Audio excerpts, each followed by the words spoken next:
Here we are once again.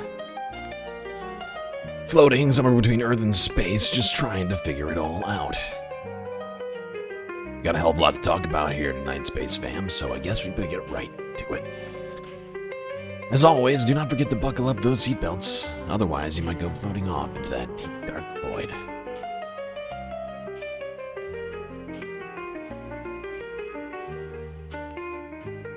Well, beautiful to see you Space Fams here on this Saturday evening. Got a lot to talk about, but first, some shoutouts. Oh, and Noah, Joe 47771 and HBX123 in the YouTube chat. Ravy Baby, a close fourth. Fishbone also here. May Wormy. Max Power, Big Jerry, Mozart, Disco Wolf, Mr. Spock, Sarah Layla, Winnie Rose. A lot of beautiful people in the chat today. Manda the Pivot, PB, Young Chris,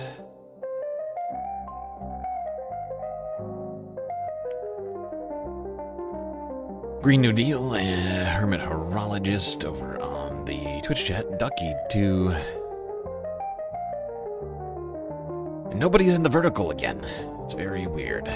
Alright, well, like I mentioned, a lot to talk about tonight, but it's only one thing. And that is Operation Epstein Fury and the supposed ceasefire talks happening in Pakistan. That's right. It's me, all Iran, all night. Mostly because I didn't manage to get to sleep last night till the afternoon. I don't know exactly what time I fell asleep, but it wasn't the right time. Should have been the time I was waking up, really, when you think about it.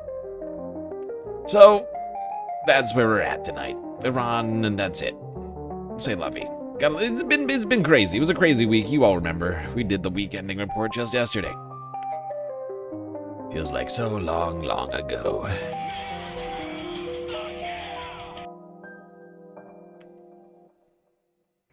All right. Epstein?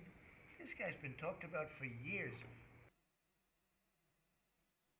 Operation Epstein Fury time. And just to get us started off, slowly, figured to go here to Democracy Now! This is Amy Goodman. DemocracyNow.org, The War and Peace Report. I'm Amy Goodman. As the U.S.-Israeli war in Iran enters its sixth week, President Trump has threatened to bomb Iran's power plants and bridges unless the Strait of Hormuz is reopened by Tuesday. Trump's attacks on civilian infrastructure would constitute war crimes under international law. In a profanity-laced Truth Social post on Easter Sunday, Trump wrote, quote, "Tuesday will be power plant day and bridge day, all wrapped up in one in Iran. There will be nothing like it," 3 exclamation points. "Open the effing strait, you crazy bastards, or you'll be living in hell. Just watch. Praise be to Allah," the president wrote. He used the actual word.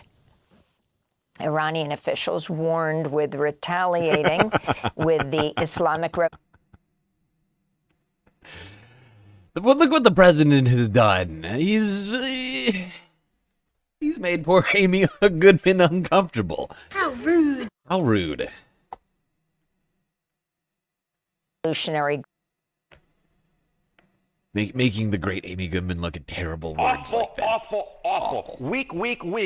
Corps Naval Command saying in a post on X, the Strait of Hormuz, quote, "will never return to its former state, especially for America and Israel," unquote.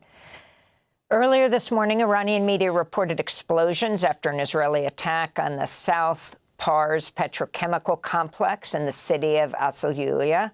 The South Pars is one of the world's largest natural gas reserves shared between Iran and Qatar. on the Persian Gulf. South Pars accounts for about 70 to 80% of Iran's gas supply. A separate U.S.-Israeli strike also targeted South Pars facilities in Iran last month. Meanwhile, Iranian state media reported today that Majid Khademi, intelligence chief of the Islamic Revolutionary Guard Corps, was killed in a joint U.S.-Israeli strike.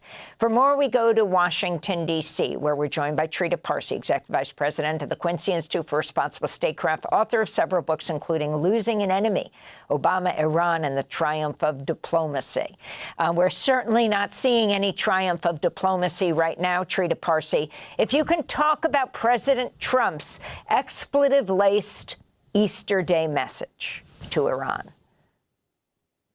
What we're seeing here is a repeat of previous threats and deadlines, but now, of course, with far greater tone of desperation from Trump. He has issued threats of this kind several times before. He hasn't fully acted on them, backed down, recognizing that he doesn't have escalation dominance. He cannot escalate his way out of this conflict, because if he goes after the power plants on a large scale, the Iranians will do the same to the infrastructure in the GCC and Israel, and the situation will become much worse, particularly in terms of oil prices shooting up. Nevertheless, he is increasingly desperate because he's realizing he cannot just end the war by walking away. He has to have some sort of a negotiated settlement. But the negotiated settlement will be very different from the one that he first had in mind, because the realities on the ground are such that he is not in a dominant position. He cannot dictate terms. And as a result, now he's trying to issue these ultimatums in the hope that the Iranians will surrender. But there's no sign whatsoever that the Iranians are in the mood of a surrender or even accepting his deadline. The Iranians are not. Okay, perfect. Thank you, Trita. Thank you, Democracy Now! Getting us started off here. I thought that was just a good way to get us moving in the direction of talking about this incredibly important meeting happening right now in Pakistan between U.S. and Iranian delegates. J.D. Vance on the ground. We were talking earlier about how Marco Rubio was supposed to be there, but I haven't seen little Marco yet. Wait, don't worry I've been about keeping it, my eye out for him. gentlemen. I guess Donald Trump was just like, don't worry about it, little Marco. Don't worry about it. JD's got it. You have other things going on. I can't necessarily name what you're doing, but I'm sure you're doing a job. Like, why isn't the fucking Secretary of State there? Why does Trump hate Marco Rubio so much? Why does Marco even have a job in this administration? That is a question I keep asking myself. Why does JD have... I mean, why is little Marco even Secretary of State? He's never doing anything.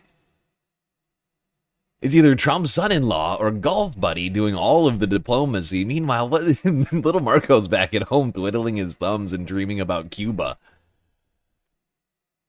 Ah, God. Merit. Do you think it's merit-based? Could be merit-based. Good point. Good point, Manda. Must be merit-based, I'm sure. I don't have any evidence for that. I'm not sure if you do either, but must be. I can't think of any other good reason why Trump would be picking on little Marco, not letting him do his job.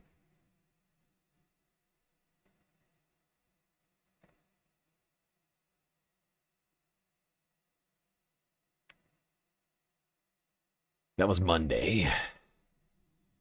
Shortly after the profanity-laced Trump tweet, truth on Truth Central from Sunday.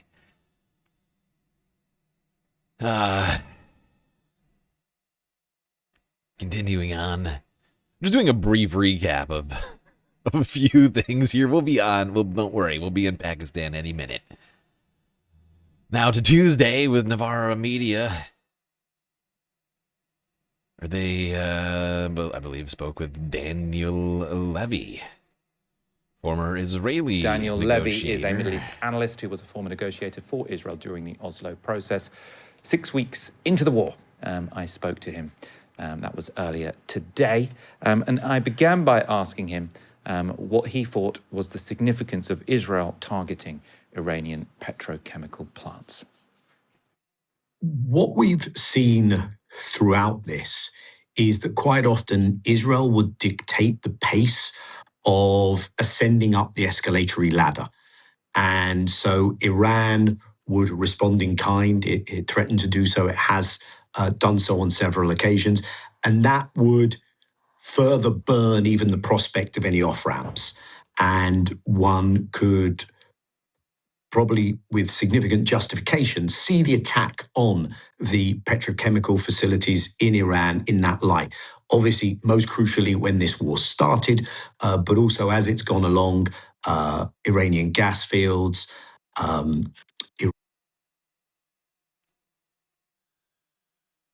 Your theory is that Marco is only there to supply a particular substance, like some sort of. I'm trying to think of who plays that. Who plays that character? God damn it! I can't think of it. Oh god, my brain just broke. Yeah, I mean, maybe. I mean, is that what little Marco gets into? Never really. He never really thought. I never really thought of Marco as Call it crack. type.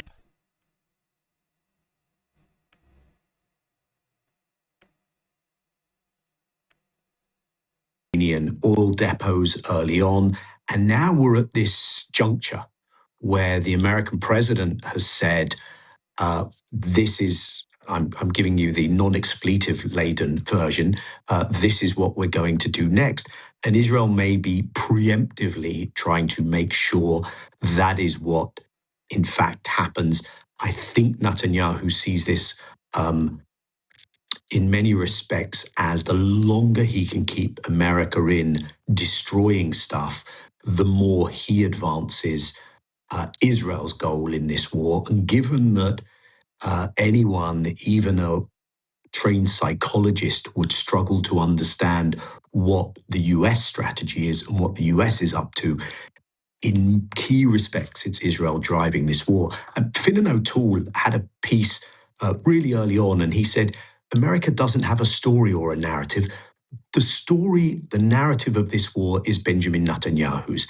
And in key respects, there's a sense in which this is a proxy war where America is the proxy. And without suggesting there is no American agency, because I don't think that's the case, there is Israeli strategy and there is not American strategy. Yeah, honestly, there is no. Daniel, at least in terms of U.S. having absolutely zero strategy, that much is 100% clear. We can all see it with our own eyes. We have no idea why we're at war right now.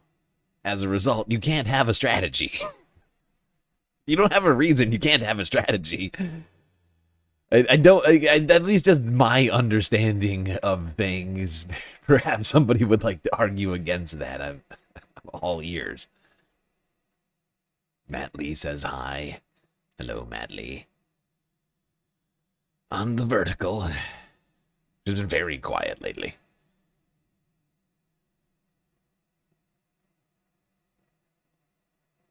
You think little Marco be sniffing? Look, I mean, that's possible. I just don't. He doesn't give me vibes of dealer. You know, in my day, I've met a few, and he just doesn't give me those vibes. He's not cool enough, honestly. If I had to say like one, if I had to like pick a reason why I'm trying to find the reason why I'm saying this, but it's just vibes. It's just vibes. Marco, don't worry about it, little Marco. Gentlemen. Like I don't think you could convince me that Marco's ever even been at a party. Little Marco seems like the guy who calls the cops on the party, right? Like that's who Marco. In my like if you forced me to like pick who Marco is, like he doesn't have the vibes for that. You know, like I see where your mind's at. It just doesn't check out for me. Like I'm just checking in internally with my. It just I'm sorry. You know I love you, Disco, but I can't get on board with this one. All right, let's keep going through the fucking week here to Wednesday now. I'm sorry, staying with Tuesday. I mean, wait, no. Am I doing the wrong? What is wrong with my brain right now? State media reporting that Iran... Right, okay. Right. Okay, that's why my brain is broken. Later in the day, after that Novara Media interview with Daniel there, of course, as we all know, we were on stream live when it was going on. The ceasefire was announced by Trump on Truth Social. And shortly after, there's something of a media narrative war taking place online and at the White House, at the respective press briefing rooms of the different governments involved here, of claiming victory. Iran portraying the ceasefire as a victory, while of course the United States simultaneously saying that we'd won. Unclear. At the time, actually, I take that back. It was pretty clear who had won. State media Iran, reporting that Iran has accepted this agreement after last-minute diplomatic efforts mediated by Pakistan. With the ceasefire, the U.S. agrees to stop its bombings and hostilities for 2 weeks. Iran agrees to open the Strait of Hormuz for 2 weeks. Yes, Strait of Hormuz supposed to be reopened. Supposed to be reopened. And it was. It was reopened. Very, very briefly. For like less than 24 hours. In Tehran, claiming victory. Anger against the country's aggressors remains high among supporters of the regime, despite the temporary ceasefire announcement. As does skepticism in regards to the upcoming peace talks in Pakistan. America has shown its true face 100 times now. We were at the negotiating table twice when it attacked. This ceasefire is just so that it can restore itself. Does America's nature ever change? I don't know why they accepted. As always, they want to buy time for Israel. America can't be trusted. As long as a Security Council resolution is not issued and reparations not paid, it can't be trusted at all. Myself and the Iranian nation won't accept that. Crowds of Iranians took to the streets in Tehran on Tuesday evening in a show of solidarity with the regime, pledging their loyalty to the country's supreme leader, Mojtaba Khamenei. Whatever the supreme leader says, we obey his orders. If he deems it appropriate, we will accept a ceasefire. If he does not, we are ready to remain in the streets and fight indefinitely. US President Donald Trump has repeatedly claimed that regime change has happened in Iran. Yes, it looks like regime change totally happened. Yep.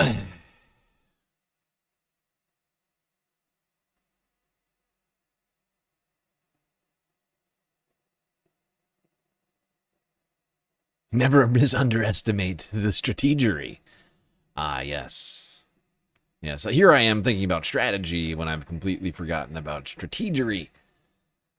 That is a good point that I had not considered. Okay,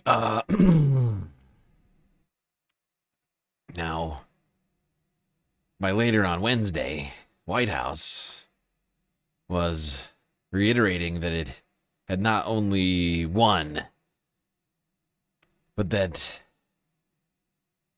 this ceasefire was in no way what the internet was claiming, that being a clear Iranian victory. Ministry of Truth Representative Caroline Levitt Iran here has to agreed explain to it open to the us. Strait of Hormuz. And as the president said, we have received a proposal from the Iranians that has been determined to be a workable basis on which to negotiate. I've seen a lot of inaccurate coverage today from the media about these negotiations and these plans already. So let me be clear and correct the record. The Iranians originally put forward a 10-point plan that was fundamentally unserious, unacceptable, and completely discarded. It was literally thrown in the garbage by President Trump and his negotiating team. Many outlets in this room have falsely reported on that plan as being acceptable to the United States, and that is false. With the president's deadline fast approaching and the United States military completely decimating Iran with each passing hour, the regime acknowledged reality to the negotiating team. They put forward a more reasonable and entirely different and condensed plan to the president. Well, that's weird. Well, there is Caroline Levitt coming out and basically completely contradicting what the president had said earlier in the week about the ceasefire proposal that Iran had given him and that he'd accepted. Saying, actually, fake news media out here lying on the president. Actually threw that one in the trash. The one he said he accepted, that one actually went in the trash. It was a very different proposal that Iran gave us. That's the one that we're working off of at this current ceasefire talks happening in Pakistan right now as we speak. Oh, you very silly and confused, nasty news media. The news and the left promotes pedophilia. How dare you? How dare you suggest that this peace proposal that the president said he accepted was in fact the one that he accepted? That's very rude. Clearly, it's a completely different one that nobody knew about. There's a secret proposal all along with that. What the audience didn't see is that there was a completely different proposal, one the president didn't mention, that was actually much better. And that's the one we're doing. You stupid people.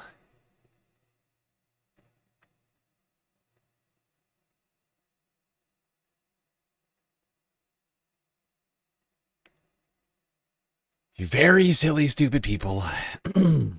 Of course, right after the announcement of the ceasefire, there were also reports of violations of the ceasefire and have continued to be throughout the week.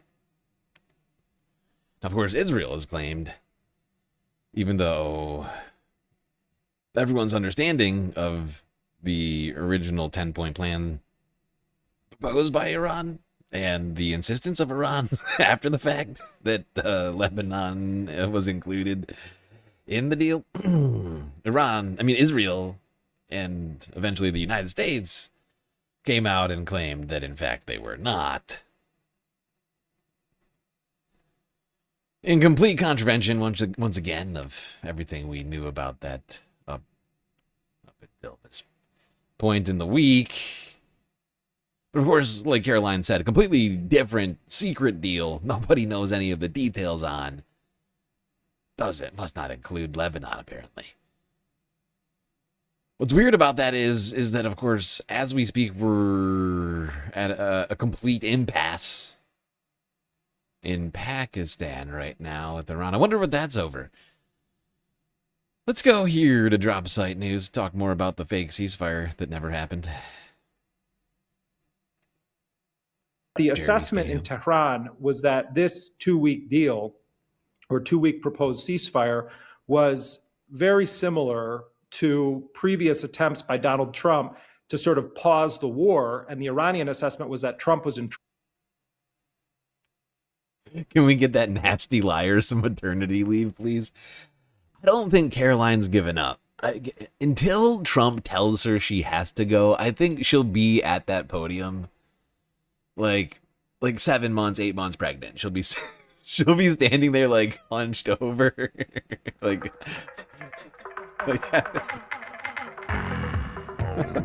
just trying to think of all the things.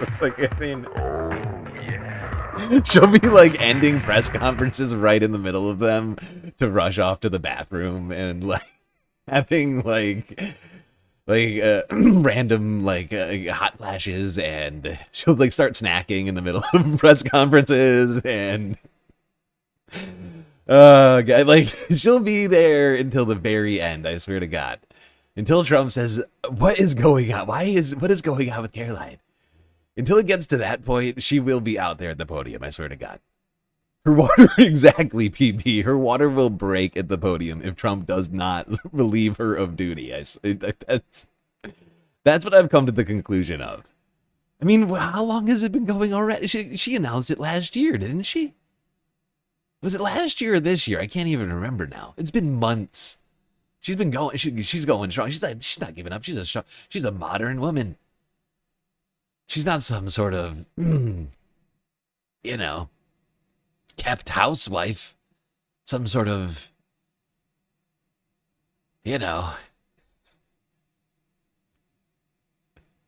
Caroline, she's going to keep on working. She's a modern woman, okay? She's not giving up. She believes in her job. I applaud her for it.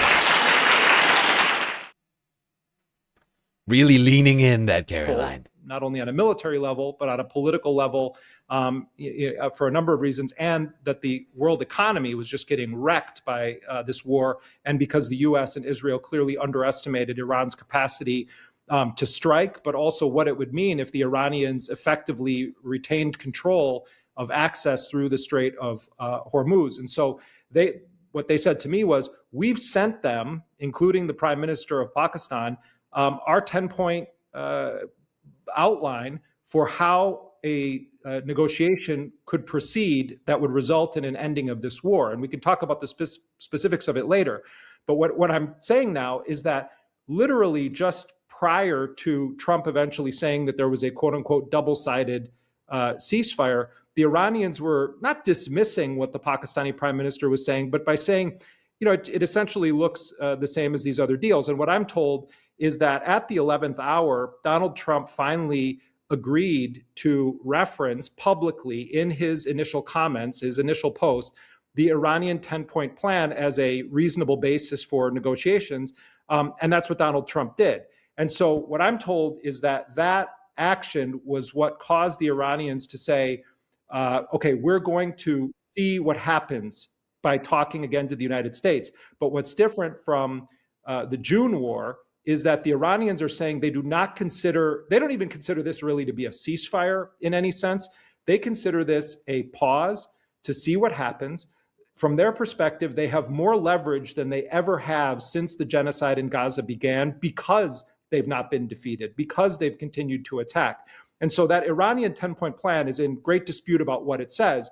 The White House is saying it's not the initial Iranian 10-point plan, which included a non-aggression pact and wanted the U.S. to withdraw forces from the region and wanted to make sure that the ceasefire applied to Lebanon, Iraq, and not just Iran, to all fronts of the axis of resistance, and included demands for compensation for the damage that was done by the U.S. and Israel. That's what the Iranians have said their sort of bottom line demands are. The Trump administration is saying, no, this is a different 10-point plan. I'm told that the core aspects of what the Iranians submitted has remained consistent.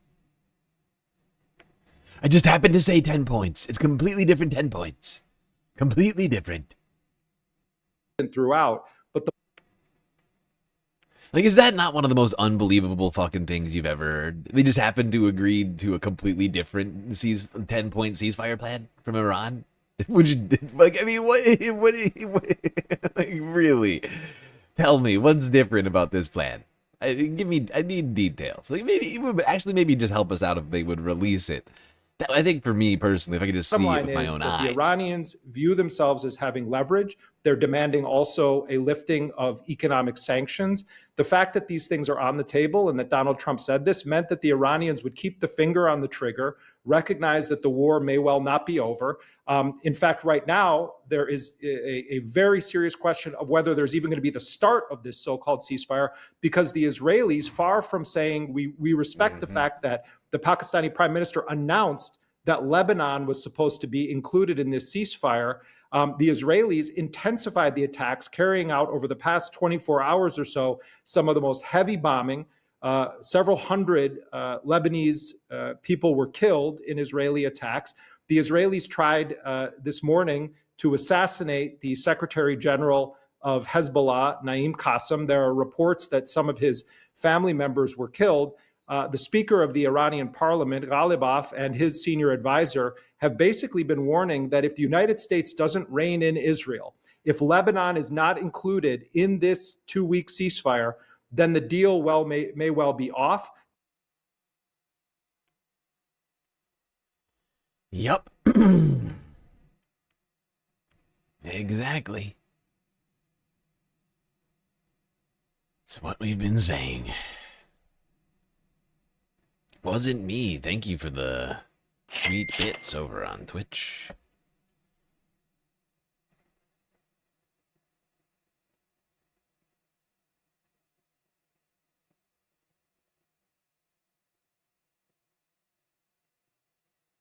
But yeah, as we've been saying this whole time, the Iranians have been very clear about their desires, their objectives, their sticking points on this peace. And to be honest, like, I don't think anybody can blame Iran for having the goals and objectives that it has in this moment. Like, how can you? Like, they need a genuine end to all of this. But Iran, you know, if you're Iran, you've been watching Israel and the United States do whatever the hell they want for quite some time in the region, and most recently stepping up that sort of impunity. And you've now twice in 1 year been involved in supposed diplomatic talks, and have had those diplomatic talks completely scuttled by a literal invasion of your country. And one of the actors involved in those invasions continues to act with impunity no matter what is said diplomatically, right? And at this point, you have to start seeing results in the real world. And you can't just say, oh, like you know, like you can't be like, oh, it's fine, we'll just wait until the next time you decide to invade us again. Like, you need to see like real tangible results, I think, before agreeing to anything. Like, how could you possibly, as an Iranian negotiator, be like, you know what, actually, Israel is Israel. Let them do what they're gonna do in other countries. No big deal. Even if it's our allies. I mean, the United States certainly wouldn't. If this were the reverse of the situation, somehow, like, imagine a crazy world in which there was a possible, actual, equal, opposite, right, situation in which Iran had invaded Israel, right, and had been waging war for the last 3 years against all of the Gulf. It had gotten into like a myriad different ceasefire deals that it continued to violate all the way up until today. Had been you know, like all, like, you know, like, had been accused of and like war crimes, like, during all of that time, for just a litany of its of behavior. Had violated 2 different talks with like, you gotta pretend that Iran in this case has a massive nuclear arsenal, right? Like, all of these sorts of things, right? And like, it has to have like a military the size of, you know, of the United States and or Israel, right? Well, actually, the United States, honestly. You can't even play this game with them being just as big as Israel, because Israel couldn't have done half of this without the United States.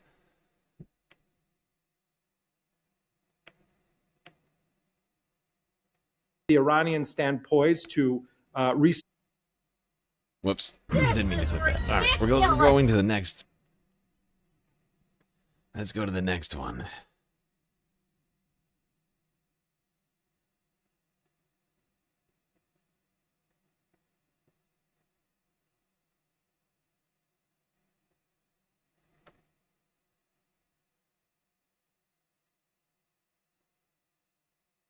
But I don't see a situation in which, in a reverse world, some sort of opposite world, like the United States would agree to Iran to this exact same like situation, to allow Iran to continue attacking everybody in the Gulf, right? So long as they end the invasion of Israel, right? As long as they stop, say Iran was doing a genocide right now in, I don't know, I'm trying to think of one of their neighbors, smaller neighbors, Armenia or Azerbaijan, something like that, right? They've been doing it for like 2 years. Like there's so many things that are not symmetrical in this fucking situation. It's ridiculous. All right. Let's get to it, people. Pakistan. Channel 4 news from yesterday.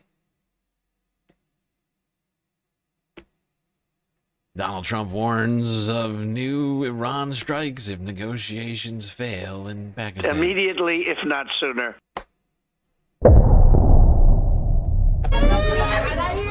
Grief and pain in Lebanon, where the war and bloodshed continue.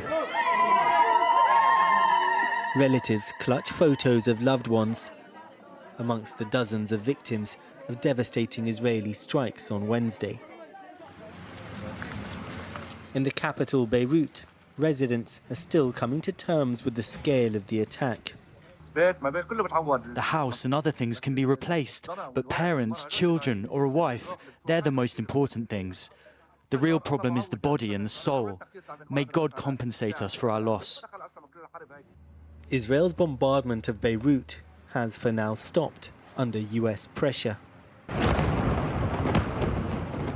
But it's continuing in the south of Lebanon, as is Hezbollah rocket fire across the border. Ongoing violence here, one of the early threats to negotiations between Hezbollah's sponsor Iran and America, set to begin tomorrow. Vice President J.D. Vance, however, sounded optimistic as he set off for the discussions in Pakistan. We're looking forward to the negotiation. I think it's going to be positive. We'll, of course, see. As the President of the United States said, if the Iranians are willing to negotiate in good faith, we're certainly willing to extend the open hand. If they're going to try to play us, then they're going to find that the negotiating team is not that receptive. Do not play.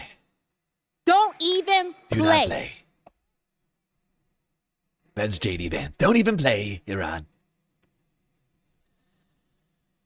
By the way, thank you for the hat and glasses, people over on Twitch. Hermit.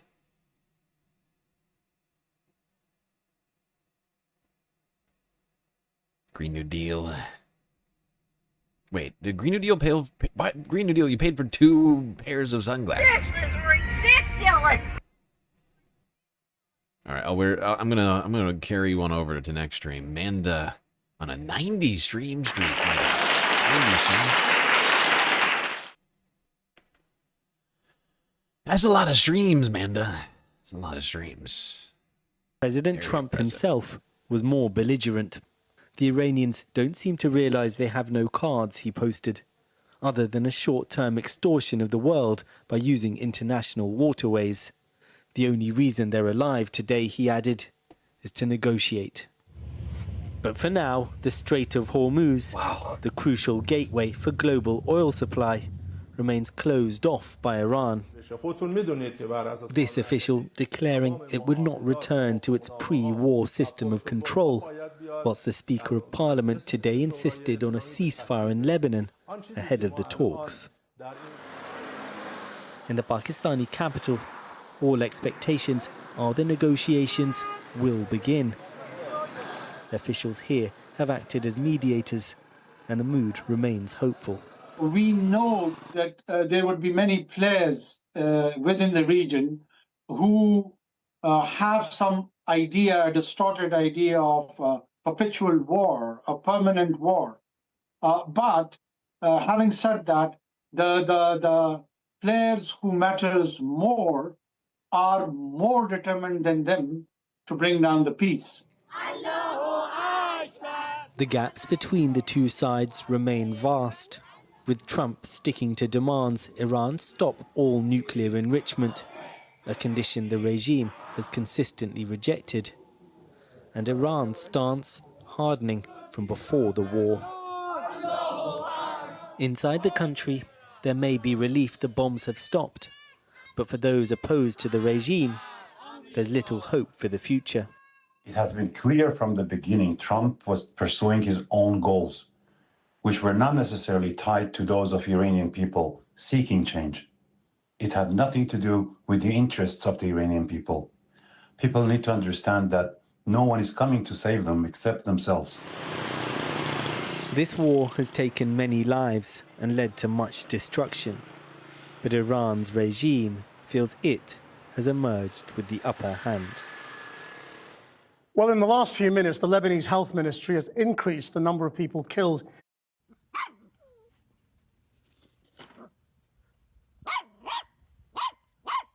Okay. Benihana. Okay, puppy treat for Leica. Thank you, Benny.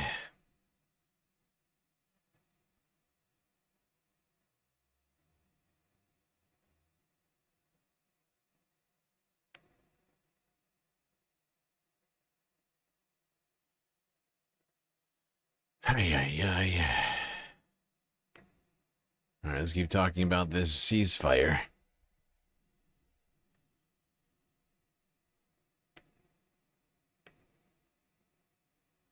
Because there's some people that are being left out of the ceasefire, I would point out. Lebanon especially. Though I would point out that there's also no Israeli delegates in Pakistan, from my understanding. It's time now for Scoop, which seems unhelpful to some degree. I feel like you got to make sure that they agree to everything. I mean, unless, in fact, Israel has fully, leaned into being a puppet state of the United States, and they're okay with us making all of their decisions. Might want some Israelis there to, It's time now for Scoop, our weekly conversation on international media. With the trust in the press, it's at a nadir. It's a critical eye on a critical profession. And we're continuing to dedicate our shows to the war in the Middle East and how the press is covering it.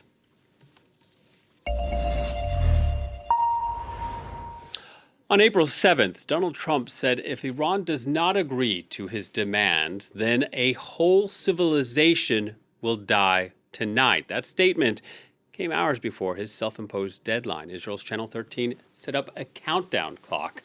While Amnesty International said Trump's warning may constitute a threat to commit genocide, CNBC wondered if there was a way to make a buck. Illegal. This deadline that President Trump has set, 8 p.m., has threatened to destroy a civilization.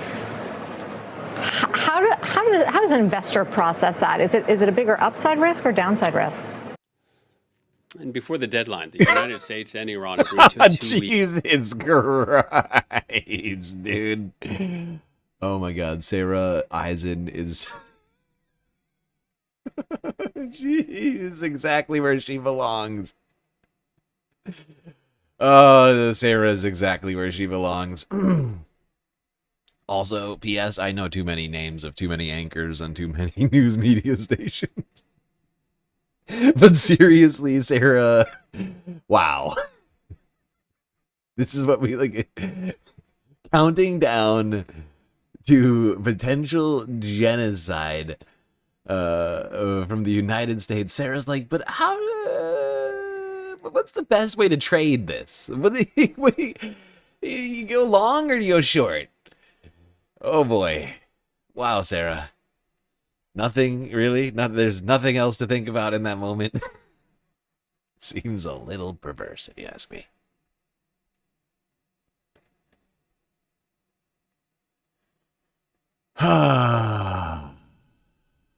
Just wow. The Dow. Can't forget the Dow. The Dow right now is over. The Dow is over 50. Dow is over, or well, it was over 50, Dow. No, it's not.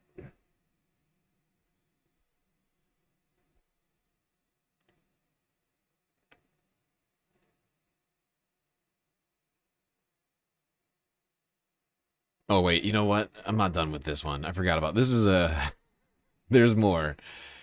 There's more from this France 24 clip that we need. Before the deadline, the United States and Iran agreed to a 2-week ceasefire. And taco memes went viral again. Taco as in Trump always chickens out. Japanese news media even spelling it out for their audience. Despite Trump backing off, Lawrence O'Donnell said...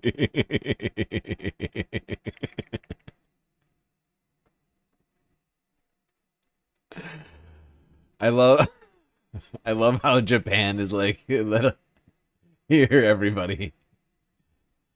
I know it's confusing. People aren't calling Donald Trump an actual physical taco. This is what we call an acronym. I also love that chicken is the same in English and Japanese. The threat alone marked a new low for American democracy.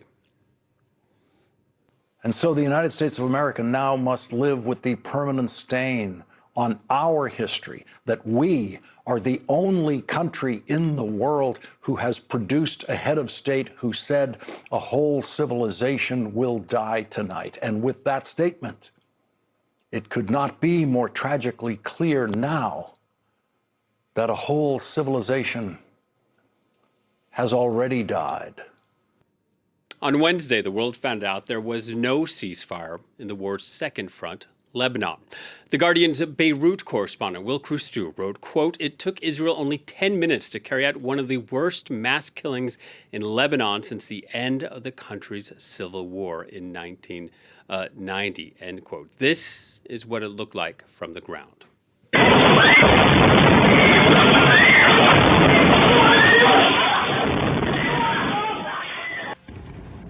Israel bombed more than 100 sites, claiming it was targeting Hezbollah, but among the places that were hit were densely populated areas, civilian areas like a cafe, a mosque, a grocery shop, a pharmacy, and a funeral. More than 300 men, women, and children were killed. The war in Iran and Lebanon has fractured support in the U.S. among Republicans. You think they translated chickens out together as one verb because chickens doesn't make sense standing alone? Okay. I think I see what you're saying. Like, there's no, because chickens is like a colloquialism. I see what you're saying. Doesn't translate. That actually makes more sense. I still think it's more funny to think that chicken is the same in English as it is in Japanese. Here's you're probably Tucker right. Carlson. These are civilians who were murdered by the Israeli military using American weapons and American tax dollars to do it in order to stop a ceasefire. All of it stopped by Operation Eternal Darkness, targeting civilians. But if you were a civilian on the ground in Beirut, what did it look like? Well, we have this video. This is a little Lebanese girl walking out on a sunny day with her father.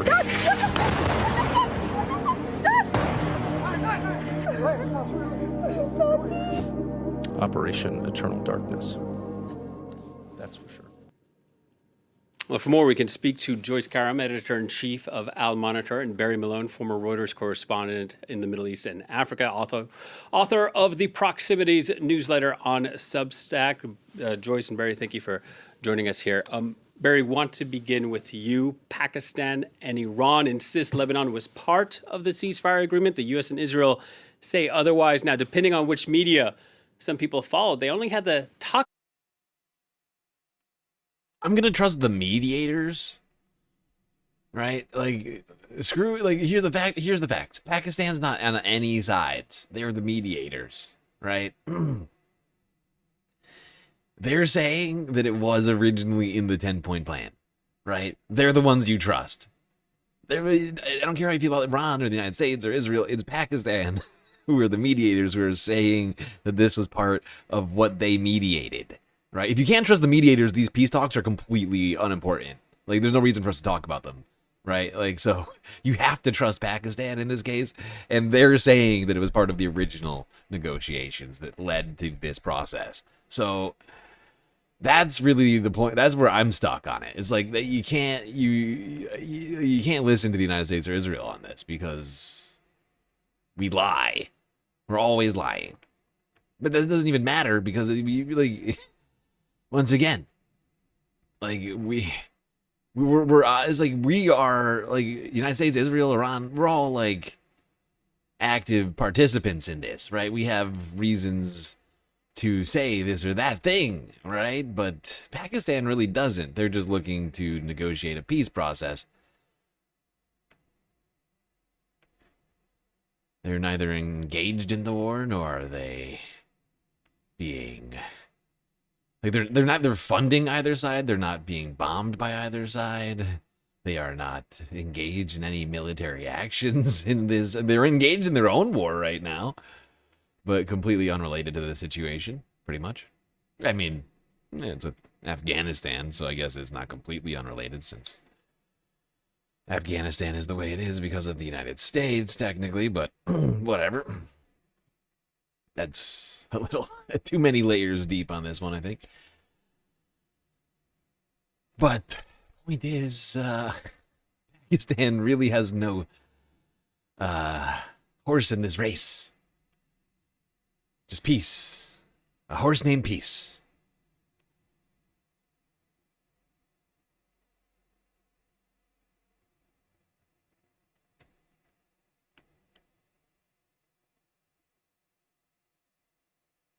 India? What do you mean India?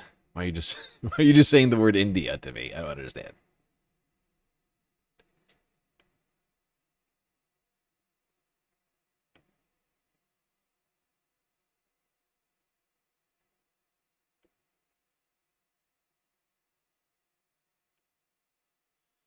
Yeah, some people may not know this, but Pakistan and Afghanistan have been at war since the day before Operation Epstein Fury began. And we have essentially, the entire world has pretty much, whether intentional or not, almost completely ignored it. We've tried talking about it to some degree, but there's almost no coverage on it because everyone's talking about Epstein Fury right now.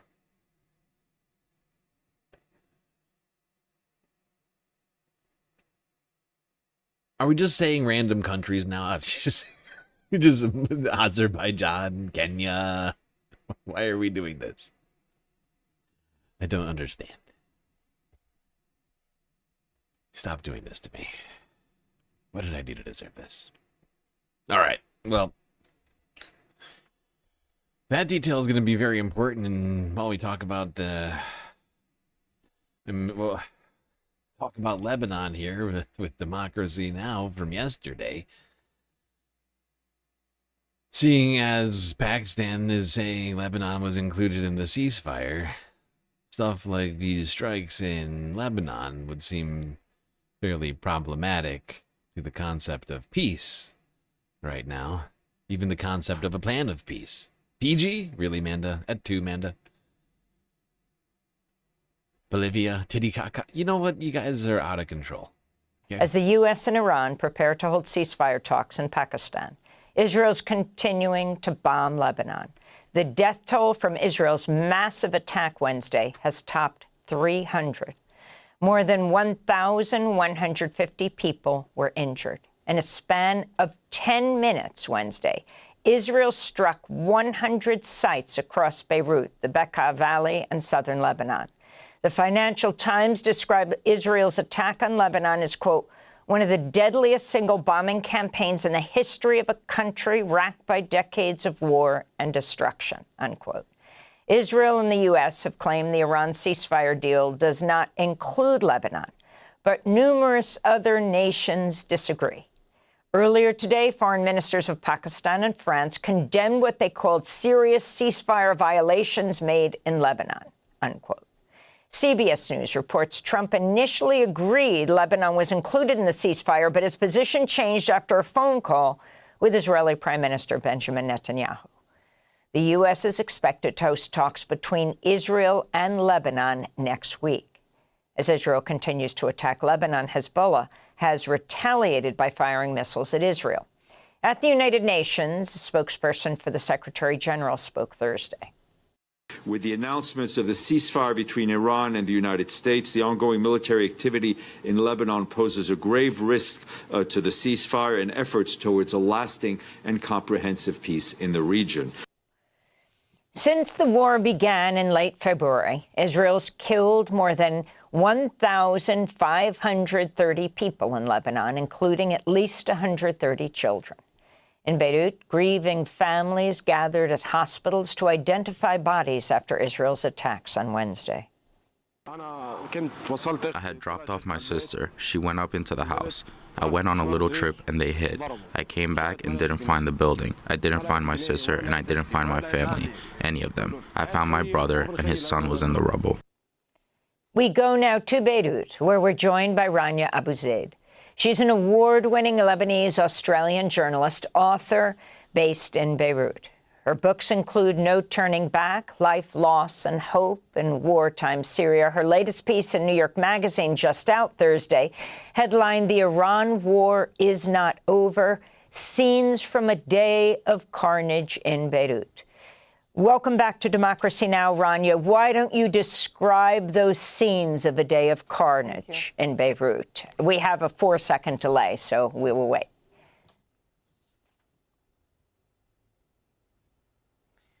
It was 10 minutes of terror, a day that the Lebanese are calling Black Wednesday. It was hard to tell what was blowing up where because those 100 or so attacks were all happening simultaneously, and not just in the capital Beirut, but also in other parts of the country. They targeted very densely populated parts of the capital, neighborhoods in the capital that were themselves hosting people who had been displaced from other parts of the country. In the Bekaa, mourners at a funeral in a cemetery were targeted. In Beirut, workers at a well-known roastery were removed by civil defense personnel as charred corpses. So it was a very, very ugly day. And as we speak, I can't say rescue because there's, unfortunately, the people are dead, but search teams continue to try and locate and find and retrieve the remains of people who were killed in the rubble of their homes.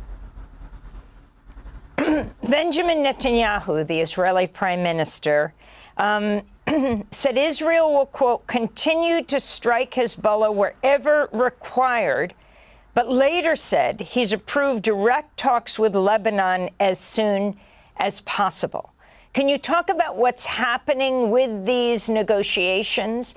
You had the Belgian foreign minister who'd come into Beirut to meet with the Lebanese president, Ayoun, and the bombing hit very close to their quarters as he was congratulating the Lebanese president on saying that he would directly negotiate with Israel, then condemned the attack and said Lebanon had to be included with the ceasefire. Can you take it from there? What's happening now? Where do you understand these talks will take place? Well, the first thing is that the talks remove Lebanon from the wider ceasefire talks that are due to take place between Iran and America tomorrow. That has many Lebanese worried because they wonder what sort of leverage does Lebanon have. It doesn't exactly have a Strait of Hormuz, whereas Iran seems to have a stronger negotiating position. Yesterday, Lebanon's Prime Minister Nawaf Salam made it quite clear. He said that Lebanon, the Lebanese government, will negotiate for Lebanon and that nobody else will do so.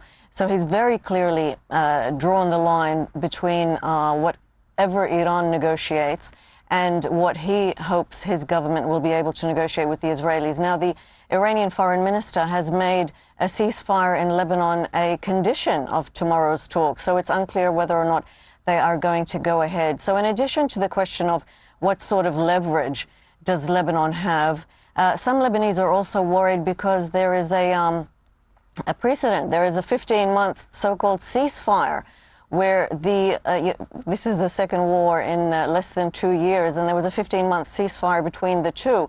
During that period, the Lebanese government was supposed to negotiate indirectly with Israel through something called a mechanism, which was U.S. and French-led, to ensure that each side fulfilled its requirements under the terms of that ceasefire. During those 15 months, Israel continued to occupy 5 hilltop positions that it had newly seized in the war. It was supposed to withdraw from them under the ceasefire. It didn't. It was supposed to withdraw its troops back across its border under the ceasefire, it didn't. So the Lebanese government was unable to get Israel to adhere to any of the conditions of the ceasefire. So some Lebanese wonder what it will be able to achieve now. Exactly. That's what we've been saying this whole time, is that we covered many of those violations through the last 15 months, right? Whether it was Israel's refusal to withdraw or the continued strikes. I mean, they like the UN said over 10,000 violations of that ceasefire in that time. It's completely fake. It's completely fake. At least for Israel. They did not have to. They continue. I mean, the whole news media, like at the second that this all started between Israel and Hezbollah, the whole news media pretended like there'd been an actual ceasefire for 15 months, right? Like everybody came out and was like, "Oh my God, the ceasefire has been broken in Lebanon." It's like, bitch, what are you talking about? There has been no ceasefire for over a year. Israel refused to leave the country, continued doing strikes. They could just, I mean, how can you call it a ceasefire when the ceasefire said Israel has to withdraw from the entire country, all of its troops, and end all hostilities, and they did neither thing? How can you call that a ceasefire? He has to be a real idiot.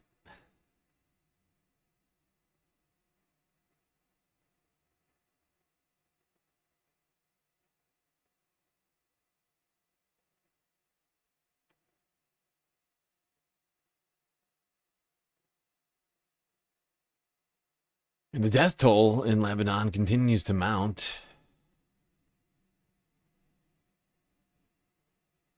Al Jazeera from yesterday with an update on that. 2 days after Israel carried out its heaviest assault on Lebanon since the start of the war, people in the city of Tyre are still searching through their damaged homes. A year and a half ago, my business was destroyed. And now, this is my second business that's also been lost. A large place that we turned into a home and a business. Well, sirens have sounded in Safed and several other towns in northern Israel following rocket fire from Lebanon.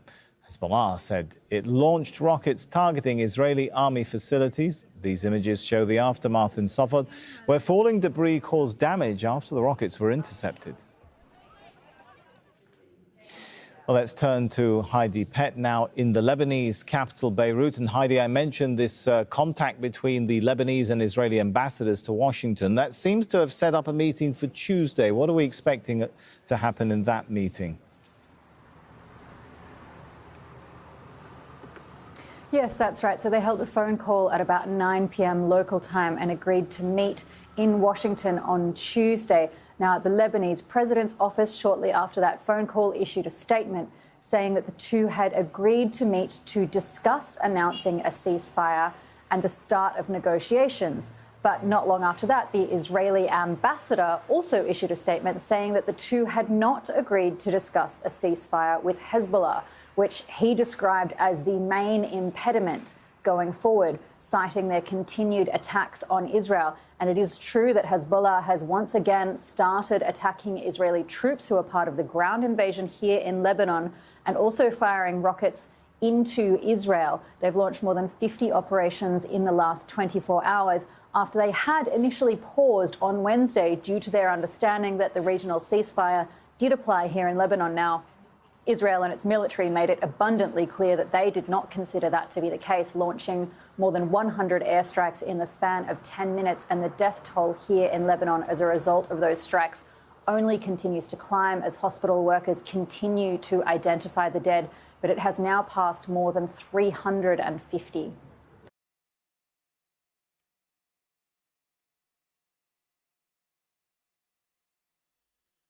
Over 1 million displaced in Lebanon now. It's got to be close to 2,000 dead. Who knows how many injured and how much damage to civilian infrastructure. Complete violation of international law. Israel's doing here. Can't forget Lebanon is a United Nations Security Council member country. Israel can't just go invading UNSC member countries. That's not how international law is supposed to work.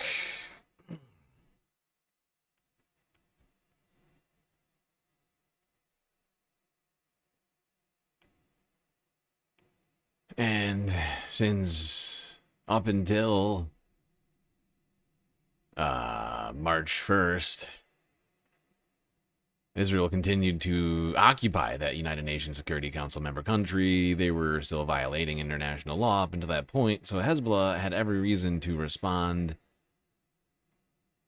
to that illegal continued occupation and their continued violations of the supposed ceasefire that had been in place for over a year.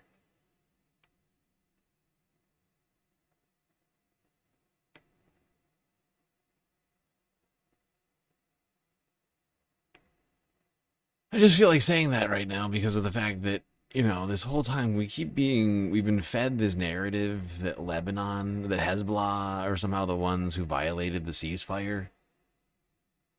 But that's just not true. It's actually just the first time that Hezbollah has responded to Israel's repeated violations of their ceasefire. It shouldn't be a tough concept to grasp, but I worry that some people don't understand it.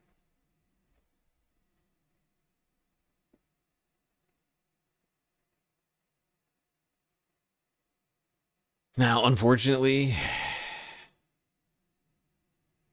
if you were listening when we were on that Democracy Now! Piece, it was mentioned by Amy Goodman that Israel and Benjamin Netanyahu had okayed ceasefire talks with Hezbollah. And within less than 24 hours, much less than 24 hours, Israel refused the ceasefire with Hezbollah. Any talks that were going on with Hezbollah, Israel, those are now over in less than a day. As Lebanon continues to be pounded by the ongoing Israeli bombing campaign, a glimmer of hope for civilians. Friday, the Lebanese president announces direct talks on a ceasefire to take place in Washington.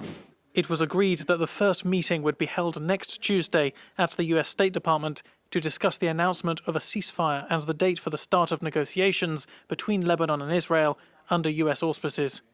The talks will take place between the Israeli ambassador to the US and his Lebanese counterpart, though already there's diverging statements on the nature of the talks. Beirut is expecting to meet to discuss announcing a ceasefire, while the Israeli embassy in Washington has said it would be the start of formal peace negotiations, but they won't discuss a ceasefire with Hezbollah. But what... Yep. No ceasefire with Hezbollah. Just kidding. Just kidding, says Israel. Wow. The fact is, from what I can tell, based upon everything that has been said up to this point by Iran, if that is the case, that means that this war will continue until Israel decides to end its war against all of its neighbors.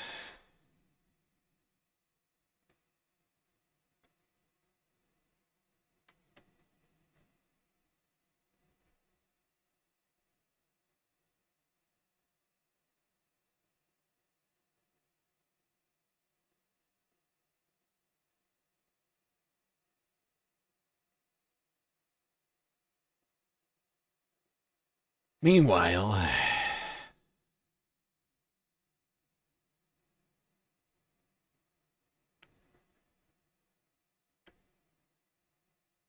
attacks in Lebanon have been continuing. This is from Al Jazeera English from 14 hours ago. So clearly, Israel proving to everyone there is no ceasefire. Israeli strikes keep coming. There is no ceasefire in Lebanon. The government says Israel must stop these attacks before it will engage in direct peace negotiations with Israel. And Iran has made the same demand. Speaker of Parliament Mohammed Bakr Kalibaf insists that for a regional ceasefire to hold, it has to extend to the Hezbollah-Israel front. In a written statement, Hezbollah Secretary General Naim Qassem said the group will not agree to return to the previous situation. He's referring to the 2024 ceasefire. Israel's military was supposed to end its attacks and presence in South Lebanon. Instead, Israeli forces occupied up to 10 square kilometers, an area they are now trying to expand. Israel says this is a war against Hezbollah, but casualties among civilians keeps rising. Few believe the government has any leverage over Israel, but the offer to hold talks is being seen as an attempt to weaken Iran's influence over Lebanon. Hezbollah supporters are angry at the government, which appears ready to make peace and disarm a group they believe is defending the country. Hezbollah fighters on the front line are the ones who should negotiate, only them. We reject the negotiations, and we don't even have a state to negotiate on our behalf. This is not a state. It's acting on the orders of Israel and the United States. So much has already been lost in Israel's attacks. Those who do survive salvage what they can. But this fractured nation doesn't speak in one voice, and without a consensus within Lebanon, it won't be easy to implement any deal.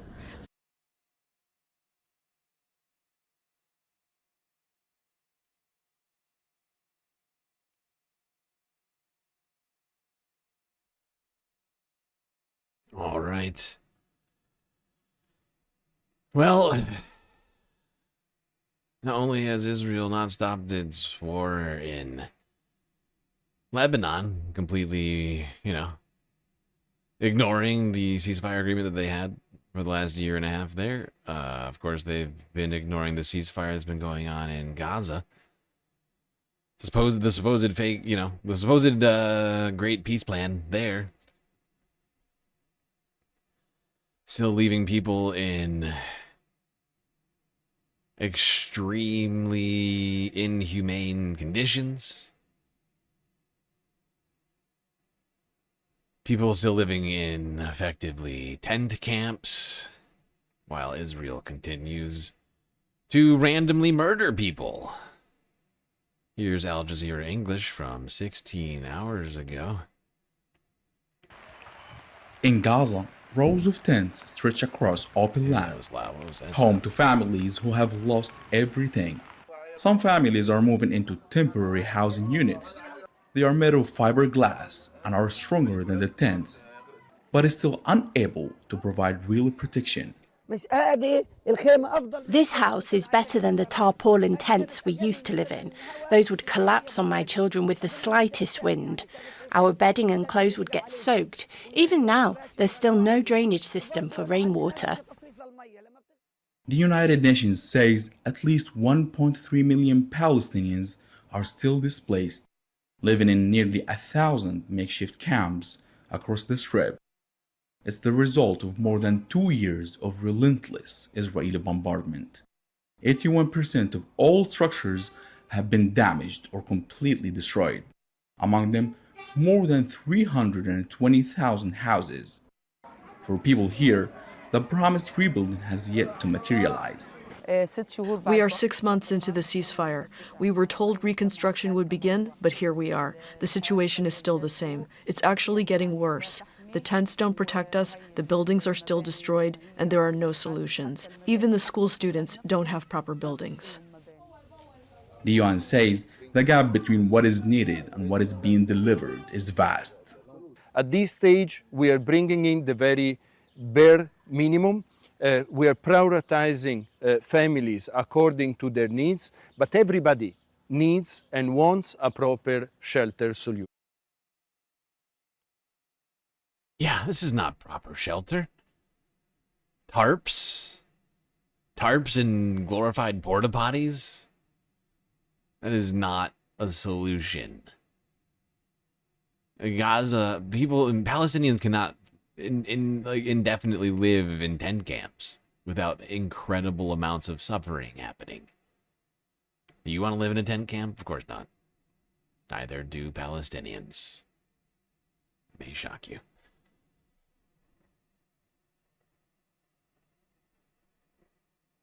Now, earlier today, reports of another Israeli drone strike in Gaza, killing 7 people.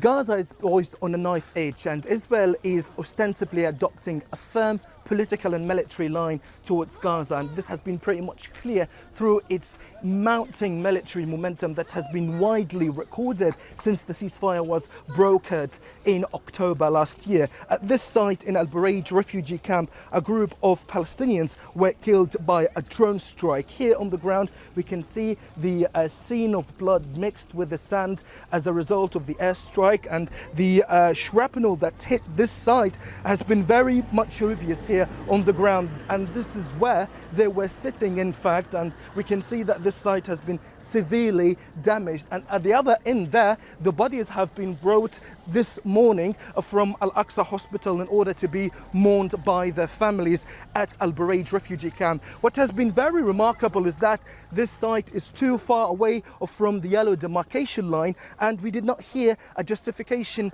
so far from the Israeli military. Now they are trying. Yeah, but as we all know, the yellow demarcation line is fake. Where is it? It's not real. I mean, it's yellow on the map. It doesn't exist in reality. It's not like Israel's out there with spray paint cans, like actually putting it on the ground.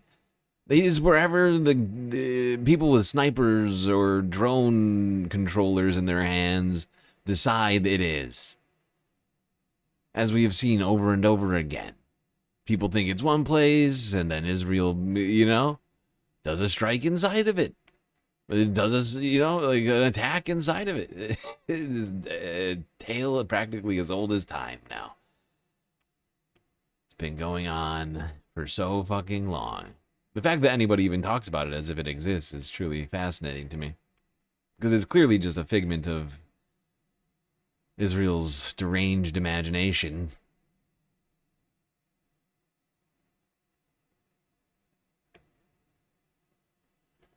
All right. We are about an hour and a half into the show. Do we need a break? Do we need a break, Space Fams, or do we keep going?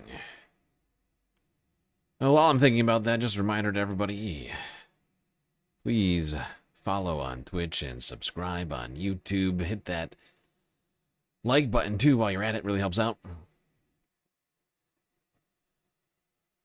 And please consider contributing to the Galactic News Network, as we are completely funded by individuals like you. We're not going to do a galactic content goal tonight, but we do have to finance the galactic deficit somehow. Best ways to contribute to that, of course, Cash App, PayPal donations, Patreon memberships. Of course, we still always appreciate your YouTube super chats, super stickers, memberships, gifted memberships, Twitch, bits, power-up subs, gifted subs, prime subs.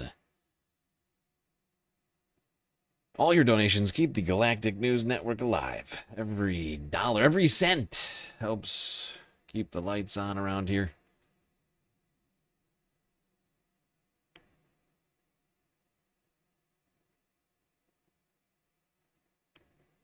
All right, let's get back to talking about all of this.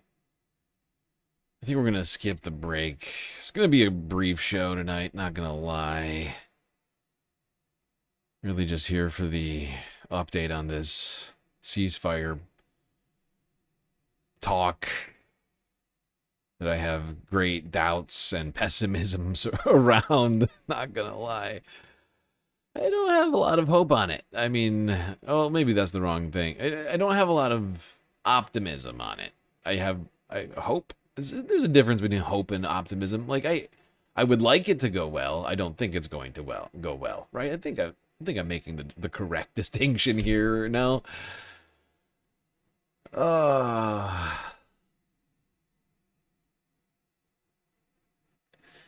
yeah, last night's marathon stream really took it out of me, but I somehow wasn't able to get to bed. Probably because I didn't wind up going to the gym, even though I should have, because I was working on some other thing down on Earth in my apartment, trying to figure something out.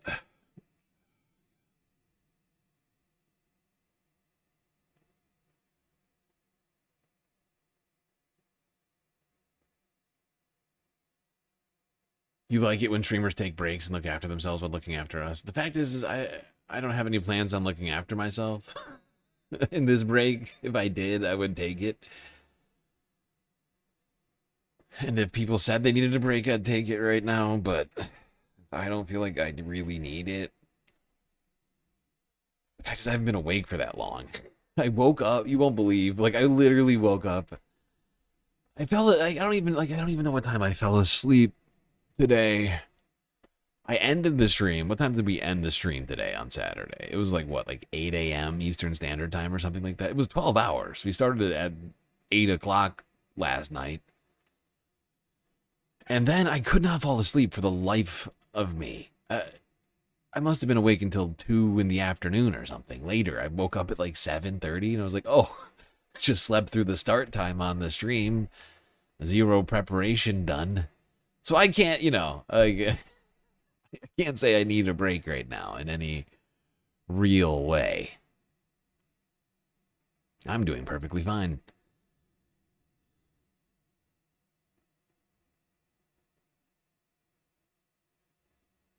Apparently JD has announced the negotiations failed. Oh, so they're officially failed? Oh, good.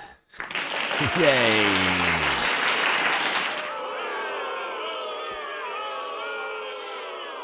Oh, well, that makes my job easy. Well, let's pretend they haven't failed yet. For now, let me look into this this claim. I started the stream. They were at the end of the day one. There was all this okay, we're gonna do a day 2 talks. So are we not doing day 2? Is that what's happening? It's not clear. All right, let me figure this out. Keep this moving. Let's keep this moving before the world ends, Before my job gets taken away by the apocalypse. This keeps happening, doesn't it? This keeps happening to us. You're not surprised by any of this, Benihana? Yeah. Yes, none of this is all too shocking. It's disturbing. It's atrocious. It's horrifying, but it's not shocking. It's not a surprise. While it should be a surprise, it is not. Any of us that have been paying attention to this. Oh, GSL, that's too long. It was a long stream. It was a very long stream. It was a long week. It wasn't my fault. It was an incredibly long, terrible week from hell. And we had a lot to talk about. And we had to talk about that's what I got to clip. I totally keep forgetting to do that. I have to do that. I have to write. Where's my planner? It's all the way over there.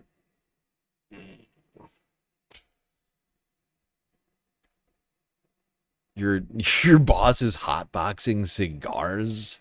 That's disgusting. It is disgusting. It seems like a violation of OSHA laws. Is it not? I'm not a labor attorney, but that sounds like it's against the law. Illegal. Pretty sure most states you're not supposed to do that to your employees.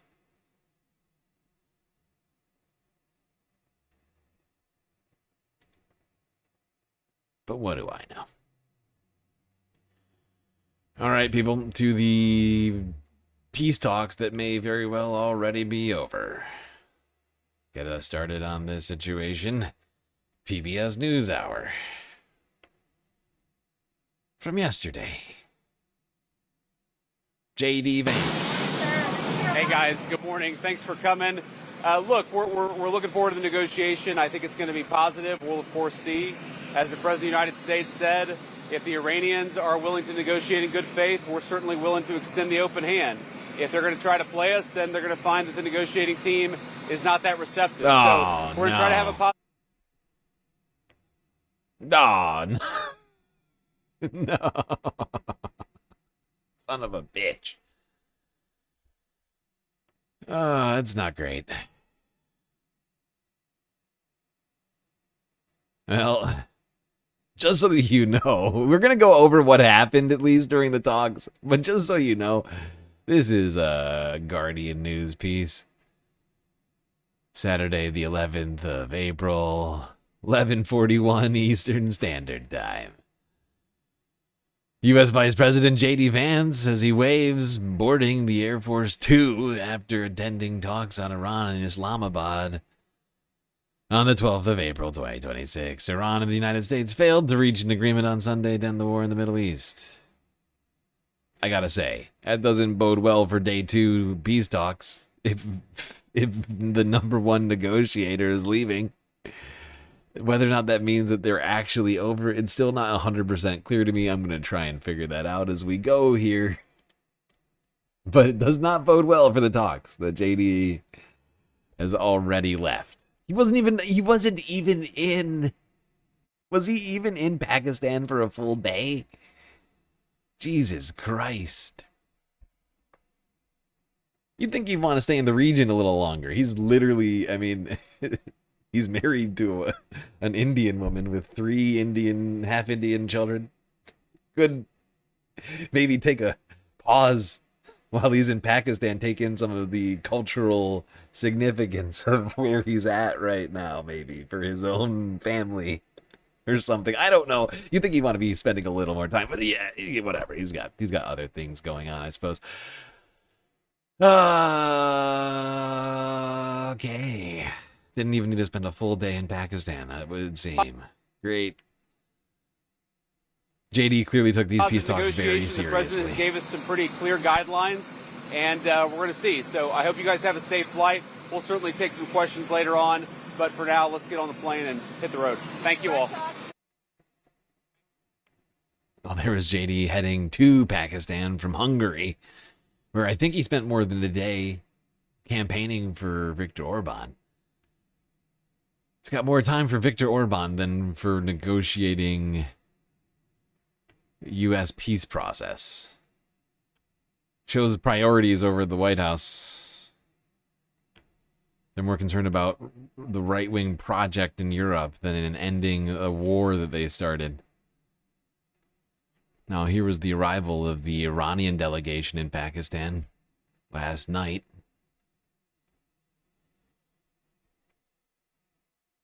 The optics of JD in Pakistan today and Trump off the U.S. It's terrible. It's terrible optics. They just don't give a shit. Trump is watching literal blood sport while we wage a completely unnecessary war in the Middle East, and JD completely acts like these peace processes like a complete joke. These people are just insane. Just a bunch of psychopathic warmongers.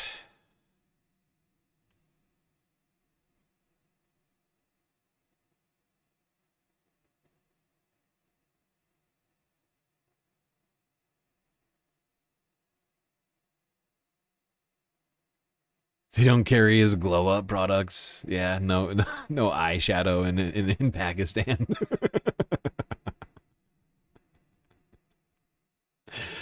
That's a good one. That's a good one. I'll give you that one. I will give you that one. Smoky Eye Bandit. Smoky Eye Bandit, J.D. Vance. Running out of Pakistan, apparently. Gotta get to his local CVS. More eyeshadow products. Now, Donald Trump had this to say about the Strait of Hormuz yesterday, while out on the tarmac at I think Joint Base Andrews. What did you tell J.D. Vance before he left, sir? Well, I wish him luck. He's got a big thing. We'll find out what's going on. They're militarily defeated, and now we're going to open up the Gulf with or without him. But that'll be open. We're going to be, or the Strait as they call it, and I think it's going to go pretty quickly. And if it doesn't, we'll be able to finish it off one way or the other. It's going well. The Navy's gone, the Air Force is gone, all anti-aircraft is gone, the leaders are gone, the whole place is gone. So we'll see how it turns out. So it's JD, it's Steve, and Jared. You have a good team, and they meet tomorrow. We'll see how it all works out. What would a good deal look like for you? No nuclear weapon, number one. You know, I think it's already been regime change, but we never had that as a criteria. No nuclear weapon. That's 99% of it. Strait of Hormuz as well? Yeah, but that'll open up automatically. The answer is yes, but the Strait will open up. If we just left, the Strait's going to, otherwise they make no money. So the Strait's going to open. But what we have is no nuclear weapon, but we'll open the Strait anyway. We'll open the Strait too.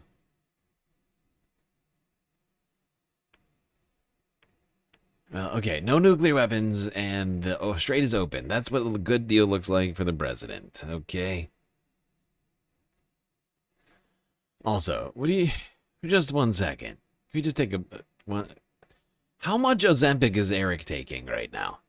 He looks like a ghost. What is happening? He's like withering away over here. They have got to slow down on the GLP-1s over there.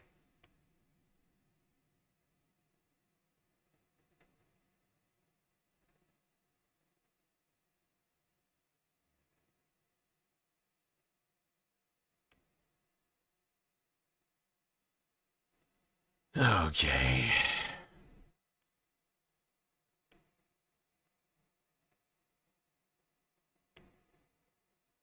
Like, just...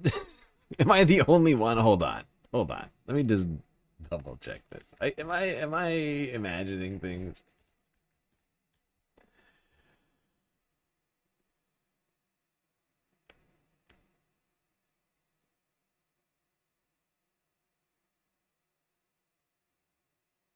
Yeah. There's no way.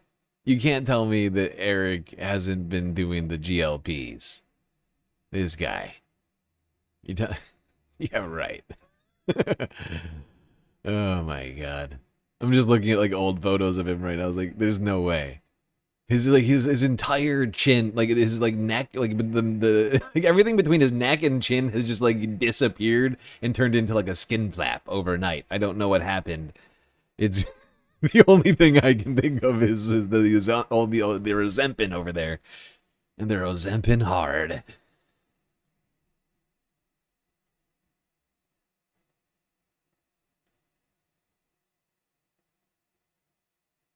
JD has a big thing.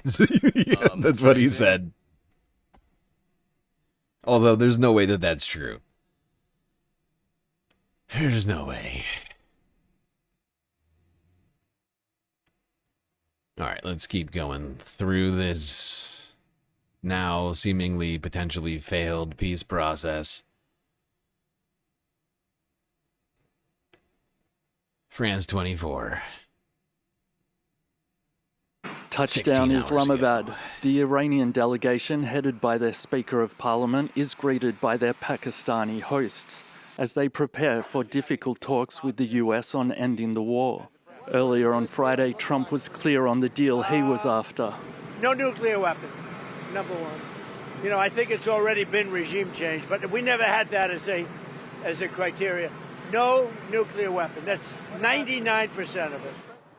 Nuclear weapons are the main issue for Trump. Other difficult areas are likely to include control over the Strait of Hormuz and reparations.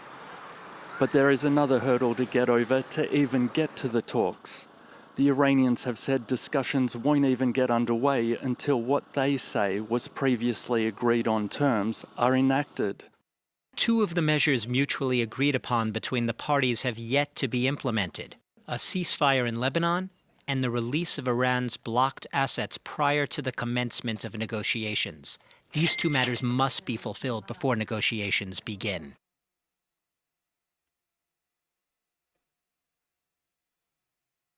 Yeah, so I mean, with things like this, it's not even clear to me that the negotiations ever began, or if it was just like it was just like for 14 hours they were arguing about the necessary requirements for the negotiations themselves to actually go underway. Because I'm starting to think that's what happened. Is they got there, and United States like, oh no ceasefire in Lebanon, and you're not getting your assets back, and Iran's like, well then we're not here to negotiate that because this is being done in bad faith. And for 14 hours they just went back and forth on that. I assume the United States trying to make the argument that, the peace process was too important to let something as trivial as Lebanon or Iran's assets prevent them from engaging.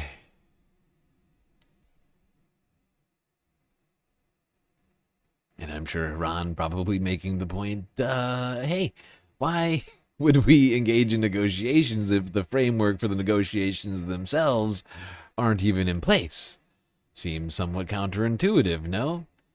In terms of good faith and all, you would perhaps want at least the pre-negotiated aspects of things to be already fully implemented.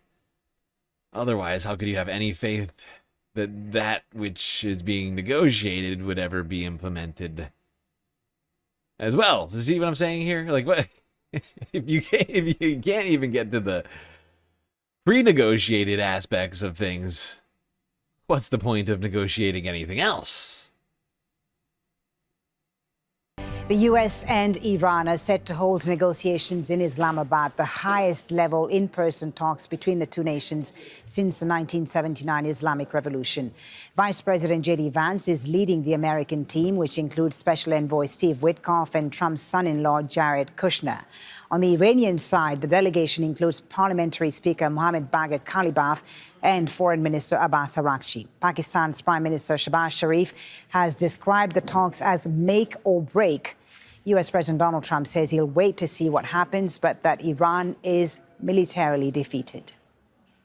One way or the other, it's going well. The Navy's gone, the Air Force is gone, all anti-aircraft is gone, the leaders are gone, the whole place is gone. So we'll see how it turns out. Don't forget, we don't use the Strait.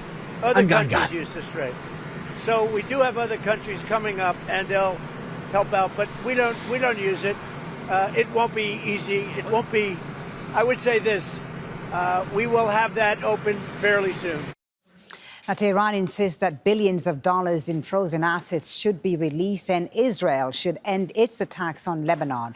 The Lebanese and Israeli governments have agreed to meet for direct talks in Washington, D.C. on Tuesday. Well, we have a team of correspondents covering all the latest developments in Amman, Washington, D.C., Tehran, and Islamabad. And Islamabad is where we start with Kamal Haider, who's in the Pakistani capital. Kamal, you are actually on the bus that's taking journalists to the venue of those talks.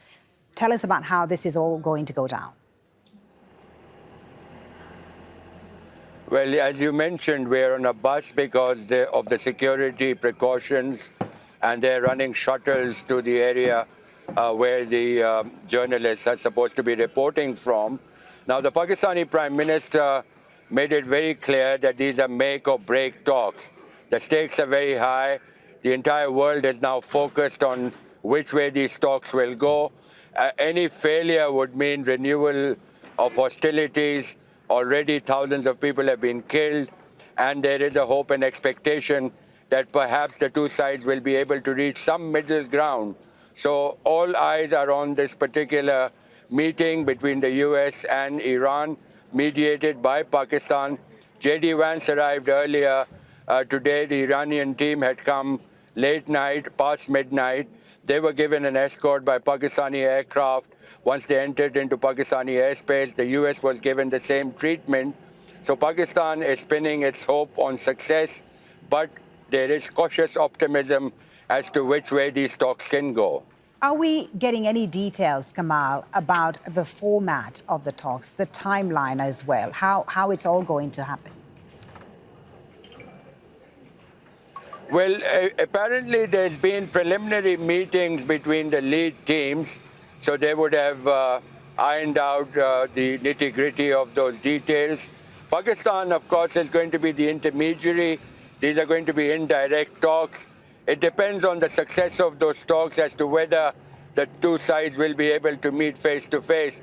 But for now, Pakistan will be acting as mediator, just as we saw in Geneva and in Oman earlier when the Omanis were going between the American and Iranian teams.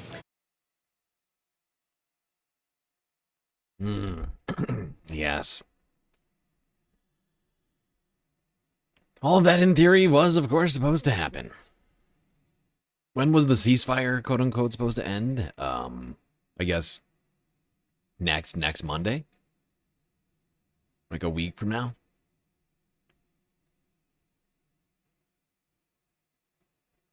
Right? It was 2 weeks. And it got called on... I guess it would have been technically Tuesday.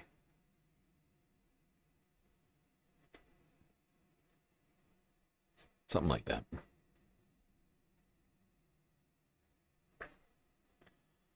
But, of course, there's been no real ceasefire to be seen as of yet. So we're doing peace talks in the middle of fighting. Rather unconventional. Usually you're supposed to halt the fighting during ceasefire talks, traditionally.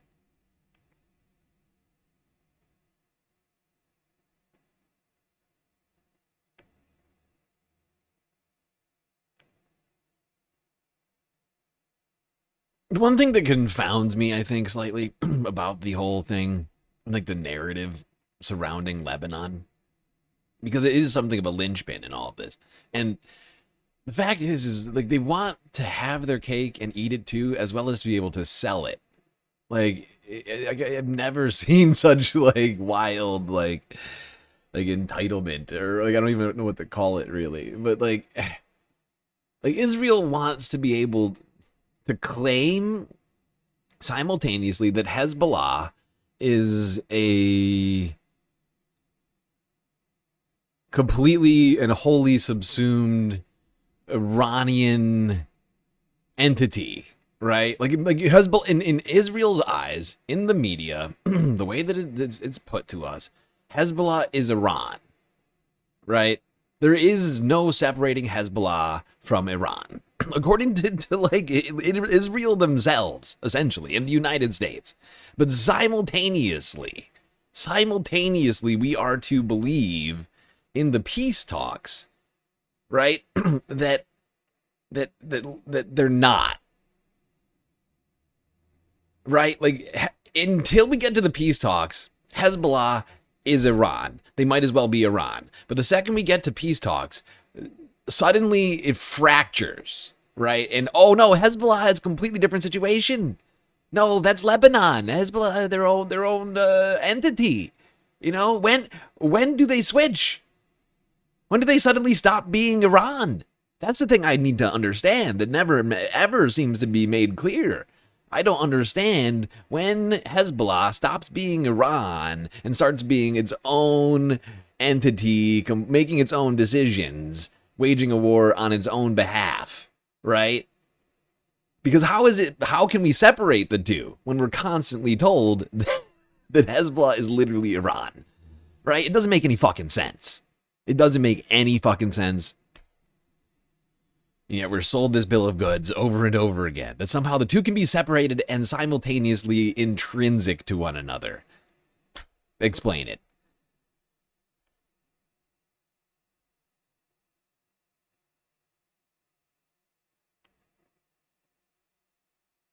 That's Israel. wants its cake, eating it too, and simultaneously trying to sell it to the rest of the world.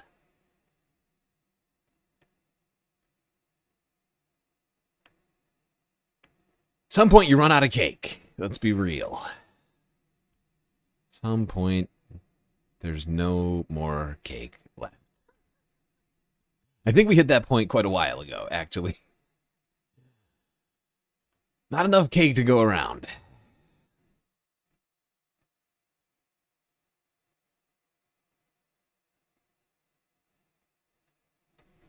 That's your question. Why is Lebanon not at the table? Right. No, well, because that's the point.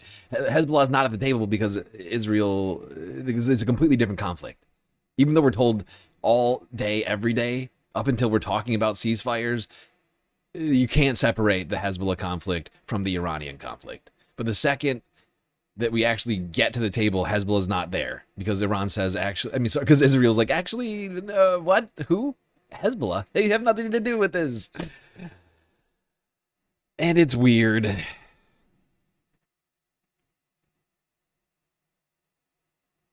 It's weird.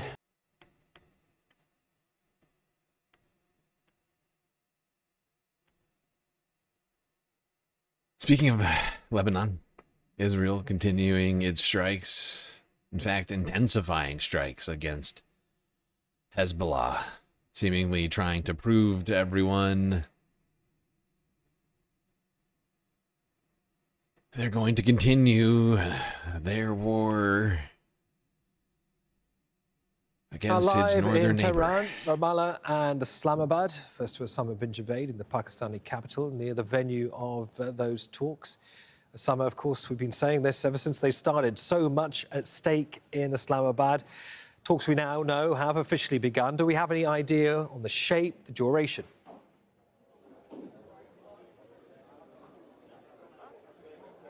Well, it is a historic day. As you mentioned, this is the first time that we're seeing the highest level of contact between the United States and Iran after the 1979 revolution.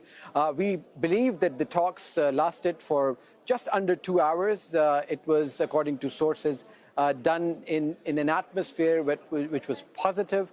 There have been a number of issues that have been discussed, and some of them are the sticking points that we all know about. But we believe that there has been some headway in terms of what is happening in Lebanon. Some sources suggest that it is now going to be limited to operations in the south, and there will be no further strikes in Beirut again. I mean, this is very early hours, and we're still waiting for confirmation. We're also hearing that there is some movement, according to Iranian sources, that there is going to be a move towards assets being unfrozen.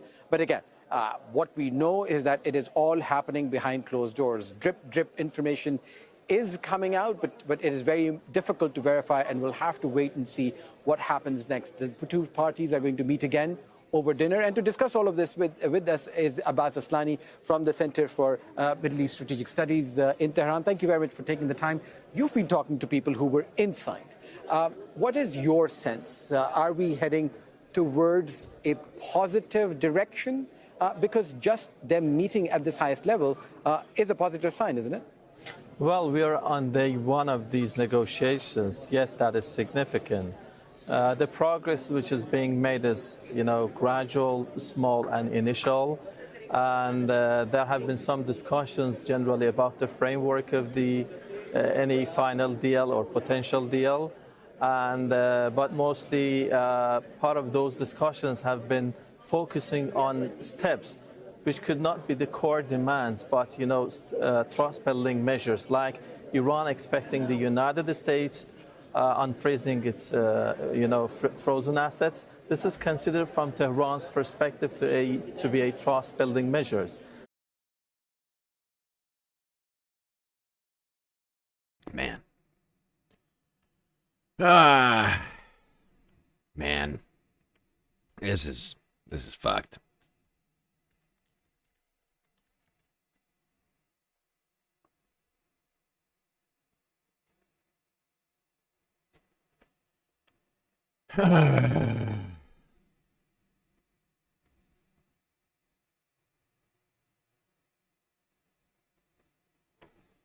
I hate to say it, people, but the more I look into it, the more it looks like this is absolutely over.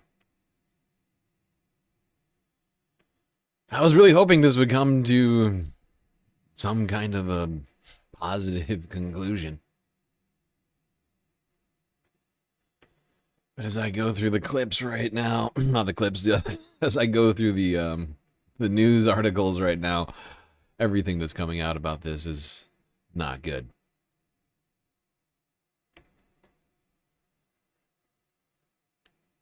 Ah, boy.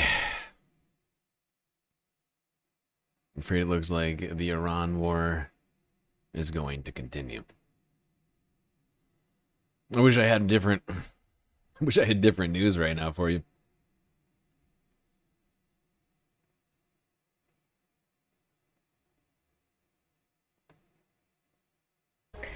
Iran state media and also a Pakistani source say that direct three-way ceasefire talks between Iran, the US and Pakistan have now begun in Islamabad. The stated aim, shoring up a fragile ceasefire and paving the way for a permanent end to the fighting in the Middle East. Talks, of course, face a number of major hurdles, including the ongoing exchanges of fire between Israel and Hezbollah militants in southern Lebanon, and also Iran's plans for the Strait of Hormuz, still effectively shut to global shipping. In Tehran, meanwhile, many doubt the US is entering these negotiations in good faith. Let's take a listen. The other side, America, can't be trusted at all. Even if we get concrete and final results, there's still a chance that the deal falls through. International laws are superior to deals and agreements, and the U.S. government has frequently violated those laws.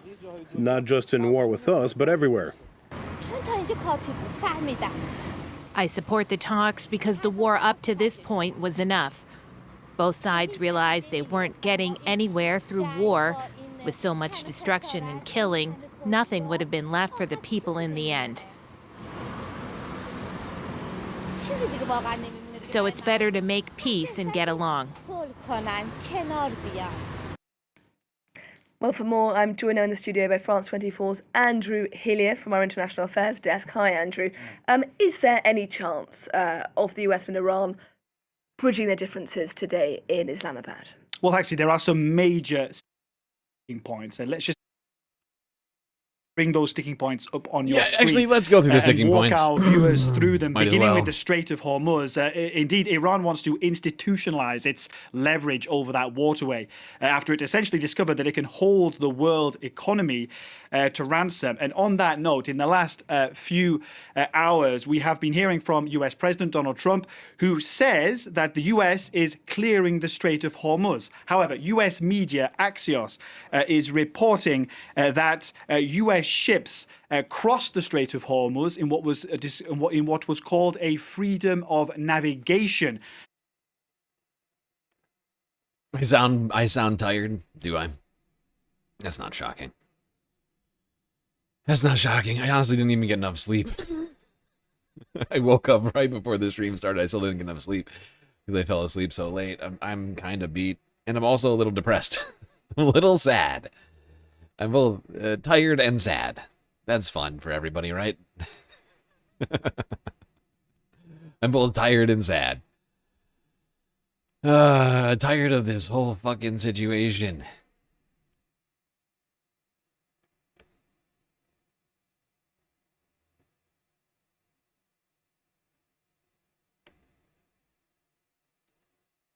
Look at JD. So excited.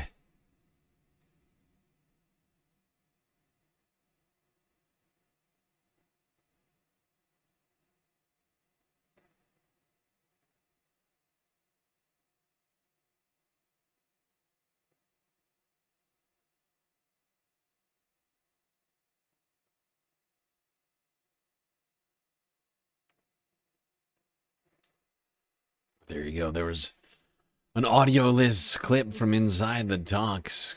World leaders dapping it up, hugging. Preparing to fail at peace, apparently.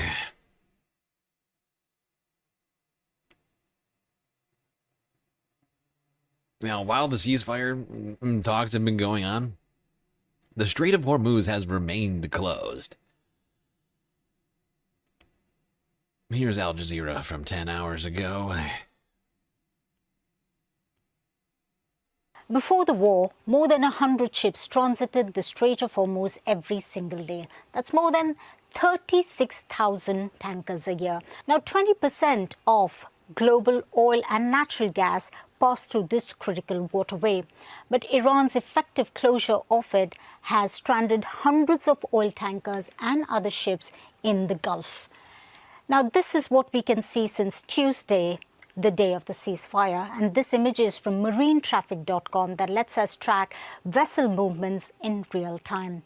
And what we see here is very little movement around the bend, but we see many ships that are stranded on either side. Now, before the truce was announced, US President Donald Trump had said reopening the strait was a requirement for any deal.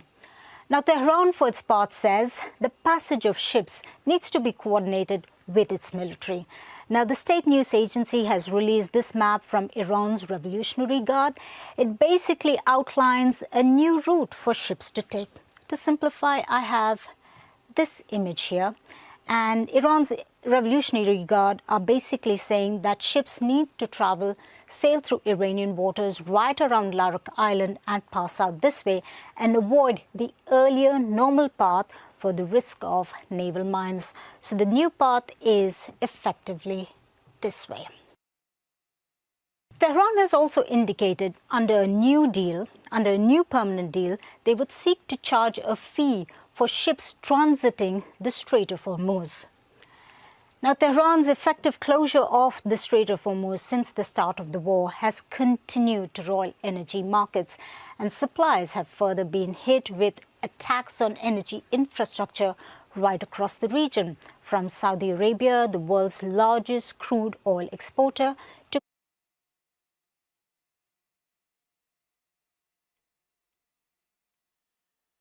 Yes, indeed. Iran, throughout the talks, kept that strait closed. God. I'm not sure what to do here right now. I feel like, to some degree, going through much of what I have in front of me at this point is rather irrelevant. It's been made relevant in the last, hour. The last hour. That's what I get for starting the stream, I guess. But this is NBC News from 20 minutes ago. No agreement in Pakistan. Vice President J.D. Vance said that the U.S. leaves Islamabad. The J.D. Vance says the U.S. leaves Islamabad, where a delegation was meeting for face-to-face negotiations with Iran, without reaching an agreement. The sides held talks for 21 hours. Vance said after the talks that the U.S. needs a commitment that Iran would not seek to develop I assume that's supposed to say a nuclear weapon, not a unclear weapon. Develop a nuclear weapon. We haven't seen that yet. We hope that we will, quote unquote, he said. CENTCOM said U.S. warships are setting conditions to reopen a safe passage after Iran laid mines in the key shipping lane. Netanyahu saying Iran campaign not over yet, with strikes continuing in Lebanon. Yeah. Yep.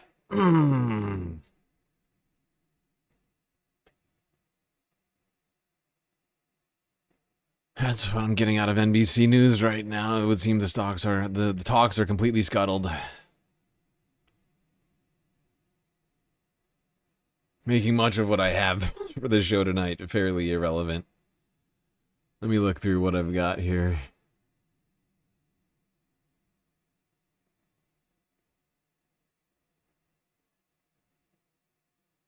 I suppose we might as well just keep going through these. France 24 from 10 hours ago. Israeli army said that it hit 200 more Hezbollah targets in the last 24 hours. I wonder how many civilians died as a result of these Villages in the strikes. south of Lebanon were targeted Saturday morning by Israeli strikes. Attacks were seen here in Yamhor and here in Arnoun. About 10 kilometers away, the town of Nabatea was hit on Friday. The explosion, which killed several members of the Lebanese security forces, occurred near a government building. The Israeli military says it is targeting Hezbollah infrastructure. On X, the army spokesperson celebrated the strikes against the Iran-backed group. Since the start of Operation Roar of the Lion, elimination of more than 1,400 Hezbollah terrorists, destruction of 4,300 terrorist infrastructures, and discovery of hundreds of combat means. Hezbollah announced on its Telegram channel that it had fired rockets at several cities in northern Israel in retaliation.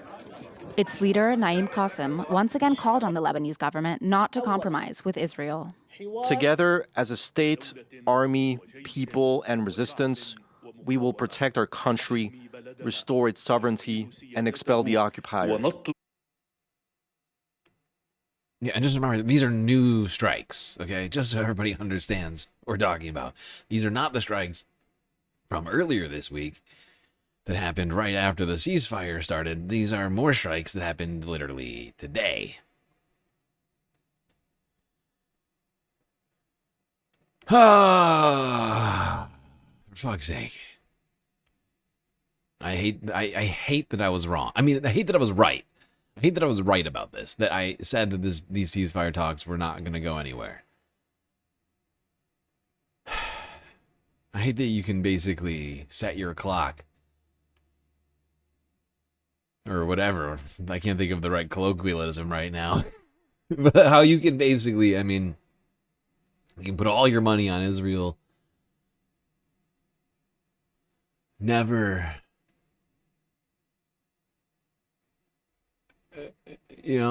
sticking to ceasefire agreements, never ending this fucking...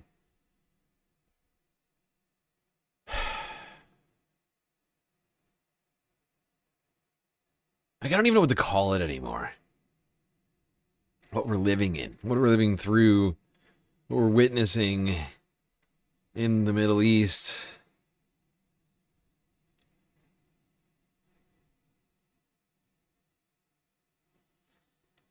I hate to say it, but the word that keeps coming up for me is Holocaust.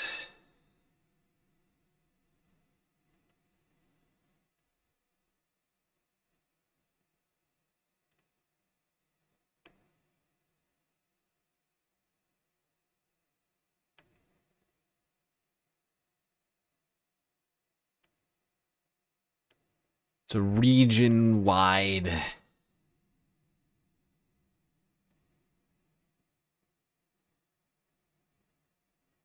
genocidal and territorial expansionary effort. I mean, it just, they're never, they seem, nothing is going to stop them at this point.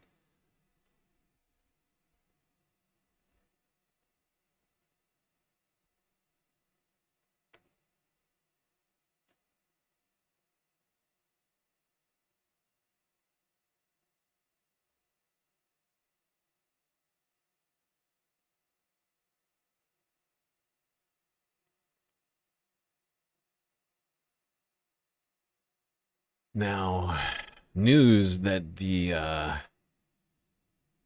Prime Minister of Lebanon was going to have talks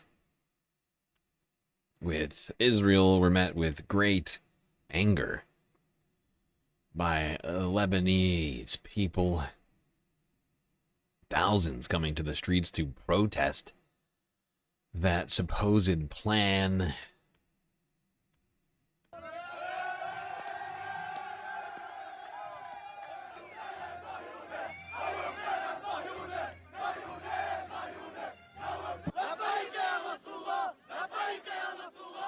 Actually, we are here to because we don't accept what's going on about the direct negotiation between Nawaf and the Israeli. So we will never leave here until they stop the negotiation.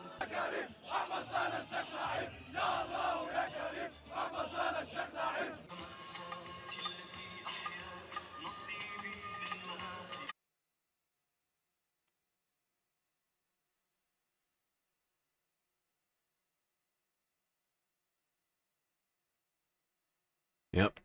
People in Lebanon incredibly incensed that their prime minister would meet with Benjamin Netanyahu for negotiating ceasefire. And actually, I have another clip. Where is it?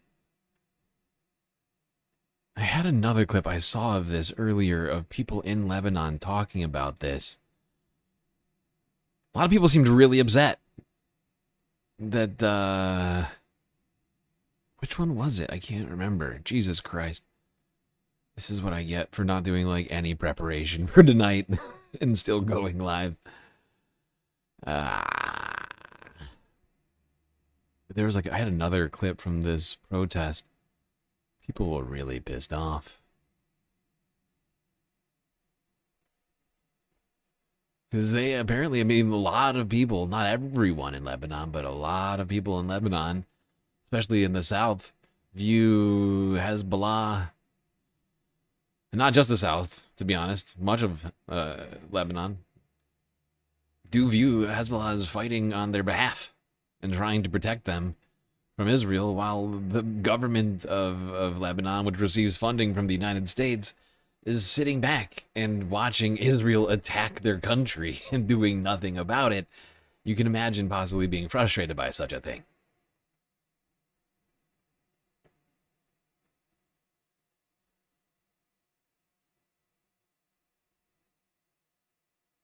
It's like if... Actually, that's a bad example. Nah. Yeah, whatever. Oh, God.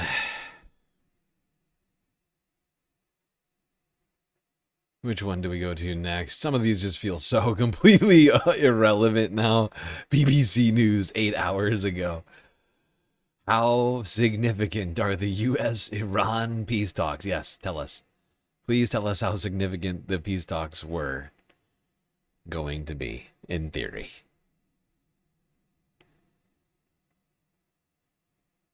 Oh, God. That's the thing about this news cycle right now, is the news does not keep. The news does not keep. This is from 8 hours ago.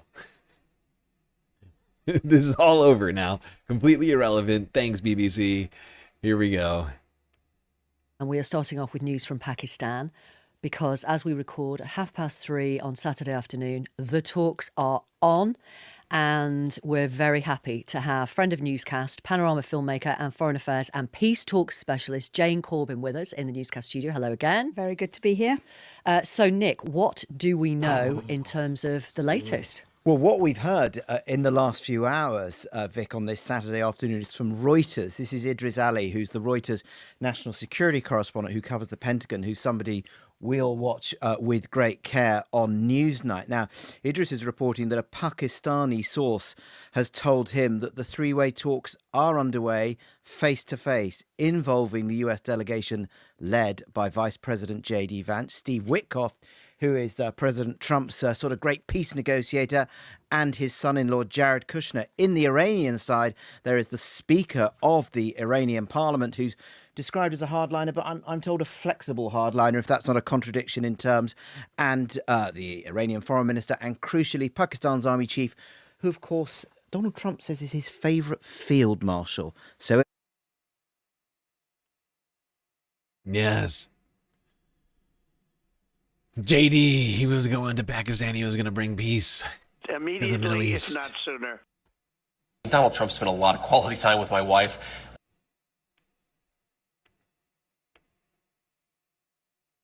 That's why they're called negotiations, because they change. Wow. Wow, wow, wow, Joe. Very wise. Very wise of you. That is true. I guess the way that these were being led up, like all the lead up to these peace talks, the way they were being talked about, it made it sound like it was going to be multiple days of difficult discussions instead of an afternoon of yelling and then running away. That seems not like what I was promised. But I don't know. There was a lot of lead up to this. People were saying this was we were gonna solve it. nothing seems solved. It's very strange. And we didn't seem to seemingly put any effort in. You couldn't even say there a whole fucking day. It's ridiculous. I guess what I'm saying is that I was led to believe this would at least last until tomorrow. We'd at least talk for, you know, a couple days. Maybe sleep on it, right? You know? Probably best to do negotiations over multiple days so that you can have a moment to think on it and come back and be like, okay, we slept on it. Here's our response type of thing.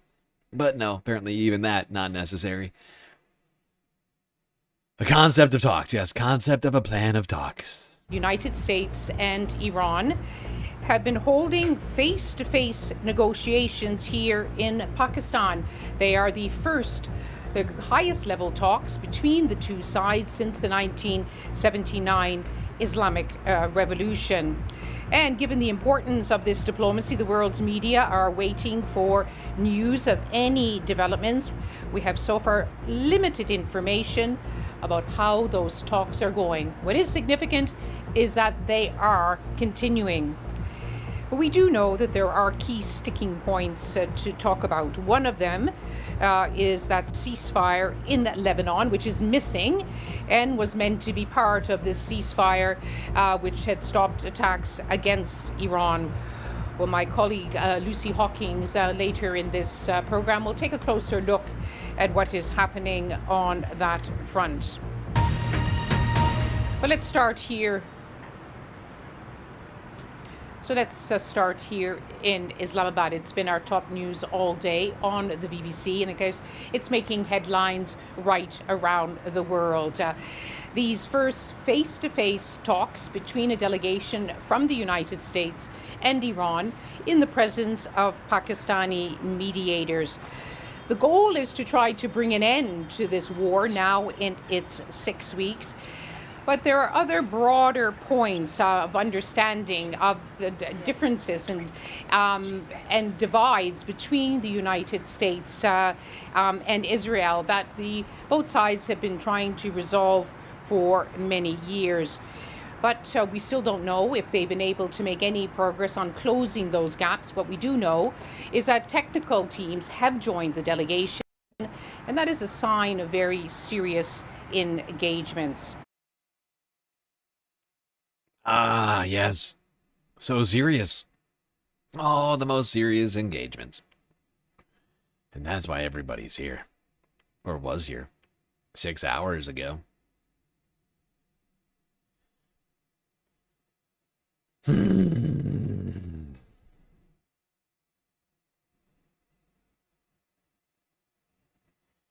Here I was. I started the stream. I was like, you know what? I'm hoping we can. I was thinking we'd be able to sort of settle in tonight once we got past some of the preliminary stuff and really start trying to chip away at like what needed to be achieved during these peace talks and what humps needed to be hurdled, what concessions might be made.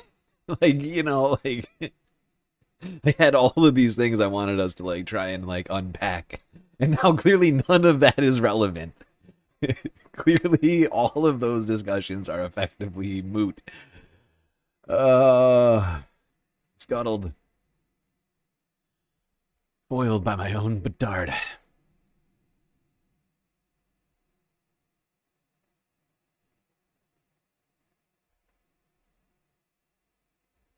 They want to make Lebanon into Palestine? Yeah. That's what we've been saying around here for a while. I feel like a lot of us. I know I've been saying it. I also see people in chat saying it. I don't know if there's any connection there, but yeah. Yeah, I think a lot of us see the clear parallels. I think it's the same for Iran as well. If Israel could achieve it, they would. And they're hoping that they will be able to with the help of the United States, right? They're hoping to basically turn every single one of their rivals in the Middle East into basically Gaza, into Palestine, into like rubble, like piles of rubble under Israeli control,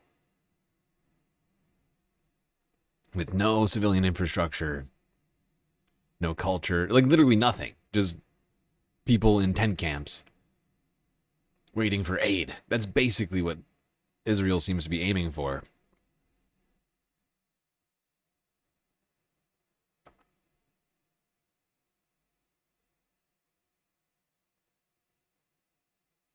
Has Israel genocided as many people as the Holocaust yet? No.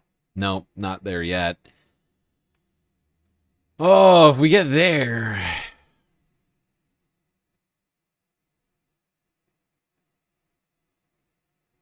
I'm honestly trying not to imagine what we're talking about, but yeah. I mean, to get to that point, we're talking about just an utter... I mean... You'd have to see, like, another... Well, like, basically the same amount of casualties as you've seen in Gaza over the last 2 years. You know, many, many times over. If we're trying to do, like...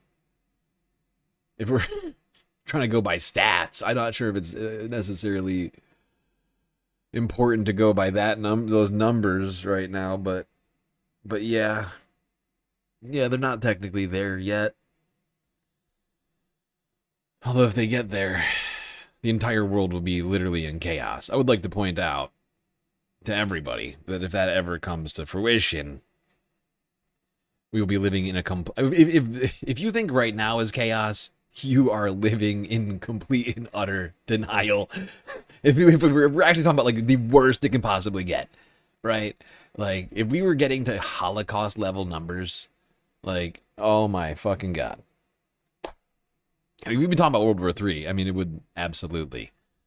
I mean, at that point, you're talking, you know, late stage World War III type stuff, where you got 70 plus countries all fighting each other, and Germany, like at the peak of its fucking, you know what I mean, like extermination campaigns. I mean, like right now, much of what Israel's been doing has been limited to very small territories, either within its control or right next to it. But of course, Germany only achieved its horrifying numbers as a result of its, you know, full-on, you know, invasion of all of Europe, right?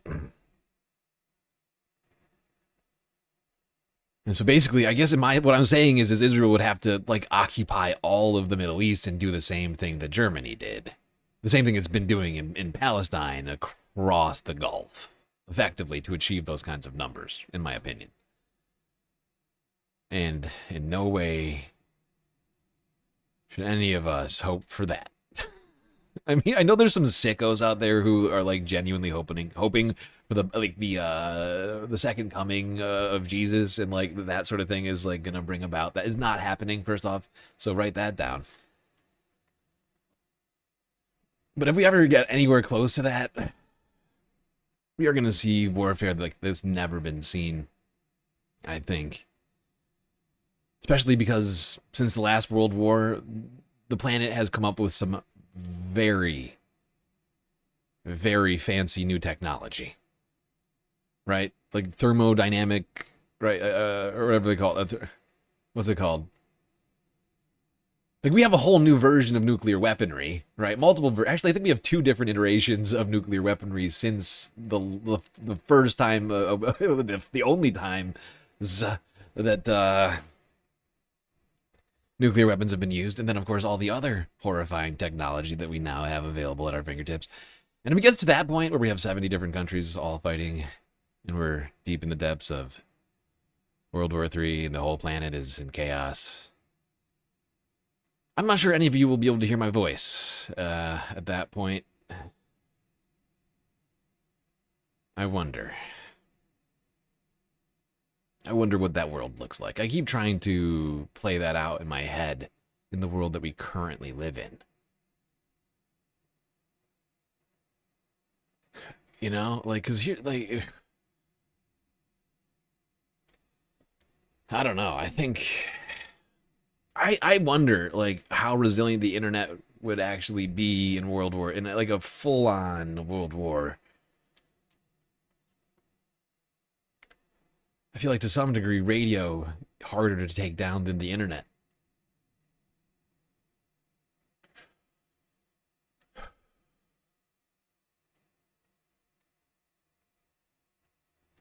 I don't know why I'm playing this out in my head right now. Probably because it feels like that's where we're headed. I think that's why I'm doing it right now. Because of the fact that the ceasefire talks just got scuttled, and I'm like, okay, so what's next? Oh, right. Oh, right, we were headed right down the path to World War III, and now I'm thinking about it again. That's good.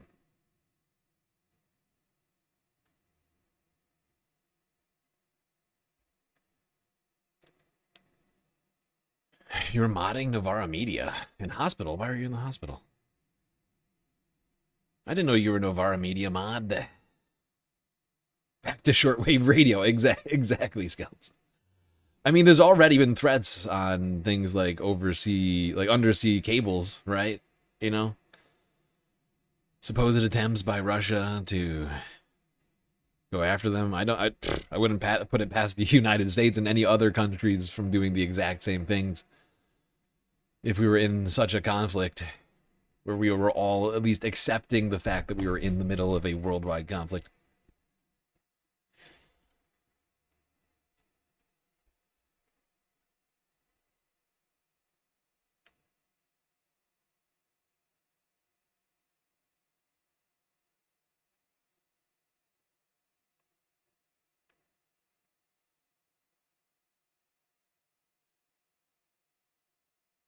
The fact is now in 2026, you want to do a mass attack on a, you don't necessarily need the pilots anymore, right? If you just send a bunch of drones equipped with AI, just a fleet of drones, send them in.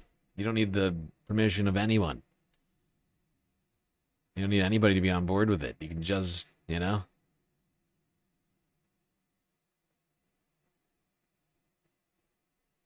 It's those sorts of technological advancements that makes me, sort of,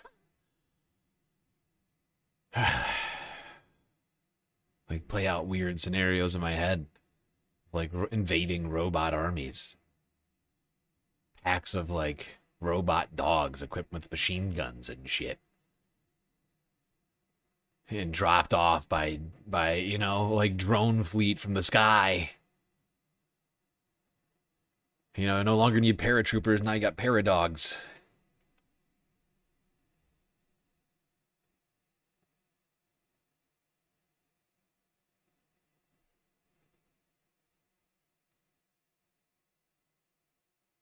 And of course, we still know how to make all the most horrifying chemical weapons from the trench war eras and things like that.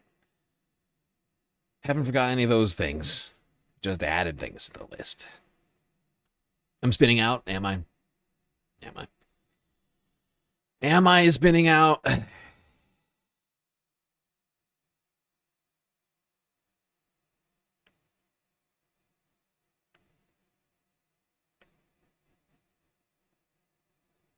Am I the one who spun out, or did the United States just spin out?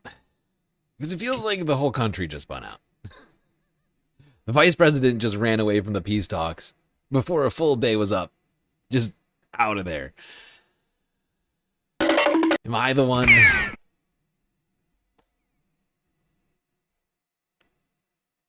To discuss this further, joining us once again in the studio, Sultan Barakat, who's a professor of public policy with Hamad bin Khalifa University, and in Lahore is Ijaz Haider, who's a defense and national security analyst. Let's start with you, Professor. We know what the US wants. How easy would that be for Iran to give? You were saying when we spoke an hour ago that there is no nuclear program anyway. Well, there is no program on the ground, but it is in the minds of the Americans and the Israelis as is there as a threat. So the Iranians, I think, they need to take steps to reassure everyone that this is. Yeah, I mean, I know he's trying to be diplomatic right now in the way he's saying this, but just to clarify what he just said. The United States and Israel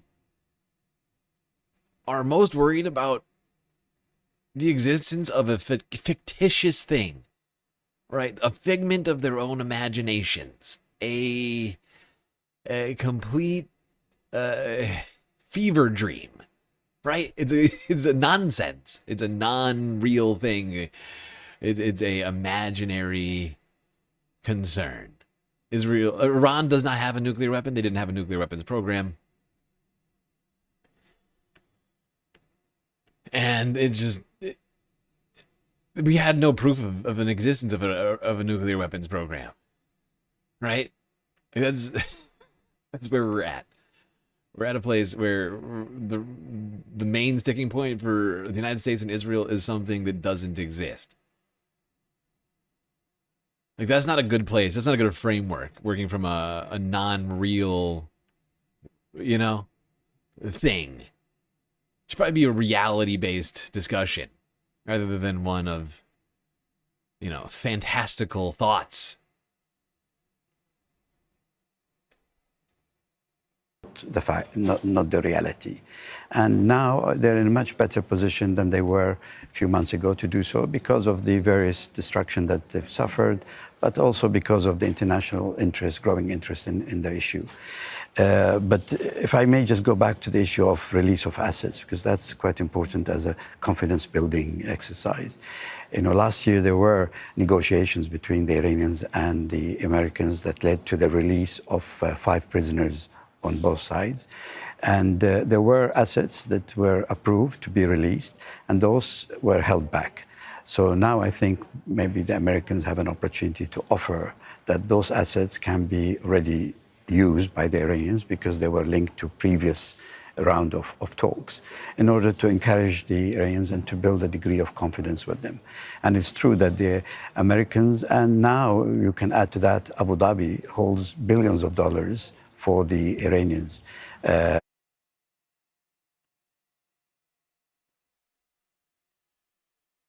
Yep, we've been holding on to billions and billions and billions of dollars. Iranian assets. Illegal. Like pirates. Like a pirate.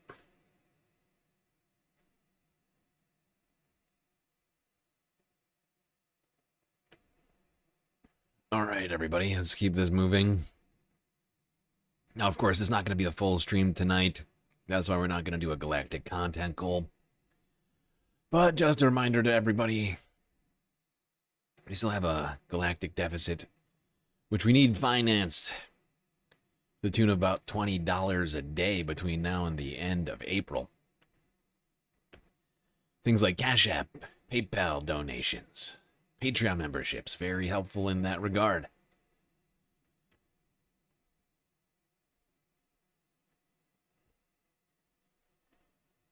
Okay. Now, 3 hours ago, more Israeli strikes on Lebanon. Whoa! Shock of shocks. I know everybody is utterly in utter disbelief. Israel's continuing to do more strikes in Lebanon, even though we've seen them doing them every single day since the ceasefire was announced.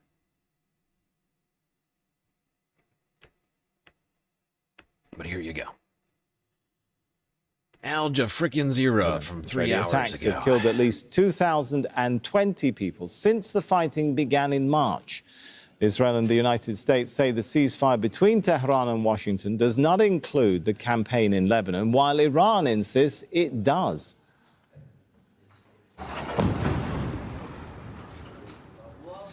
The latest Israeli strikes have killed at least 10 people in southern Lebanon. Residential areas in the Nabatea district have been hit as attacks spread across several towns. Health officials say homes, infrastructure and civilian facilities have been heavily damaged.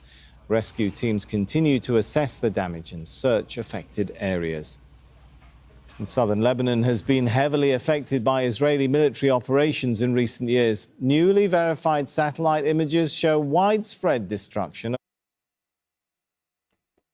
I think the only way Americans are able to support this kind of shit is because the United States, while we have waged war over and over again, over the decades across the planet, effectively, we never see images like this on U.S. territory. Really the only time in like the last, all right, not quite, but nearly the only time in the last 100 years, aside from Pearl Harbor, the 9/11 is the only time the United States has seen anything like this, right? And it couldn't actually be attributed to any nation state. But like, if we could directly what's the, I don't know. Like, if the United States, if people in the United States ever had to deal with this kind of shit, like, we would be, like, the United States would be shutting down its military. Like, if we ever had to deal with the consequences of what our military does abroad, back at home, in the way that all these people are dealing with in their homes, in their neighborhoods, like, the U.S. military would have such a lower support rate. Like, right now, it's already historically low, but if this were something that, there would be no people left supporting these wars. But, thankfully, for people like the president and the military-industrial complex,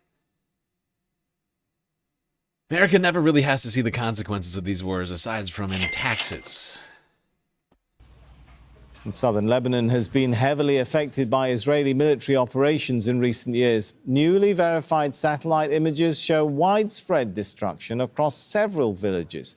Amnesty International says more than 10,000 structures were destroyed between October 2024 and January 2025. And the group accuses Israel of targeting civilian sites, including schools and hospitals. It says this could amount to war crimes. Well, let's turn now to Heidi Pett. She's in the Lebanese capital, and we've been hearing from the Israeli Prime Minister laying out what he called conditions for talks with Lebanon. Are we getting any Lebanese response to that? There hasn't been anything specific from the Lebanese government today. We haven't heard from the Speaker of Parliament, Nabih Berri, who is the most senior Shia political leader here in Lebanon, but he has long maintained that Lebanon should not negotiate under fire. That is, that there should not be any real talks until there is a ceasefire here in Lebanon. In terms of the president, nothing official from his office today. The Prime Minister, Nawaf Salam, who was actually scheduled to visit the US next week, has now postponed that visit. And he has cited the security situation here inside Lebanon as his reason for postponing that. There have been protests on the ground here in Beirut, and in fact, for the last couple of days, against the idea of Lebanon engaging in those direct talks with Israel. We have had Hezbollah and its ally, the Amal Party, calling on their supporters, in fact, not to go into the streets at what they have described as a sensitive time for Lebanon, warning that internal strife here could be exploited by. By the way, I was just I was like reading something on my, like, I'm trying to look through more news on the fucking talks right now. But the video you're seeing on your left, I have no idea if she said it or not, but the video you're seeing on your left is of an Israeli strike in Lebanon showing a mass amount of white phosphorus being dumped onto whatever's beneath down there. This is a war crime. This is a war crime. White phosphorus, which Israel's been using in Gaza, of course, in Lebanon for the last 3 years, even though there's clear international laws against it. They're just doing it. They're just continuing. They just don't give a shit. They don't give a shit. Israel. So that gives you some sense of how delicate things are here, the mixed reactions to the idea of direct negotiations with Israel, because these two countries have been in an official state of war for decades, and it is in fact illegal for Lebanese to talk to Israelis. So to have these two ambassadors speaking in the US on Tuesday is a very significant development, but it is getting a mixed response on the streets here in Lebanon and among the political establishment as well. Hezbollah has long maintained that that would be inappropriate, and again sticking with this idea that there shouldn't be negotiations until there's a ceasefire. And Heidi, there are reports of Israeli occupation forces carrying out demolitions. What can you tell us about that? Yes, this is unfortunately a long-standing policy of the Israeli military here in Lebanon. Today there were demolitions of houses in the town of Naura, that is down by the coast in South Lebanon, quite close to the Israeli border. It's in fact the town where the UN peacekeepers are headquartered.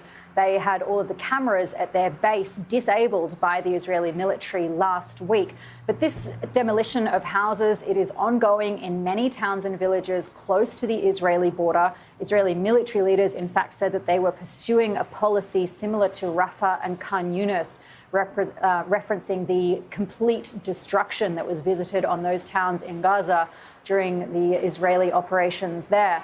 But in terms of what else the Israeli military is up to across South Lebanon, there have been continued airstrikes and more than a dozen people killed so far today. There has been some respite in the capital that is reportedly due to US pressure on the Israelis in advance of these talks that will happen in Washington on Tuesday. But the Israelis also continue to expand their ground operation. They have been sighted inside the town of Bint Jbeil. Now, that is a significant town, not just strategically for its position in the central sector of the front line, but also it's quite emotionally significant. That town has been dubbed by Hezbollah the capital of the resistance, and that is because of the Israelis' failure to take that town during the 2006 war. So the fact that there are Israeli Merkava tanks inside that town at the moment is quite significant.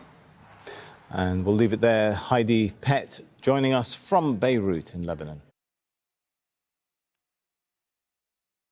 Well, as those ceasefire talks were supposedly going on, Israel was continuing its just onslaught on Lebanon. Just doing war crime after war crime in the middle of peace talks. What a thing to do.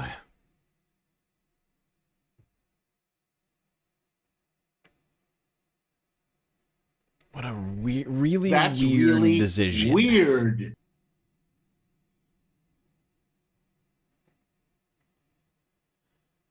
No one is going to stop them. Yeah, it kind of feels like that, Amanda. Hate to say it. Nobody seems to be rushing to stop Israel, unless you count Iran. And Hezbollah. All right. Now, while all this was ongoing, Donald Trump had some things to say, claiming that the United States would win regardless of the outcome of the talks. What you talking about? Our President Donald Trump has just addressed the latest talks in Iran. Well, latest talks rather with Iran. He says the US has won. Look, regardless, we win. Regardless what happens, we win. We've totally defeated that country. And so let's see what happens. Maybe they make a deal, maybe they don't. From the standpoint of America, we win. One other thing that's happening is that boats are sailing up and heading out to our country. Big, beautiful tankers, and we're loading them up with oil and gas and everything else. And it's a pretty beautiful thing to see.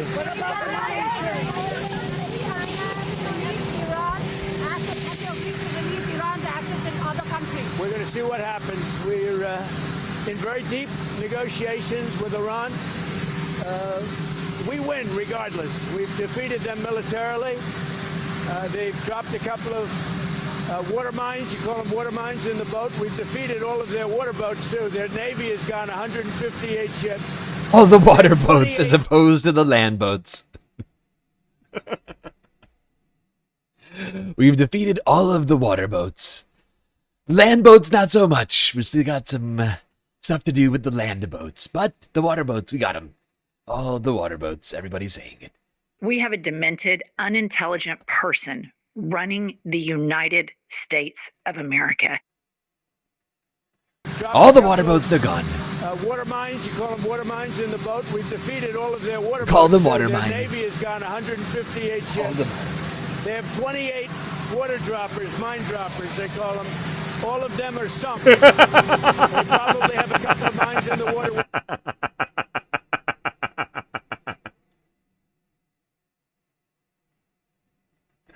I know this is serious, but how am I supposed to take it seriously when he says that kind of shit?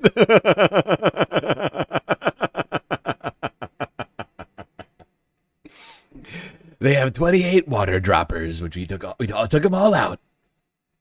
Took them all out. All the water droppers, they're gone. You know what I'm talking about, water droppers. They had 28 of them. Look at these things, dangerous. Dangerous, dangerous water droppers. Can't have that. Iran cannot have water droppers. That's why we have defeated them militarily so they can no longer drop water whenever they want to. Took them all out. Every single one. They're really going to have some trouble when they're trying to deal with their essential oils. All of them are sunk. They probably have a couple of mines in the water. We have minesweepers out there. We're sweeping the strait. In addition to that, we're negotiating whether we make a deal or not. Makes no difference to me. Joining us now from Islamabad is Abbas Aslani. What a fucking idiot. What a fucking moron. Makes no difference. It's fine. We win either way. We took out all the water droppers and water boats. All the water boats and the water droppers, they're all gone. It's a great military victory. Ask anybody. A what now?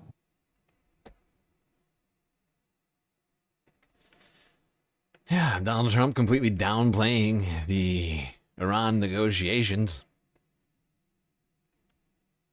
as well as saying a bunch of very strange things about water. Not clear what any of that was about.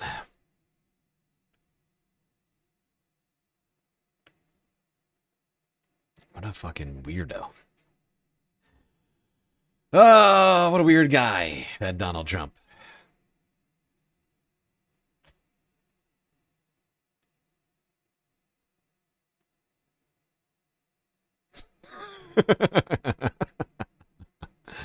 Yes.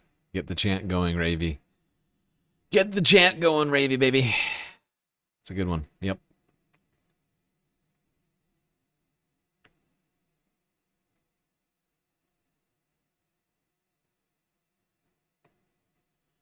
Hey, hey, ho, ho, congestive heart failure. Let's go.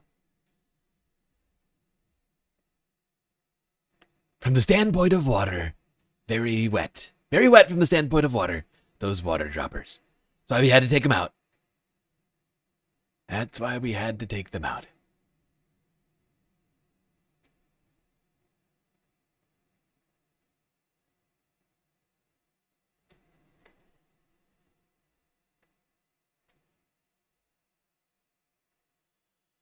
The art of the deal.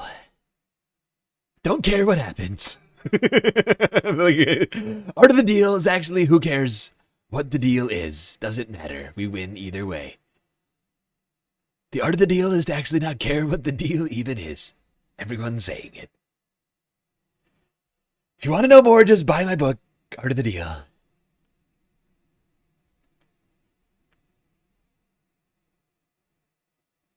I hear they're going to put it in the Great Library of Alexandria.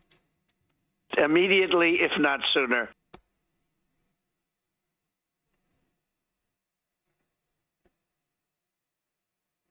All right. Let's go here. Might as well kill some time. Over at PBS, the Piker Broadcasting System.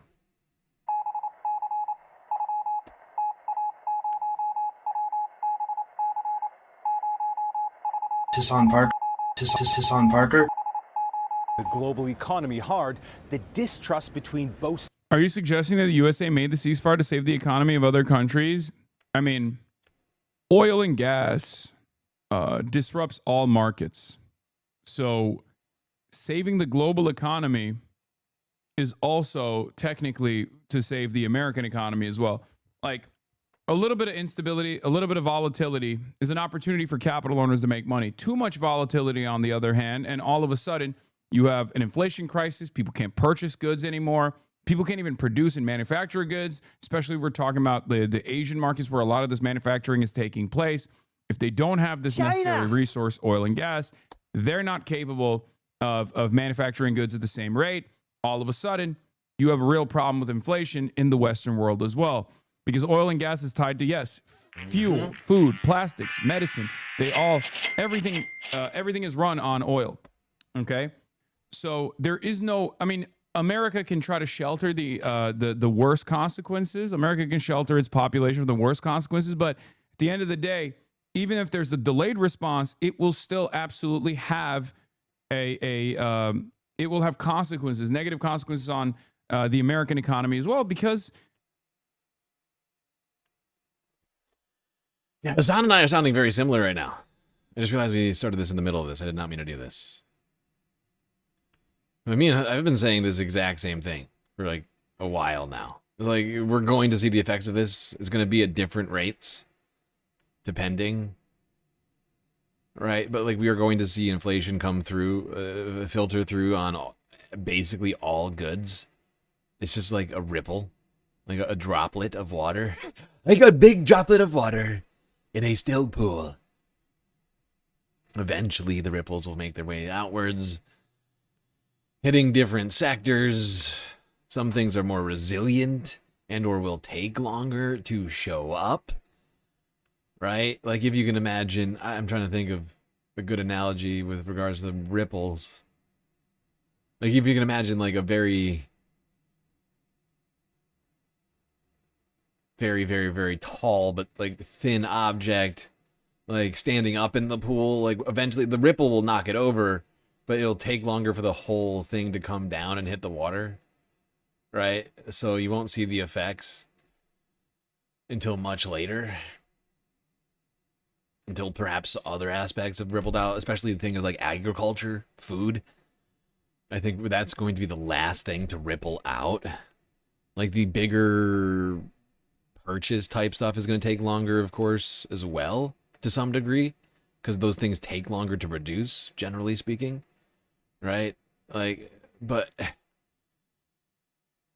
there's all sorts of different things to factor in here, right? It's the cost of oil, right? Oil is not only necessary for like the energy input aspects of things, right? For different parts along the chain, whether it's the actual production of the goods or the transportation of the goods.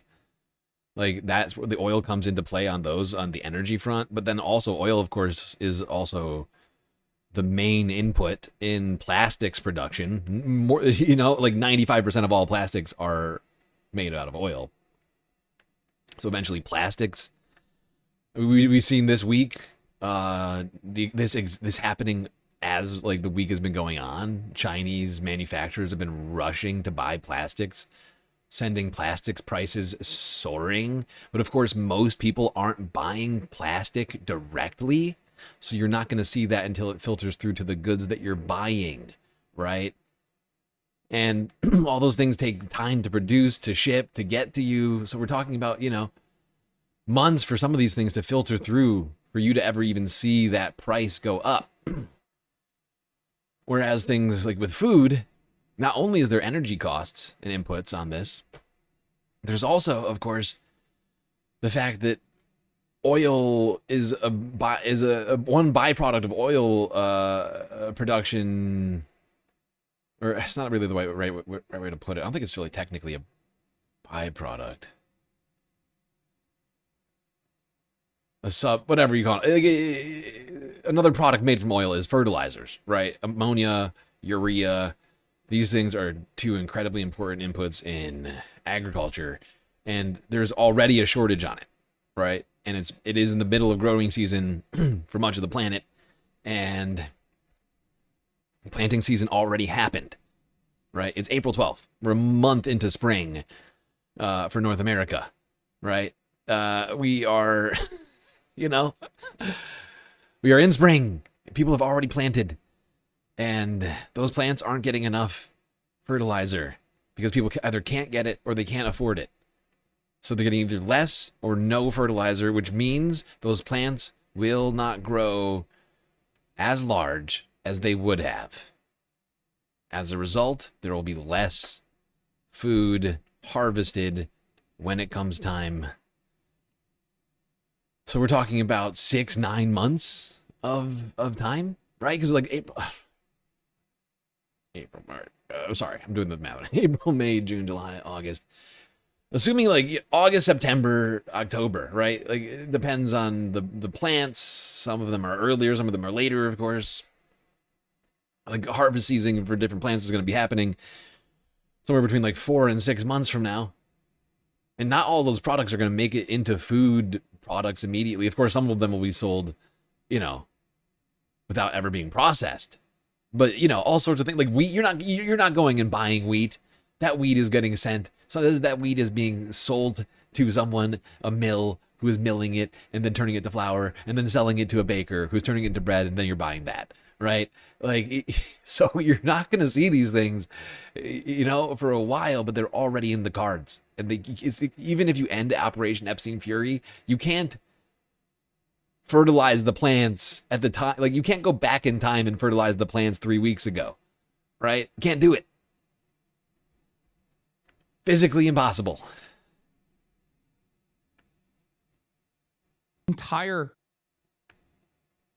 But sure, will accessing fertilizer be helpful now? Having the supply chain crisis with regards to that end now be helpful? Abso-freaking-lutely, because they fertilize throughout the whole year. It's not just one time, or at least through much of it.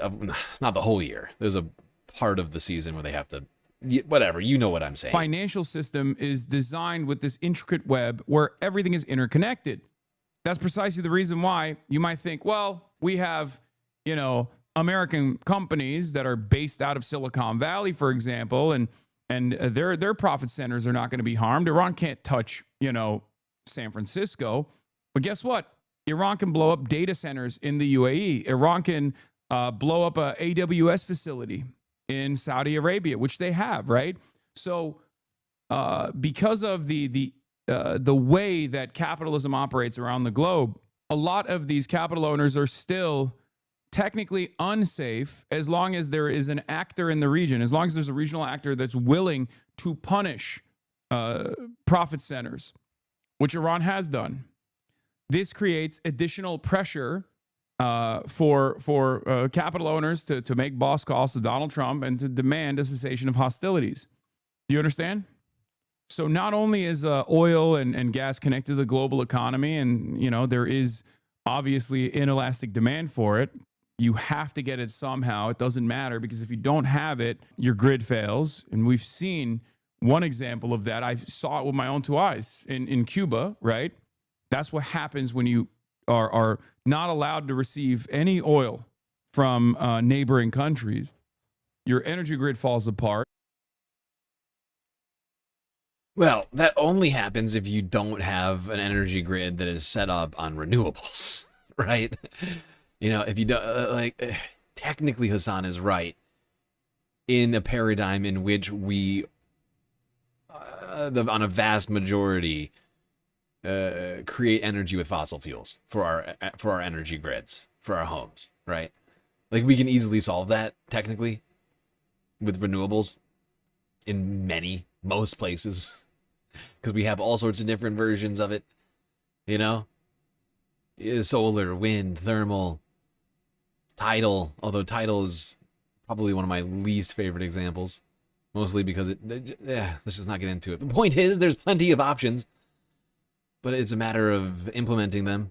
Cuba has been doing that, actually, to some degree, as a result of all this. China's been sending a fuck ton of solar panels. And honestly, that's just what the world needs to do. As a reaction to all of this, knee-jerk reaction it should be to create systems that don't rely on oil to create energy so we can keep society running. Your food Even when things spoils like this when there's happen. no electricity. There's no transport of drugs, no transport for ambulances, no transport of food. Everything collapses. It becomes like everyday existence becomes unbearable, right? You can't deal with that.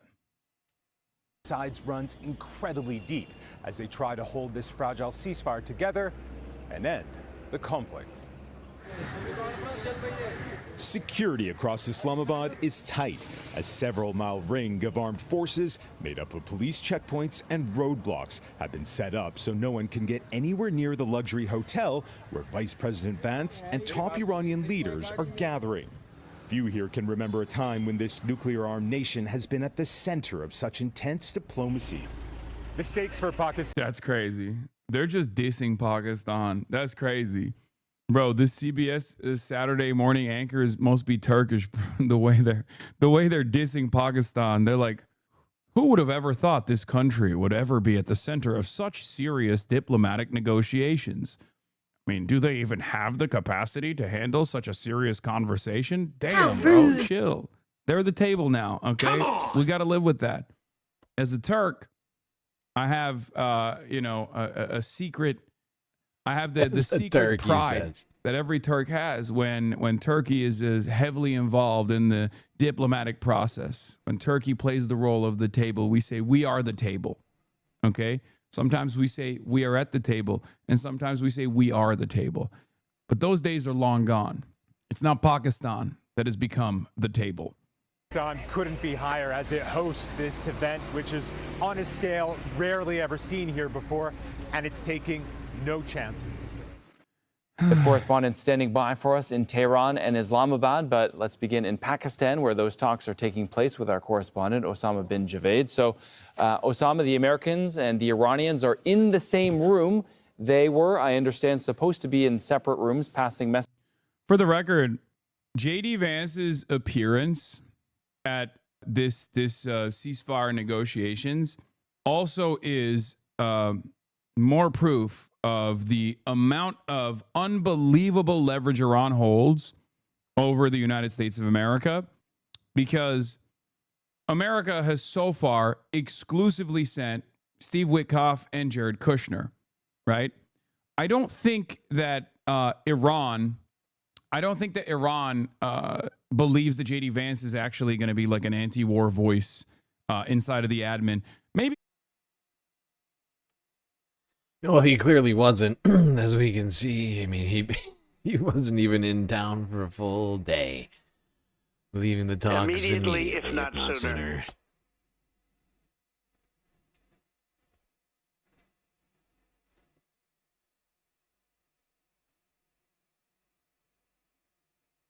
Well, Space Fams, as we continue going through these, please consider contributing to the Galactic News Network. We are completely funded by you. One great way to contribute to the Galactic News Network is completely free. Follow on Twitch, subscribe on YouTube, and hit that like button. Really helps us out.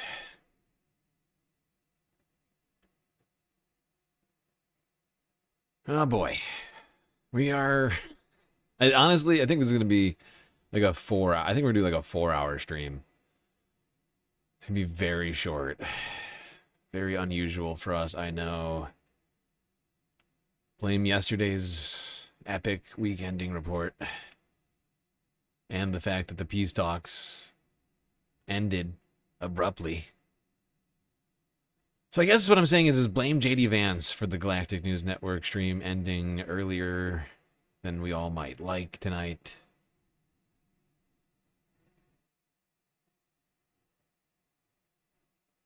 He wants a thank you? Who, Donald Trump?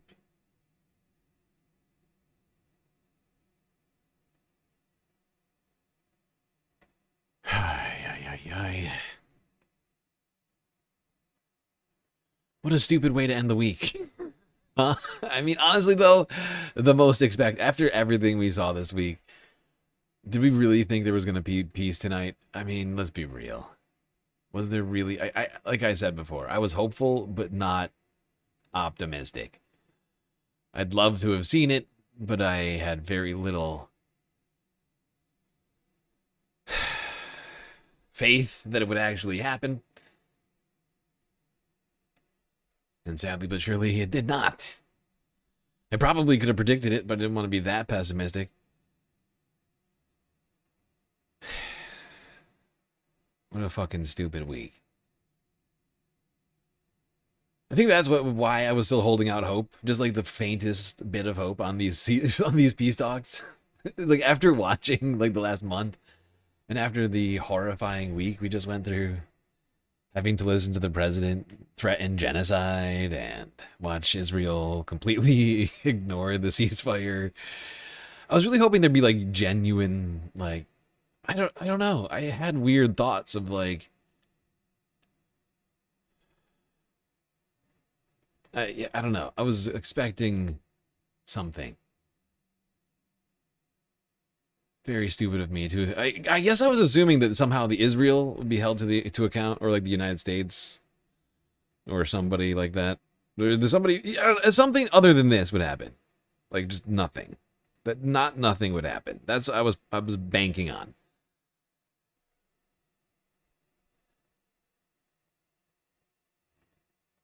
JD. Did they say thank you to JD? I doubt it. I doubt it. All right, here's Al Jazeera English, who is basically the only people by the fucking way. Before we go to this story, I just want to point something out I just found really, really annoying. Like,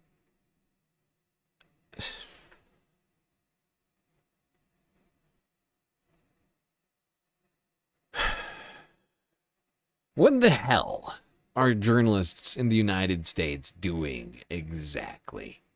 Is this the question I'd like to know? I'd like an answer to. We had very serious, supposedly very serious talks going on in Pakistan over the last 24 hours, as you may have heard. But it's like CNN didn't get the memo. Look. Here is CNN's YouTube channel. I just want to point this out. Here is CNN's YouTube channel. Let me zoom in a little bit so you can. I feel like it's hard to see. Look. This is from 7 hours ago. While the peace talks were going on, 23 minutes of Harry Emden running this week's numbers. NASA's Artemis 2 mission in 20 minutes from 11 hours ago. While the peace talks were still going on, 13 hours ago, Representative Eric Swalwell allegations. Not going to say that necessarily. From 17 hours ago, retired general breaks down Iran war strategy. There's no mention of the peace talks. It's like they didn't even happen. It's like if you only were subscribed to CNN for your news, you wouldn't even know there were peace talks happening. No, zero mention. Multiple mentions of in the last day of Artemis 2, but nothing on the peace talks. These supposedly incredibly important peace talks. The vice president was there. Not news. Not news, apparently, CNN. Artemis 2 more important, apparently. Fascinating.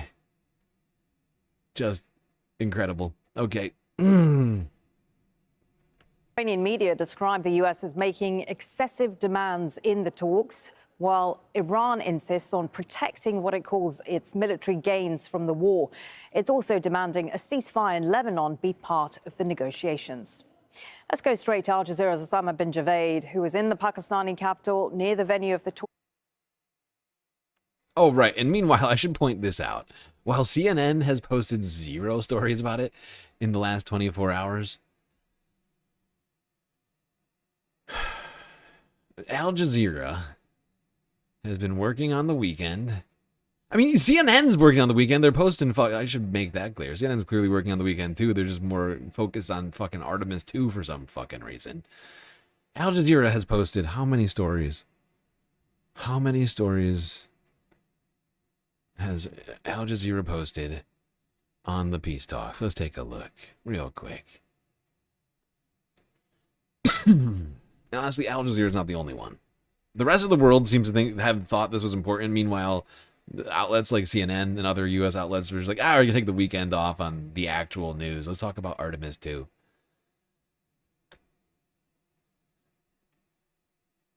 Whoops, that's live. Did not mean to click that. 1, 2, 3, 4, 5, 6, 7, 8, 9, 10, 11. That is 12, 13. At least a baker's dozen clips in the last 24 hours from Al Jazeera on the peace talks. Meanwhile, CNN crickets.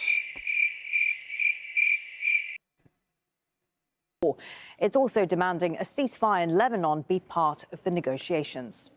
Let's go straight to Al Jazeera's Osama bin Javaid, who is in the Pakistani capital near the venue of the talks. And we're just hearing, Osama, talks have finally concluded after a marathon number of hours. What exactly are you hearing? No, undoubtedly, J-Rock. I too agree. I'm glad that the Artemis 2 mission was successful, that we've made history for humankind, and that the Artemis crew came back safe and sound. We even talked about it. We talked about it practically in fact, not practically, I think every single stream this week, we too talked about Artemis. But every single day, every single stream, we've been talking about what's going on in Iran, and the last 48 hours is all we've been talking about, these fucking ceasefire talks. I just find that to be just incredibly... in my opinion, it is a shirking of their journalistic duty to be more focused on Artemis than on the peace talks that just got, literally the peace talks started and ended, and CNN was nowhere to be seen. And that's what I find to be incredible. It's like they never happened. They were so off of the ball on that. They seemingly just cared so little about these talks. They couldn't be bothered. And they happened and they ended and it just went by the wayside. And I just can't understand how that's fucking possible. I'm one guy, right? CNN is a whole fucking group of people with millions and millions and millions and millions of dollars in their budget. Right, maybe billion. I actually don't know what CNN's budget is, but I'm sure it is fairly large and tens of thousands of times larger than mine. And I just don't understand how you could fucking do that.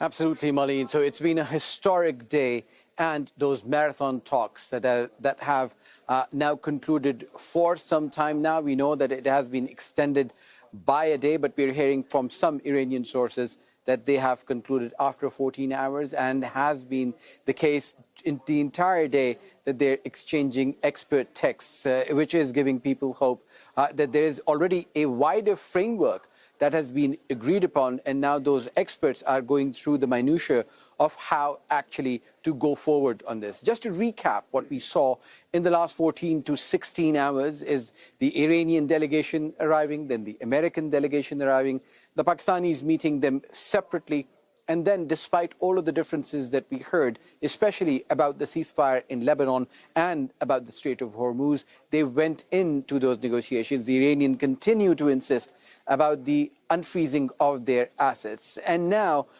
because these talks have been going back and forth, there's been very little information that has come out of that room, but the drip of information that we heard from our sources, there's been lulls, there's been highs, but the overall atmosphere has been described as positive. To discuss that further, we have with us a retired General Zahid Mahmood, who is a security and defense analyst. You've been monitoring this the entire day. It appears that now there's going to be a break for a few hours as daylight is about to break here in Pakistan. What is your takeaway from this? Has there anything that have been achieved now? I think the continuity, and this is a very positive sign, to be very honest. And this also shows that both sides are sincere in approaching to some kind of agreement, or they would like to have to lower down the temperatures of this war. So this also reflects, clearly reflects that they are willing to get to some settlement. But of course, there are few things which are very strategic in nature, like Hormuz is strategic in nature. Nuclear, we already have a history on that. So probably these are very important things. And then you told your crazy story about almost being killed by fundamentalist Christians and the police on Looney Tunes channel? What? I must have missed that. That's fucked up, Jokey. That's fucked up. That's right, Banksy Man. We do have a YouTube channel, too. That's right. Although the vertical has been incredibly quiet lately. I don't know what I did wrong to the poor YouTube algorithm, but we've been completely getting blackballed on the vertical lately. No vertical views. It's been nothing. I don't know. I have to, like, do, like, a sacrifice to the YouTube gods or something, I think. To restore us back to the algorithm. Something. I don't know what the actual strategy is. The Iranians, especially, the way they have attached themselves, they're talking about the larger peace in the region. They're talking about the non-state actors also, other organizations in other part of this, this region. So they're talking about the comprehensive peace. That is the largest scheme for them. And of course, the people are also expecting that after fighting, are standing with a lot of courage, taking all this, all has happened to their militaries, their navy, their air force. Now this is the time if the national resolve has to be converted into the meaningful outcomes. So they're conscious of that. That's why President Khan is talking about the people of Iran, and probably they will stand by, and he's talking about that we will take these aspirations into the talks, and then we will stand by with whatever are the outcomes of the talk, and that will have the whole of the nation, approval to that. Well, the U.S. president is saying that he's already won the war. He's destroyed their navy, obliterated their capability to do any air defenses. It appears that the maximalist positions have not changed so much during the day. So you're saying that it is a positive sign that they've gone into day 2 of these talks. What gives you hope that there will be some conclusion? I think that hope was short-lived, as not long after this happened, J.D. Vance came out and said that the talks were over and that day 2 wasn't going to happen. J.D. Vance, the U.S. Vice President, is due to speak soon. To the Prime Minister of Pakistan and to tools. Field Marshal Munir, who were both incredible hosts. And whatever shortcomings in the negotiation, it wasn't because of the Pakistanis who did an amazing job and really tried to help us and the Iranians bridge the gap and get to a deal. We have been at it now for 21 hours, and we've had a number of substantive discussions with the Iranians. That's the good news. The bad news is that we have not reached an agreement. And I think that's bad news for Iran much more than it's bad news for the United States of America. So we go back to the United States having not come to an agreement. We've made very clear what our red lines are, what things we're willing to accommodate them on, and what things we're not willing to accommodate them on. And we've made that as clear as we willing to possibly accommodate could. them on? And they have chosen not to accept our terms. I would love to know what things the United States is willing to accommodate Iran on, because he's making the claim that there was something we were willing to capitulate on, essentially. I'd love to know what that would be. Questions? Because we're diametrically opposed on so many things. I would just love to know what things the United States would be willing to accommodate them on. Precisely what have they rejected here? Can you help us understand it a little bit? Well, I won't go into all the details because I don't want to negotiate in public after we negotiated for 21 hours in private. But the simple fact is that we need to see an affirmative commitment that they will not seek a nuclear weapon and they will not seek the tools that would enable them to quickly achieve a nuclear weapon. That is the core goal of the President of the United States, and that's what we've tried to achieve through these negotiations. Oh, Again, their I nuclear see. programs such as... I see. Yes, right. Okay, he's about to say it, isn't he? So, the United States' red line is that Iran's not allowed to have any nuclear material in its country for any purposes whatsoever. For nuclear power production, research, or anything else. That's effectively what I believe he's about to say. When he said tools, I was like, what tools are you talking about?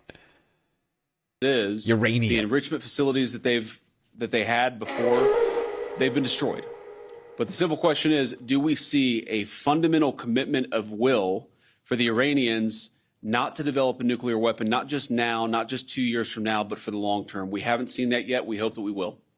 Jen. Was there a framework on anything? And also, did the Iranian frozen assets come up, and did you reach any conclusions on those frozen assets? We talked about all those issues, Jen, and we talked about a number of issues beyond that. And so certainly those things came up. But again, we just could not get to a situation where the Iranians were willing to accept our terms. I think that we were quite flexible. We were quite accommodating. The president told us, you need to come here in good faith and make your best effort to get a deal.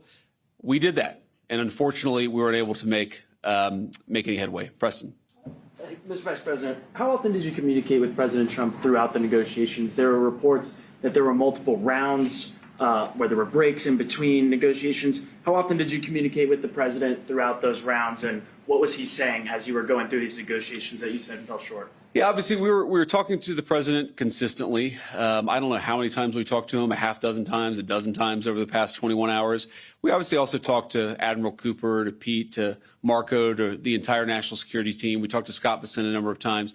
So look, we were constantly in communication with the team because we were negotiating in good faith. And we leave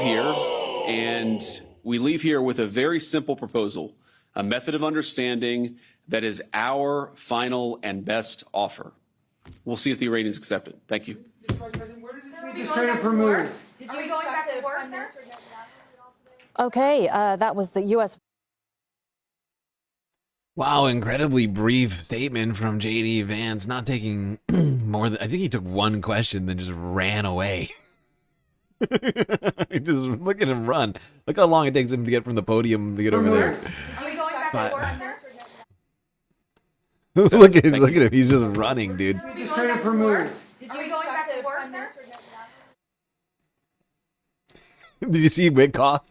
Steve was like, wait, they got more questions. Then he's like, oh, wait, but JD's leaving.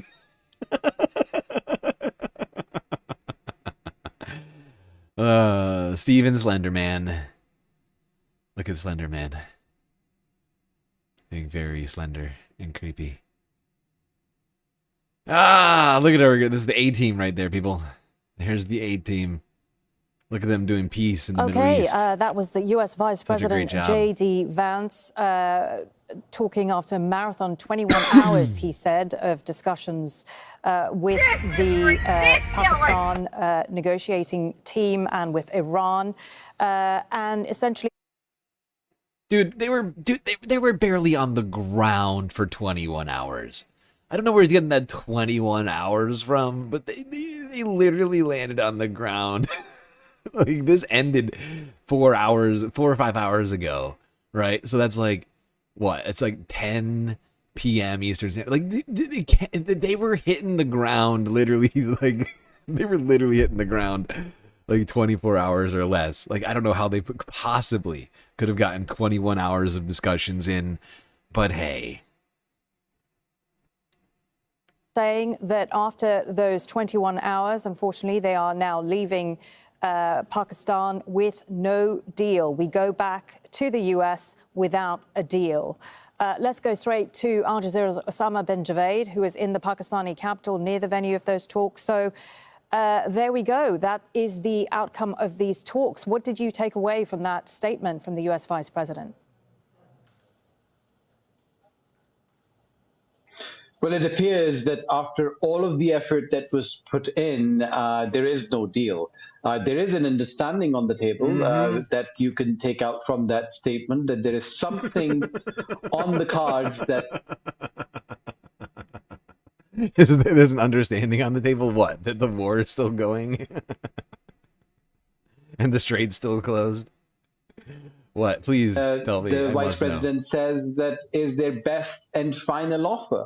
And I think that is something which would, if you were an optimist, giving you some hope that there is still the negotiations process is not dead. I was speaking to a source just before we heard that the Vice President is going to be making a statement.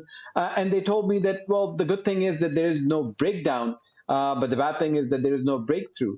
And according to the Vice President, well, the bad thing is that they're leaving without a deal. During these talks, it was never going... That is the worst silver lining I've ever heard. I tried to give him as much time as I possibly could. That's the worst silver lining I have ever heard in my life. At least we can all take away from this that the United States has not changed any of its positions on the negotiations, positions which are diametrically opposed to Iran's positions, which Iran hasn't changed. That's not so much, in my opinion, that's not so much a silver lining as a description of... Seriously, that is not a description. That is a description of the current situation we're in. That's not a silver lining. That's just the reality of the girth. There's nothing positive. I heard nothing positive in there at all. United States still completely unwilling to change any of its positions. So I guess that's good. At least they're willing to tell us. Yeah, great. Great, thanks. Yes. I will now have no problem going to sleep. Everything's fine. Easy. We were hearing from various diplomats, various sources, and there was very little concrete information coming out. So there was the first round, and the second round. So we believe there were about 5 rounds, and after every single one of them, there were exchanges of notes between these two sides. So it appears that there is some... Oh, God, J-Rock, I know you're not doing it intentionally, but... Oh, that's killing me right now. I don't have the funds for any such deliciousness. I wish... I do wish. Oh, God. Need it. Quite needed right now, I would say. In fact, everybody's saying it. Everybody's saying it. We need it more now than ever. A wider framework that both sides have come towards. I think there is a proposal and a counter proposal from what we gather from J.D. Vance, and there's not been an agreement. So now we'll have to see what the Iranians have to say about it, because the sources that we were speaking to during the day, they were of the view that the United States is asking for maximalist positions, especially when it came to the Strait of Hormuz. The Iranians are not willing to budge on that, and they say that they've been talking about multiple issues, including the nuclear program, including their influence in the region, including other issues regarding the economics of all of this. Yeah, the horrible, terrible economics. The horrible, terrible, no good, very bad economics. Ivan Van Vleen. There are a lot of rumors that Iran gifted JD a couch. What? How generous of Iran. Maybe that's why JD left so quickly. Not because they're incapable of reaching a reasonable peace agreement, but because he needed to get back home to the couch. That makes perfect sense. Because the Iranians have been insistent about an asset unfreeze from the United States as well. So It appears that there has been some movement because if they were to break down completely, that would have happened much earlier. So going in, you heard from Bagher Kalibaf saying that this is only going to be successful if there is an asset unfreeze and the issue of the Lebanese ceasefire. That has not transpired. We believe from our sources that there is some indication of an agreement with Israel that it is not going to bomb the capital Beirut and is going to continue its operations in the south. But again, this is all drip information that we were getting from some sources. So we'll have to wait and see on the Iranian version of events. And then obviously the interlocutors who were the Pakistanis, diplomats that I've been speaking to tell me that there's been tremendous effort that has been put into just bringing these sides to the table. A historic day where they, for the first time since the 1979 revolution in Iran, were able to bring such high level people face to face with each other. Osama, what should we read into the fact that no mention was made of whether there will be any more talks, when there might be more talks? Do we take that as a positive sign or a negative sign? Well, it will all depend on the other side because These are the same people who say that we need more guns and that guns make everybody more safe. Yeah, that's a good point. You would think that like the NRA types would make the argument that the more nuclear weapons we have on the planet, the more safe that everybody will be. Because nobody would ever, you know, launch a nuke in the middle of a bar where everybody's got nukes, right? I mean, you know, for the analogy, if you will, right? Like nobody would go shoot up a school if all the toddlers are packing. Come on! Come on!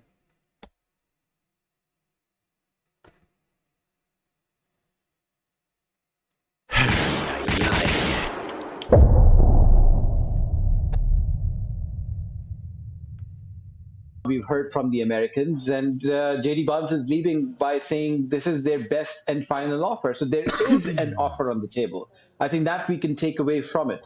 Now, he's saying that they were not able to make progress because it appears that they have not moved from that offer that they made. So whether this was an offer that they came with to begin with, whether this was an offer that transpired during those multiple rounds of negotiations where there was a give and take from the sources that we were talking to in the government, they were telling us that there is their push is that unless there is a compromise, unless both sides are willing to give and take, these things cannot move forward. And there was no expectation of a major breakthrough here today because of, you remember how long it took for the Joint Comprehensive Plan of Action, the JCPOA, the Iran nuclear deal, where experts and politicians and nuclear scientists poured over every single line. So it appears that the diplomacy is not dead, but as in the words of the U.S. Vice President, it is unfortunate that they are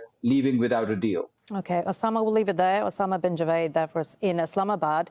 I just want to recap for anyone who might be joining us right now what we heard there from the U.S. Vice President J.D. Vance, who, after those marathon talks in Pakistan to bring together a deal between Iran and the U.S., announced that there was no result in an agreement to permanently end the war as a result of those talks. I'll just quote what he said. "We've been at it now for 21 hours. We've had a number of substantive discussions with the Iranians. That's the good news. The bad news is that we have not reached an agreement, and I think that's bad news for Iran, much more than it's bad news for the United States of America. So we go back to the United States having not come to an agreement." Let's bring in Mike Hanna, who is live in Washington, D.C. So, Mike, J.D. Vance on his way back now to the United States. What should we take away from all this? Well, is the glass half full or half empty? Very difficult to discern from those brief remarks made by the Vice President. And also, let's see when he actually leaves Pakistan, although he says he is on his way back to the United States now. But taking a look at some of the positive aspects, first of all, that the talks lasted for so long indicates that they were indeed substantive, that very substantive issues were discussed. As Why is everybody mainlining copium in the mainstream media right now? Why is everybody trying to... Why is everyone trying to find a silver lining to these talks? I don't understand. One good thing is that the talks lasted almost a whole day.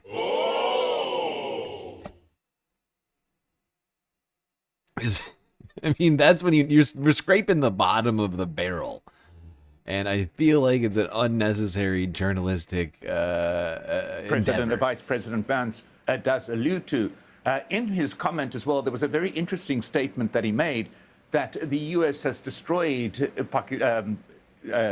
Iran's ability to create a nuclear program at this stage. But he said what the U.S. is looking for is a commitment from Iran never to do so. So this has moved away from, okay, you've got to stop your enrichment, okay, you've got to stop developing a nuclear capability, to don't even think about doing it. So this is actually a major issue because that has completely switched the terms of what was being negotiated about, both before the conflict in the 2 rounds of indirect negotiations that were heard, and quite possibly in the negotiations that have been taking place now. But we are still uncertain whether any form of technical discussion is going on. At one stage, it was said that the technical teams will now meet and discuss very substantive technical issues with regard to the agreement. We do not know whether that has been put on hold at all. And we do not know what is in what Vice President J.D. Vance said was his final offer, the final U.S. offer. We do not know what was in that. That is an offer that's been left on the table. So there is still a door open to further discussion. But it's very much a basis from what J.D. Vance said of a take it or leave it to Iran. And as Osama was saying, let's wait and see what the Iranian version of events is before getting a fuller picture as to exactly whether there has been a movement forward or whether this has all fallen apart. One last point. President Trump is at a UFC match in Miami, Florida. He's not there. And interestingly enough, his Secretary of State is also at that same UFC competition, although we did hear J.D. Vance saying that he's been in touch with all parties, including the President, the Secretary of State. But still, these events in the last few hours have been unraveling while the President is not actively monitoring the situation, rather being at a UFC match in Miami. Yeah, interesting you mentioned President Trump because J.D. Vance was asked by that journalist during the course of that press conference, you know, how often have you been in touch with the U.S. president? And he said, yeah, several times. He didn't give an exact number, but he said they had been back and forth with the U.S. president.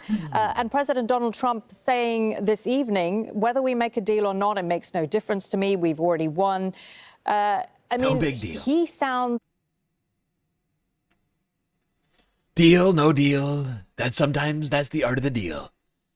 Sometimes the art of the deal is no deal at all. The President Trump, at least, sounds like he's really keen to move on from the whole Iran crisis. Well, it's difficult to get into President Trump's mind, but the fact that he is not actively and constantly monitoring these talks is in itself significant. That his terms put that together with what he said is that the U.S. has already won this war. Whether there's a deal or not doesn't really matter. It does appear as though the president is trying to put all of this behind him. He's looking for an off-ramp, even where there may not be an off-ramp in place, given the fact that there may be no agreement to these so-called negotiations. Yeah. I mean, that's absolutely... It seems like there's been zero. And the only thing that's been agreed upon is that we disagree. It's an agree to disagree end to the plan, which means the Operation Epstein Fury is going to continue indefinitely, it would seem. This is all going to get right back going. Honestly, I would not be shocked if it was already unraveling in the Middle East as we speak. if we weren't preparing for some sort of invasion of Karg Island or some sort of Strait of Hormuz operation. Iran doesn't have like a whole list of strikes that it's planning on doing, or Israel, everybody, right? This is only going to get worse, I'm afraid.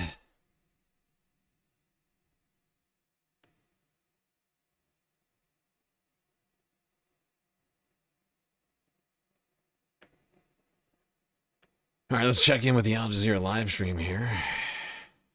Might be the last of the night. We'll see how that goes. I'm going to check my feed right now. As we know, things have been a little weird. Oh, by the way, thank you for the follow on Twitch. Almost missed Chasm Calypso. Chasm Calypso. It's a fun name. Does the Onion own InfoWars? Some days it feels like it. Most days.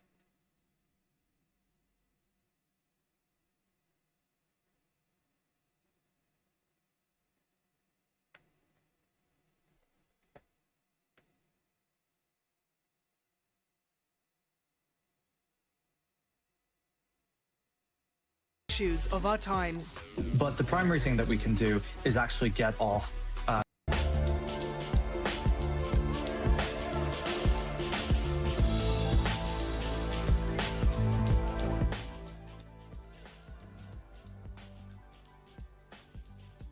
Ay. Oh. Okay. Well, here's the Al Jazeera live stream. My plans, of course, were scuttled.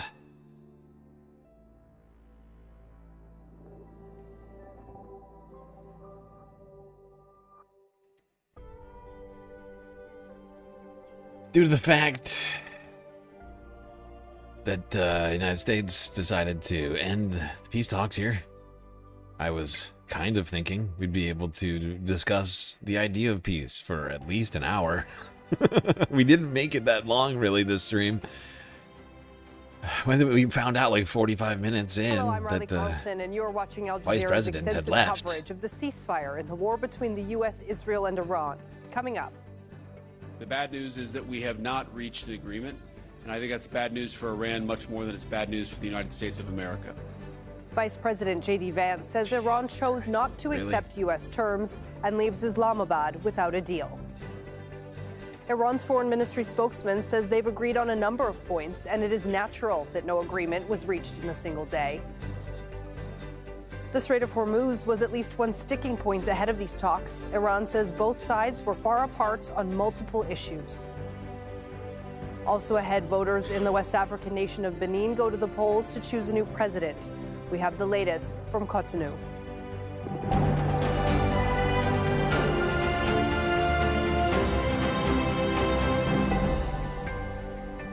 Thank you for joining us.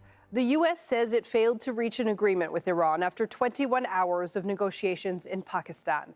Vice President J.D. Vance says Tehran has not accepted Washington's terms, including not to build nuclear weapons.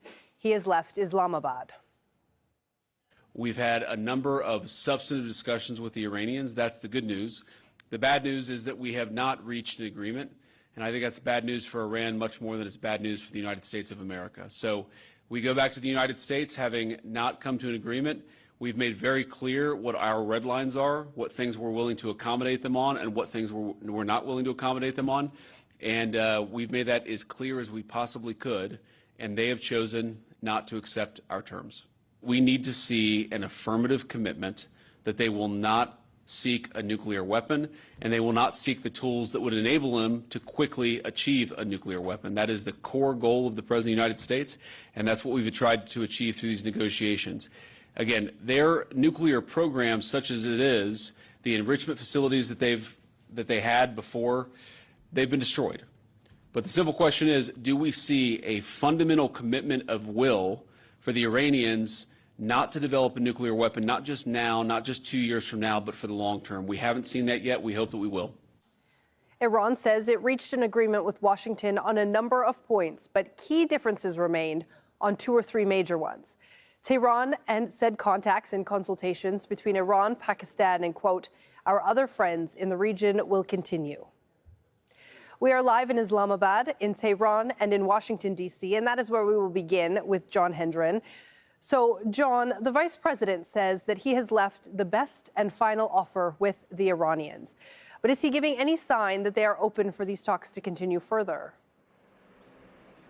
That's something the administration has been quiet about. It has a couple of options now. It could resume the war after the 2-week ceasefire is over, or it could enter prolonged negotiations over Iran's nuclear program.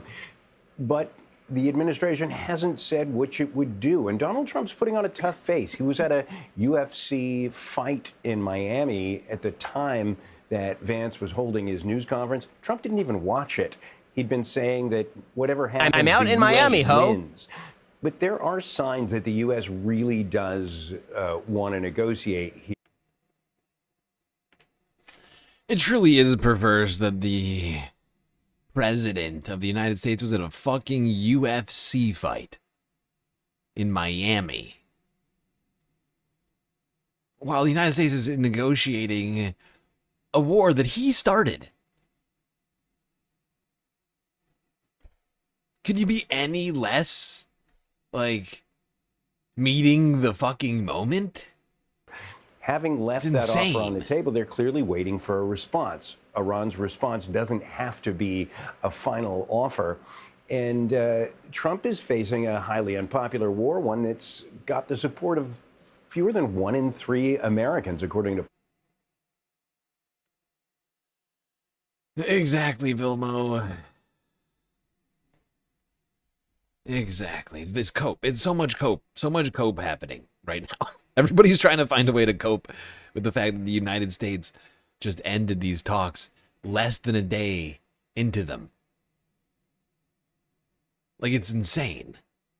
Like, it's no hope. No hope at all. No reason to hope for anything. Epstein Fury is continuing. The U.S. government is saying it's actually great that it's continuing, better for America than Iran. I don't know what the fuck that's supposed to mean. I know it's costing us $1 billion a day. I know it's creating a slow-moving inflation crisis, starting with oil and spreading outwards. And this is a fucking disaster. We're all just watching it. It's like they're speed running just the worst possible fucking outcome in this thing too. Like they have no goals.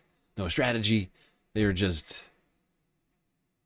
here to just do war. Really. The only goal that we can actually now really nail down that they seem to bring up over and over again. Like, they've given up on democracy. They've pretty much given up on regime change, on, human rights abuses or whatever, in protecting the protesters or any of that. That's all out the window. Now it's just nuclear weapons. Not just nuclear weapons, just nuclear anything. Like, they can have 0 uranium in all of Iran, or the war is going to continue. That's basically what they've said to us. That's where it's at right now. That's not a good starting point at all.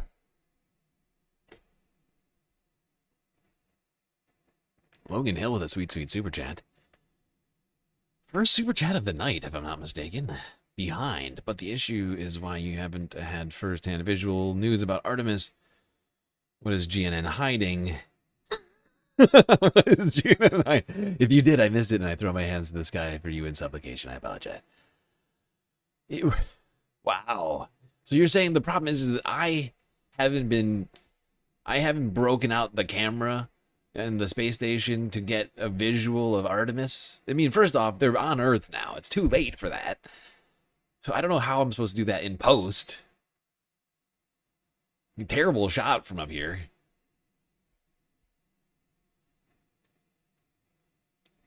Wow.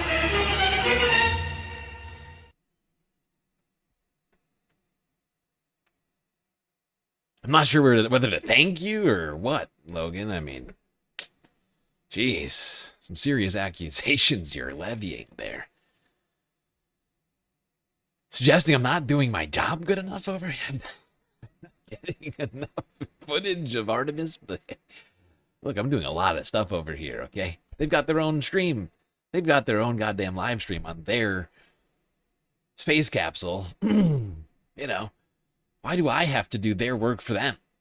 Come on. This is ridiculous.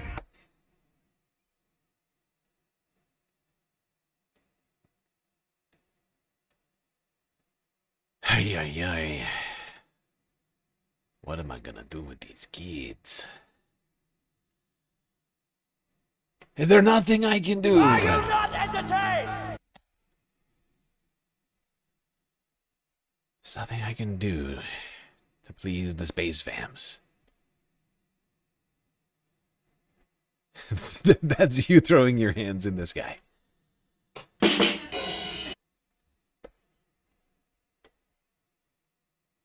You're all beautiful. I love you. I love you. I love you. All right. Sorry, back to the live stream. Back to the Al Jazeera here. And mean. What a terrible end of the week, right? I was holding out. I was like, maybe Saturday. I know it was a shitty week. Sunday to Friday was pure garbage. Trump making genocidal threats on Sunday, doubling down on them at the egg roll on Monday, where he said some fucking deranged shit, including calling Joe Biden the R word. Then, I mean, like, just thing after thing. Israel doing like a mass war crime in Lebanon, and like the fake ceasefire being made clear to be completely fake. Like, it's very frustrating. It's been a very frustrating week, and I was holding out that maybe, just maybe, we'd end Saturday with hope and optimism for peace. Just a little bit. Nope. Not Can't gonna do it. Wouldn't be prudent gonna at do it. this juncture. It's very silly thinking. Very, You're a very moron. silly thinking of you. You're a moron. Well, inflation has gone up, and so have oil costs, and Americans are complaining, and they've driven his numbers down in approval polls here, and he cares a lot about that. His party, the Republican Party, faces potential losses in the November midterm elections. What's a good way to describe JD's lousy attitude when it comes to diplomacy, Sean? My way to describe JD Vance's diplomatic vibes, that would be non-existent. They don't exist. He's not a diplomatic person. First off, he's incredibly unlikable. Like, I don't know what it is about JD. He's just not a likable guy. So he starts off from a bad place, right? Like, let's be real. It's easier to do diplomacy if you're beautiful and charismatic. JD has neither of those things. Starts off from a bad place, and then he's just a completely unbearable human being personality-wise. Like, he's just abrasive and shitty. He blames everybody else for every problem that he can think of. Like, you remember him in Europe? Remember him in Europe just like lambasting all of our supposed allies at that fucking unhinged speech at the what was it, the AI summit? It was like, I think it was the first of many deranged JD speeches that have been given in Europe now. I think it was at the AI summit. And he just went on and on about how, you know, Europe was a terrible place and they had no free speech. They hate democracy and like all of this other nonsense. Like, a guy doesn't know how to be diplomatic. He's incapable of it. Doesn't have the personality for it. He's an abrasive guy who sees the world as being like oppositional to him. You know, he's like a martyr. He like sees himself as a martyr. He's not an actual martyr, but he sees himself as a martyr. So he's an ugly, unlikable, martyr complex having dickbag who nobody wants to, like, he's incapable of diplomacy is not in the cards for JD and never will be in the cards for JD.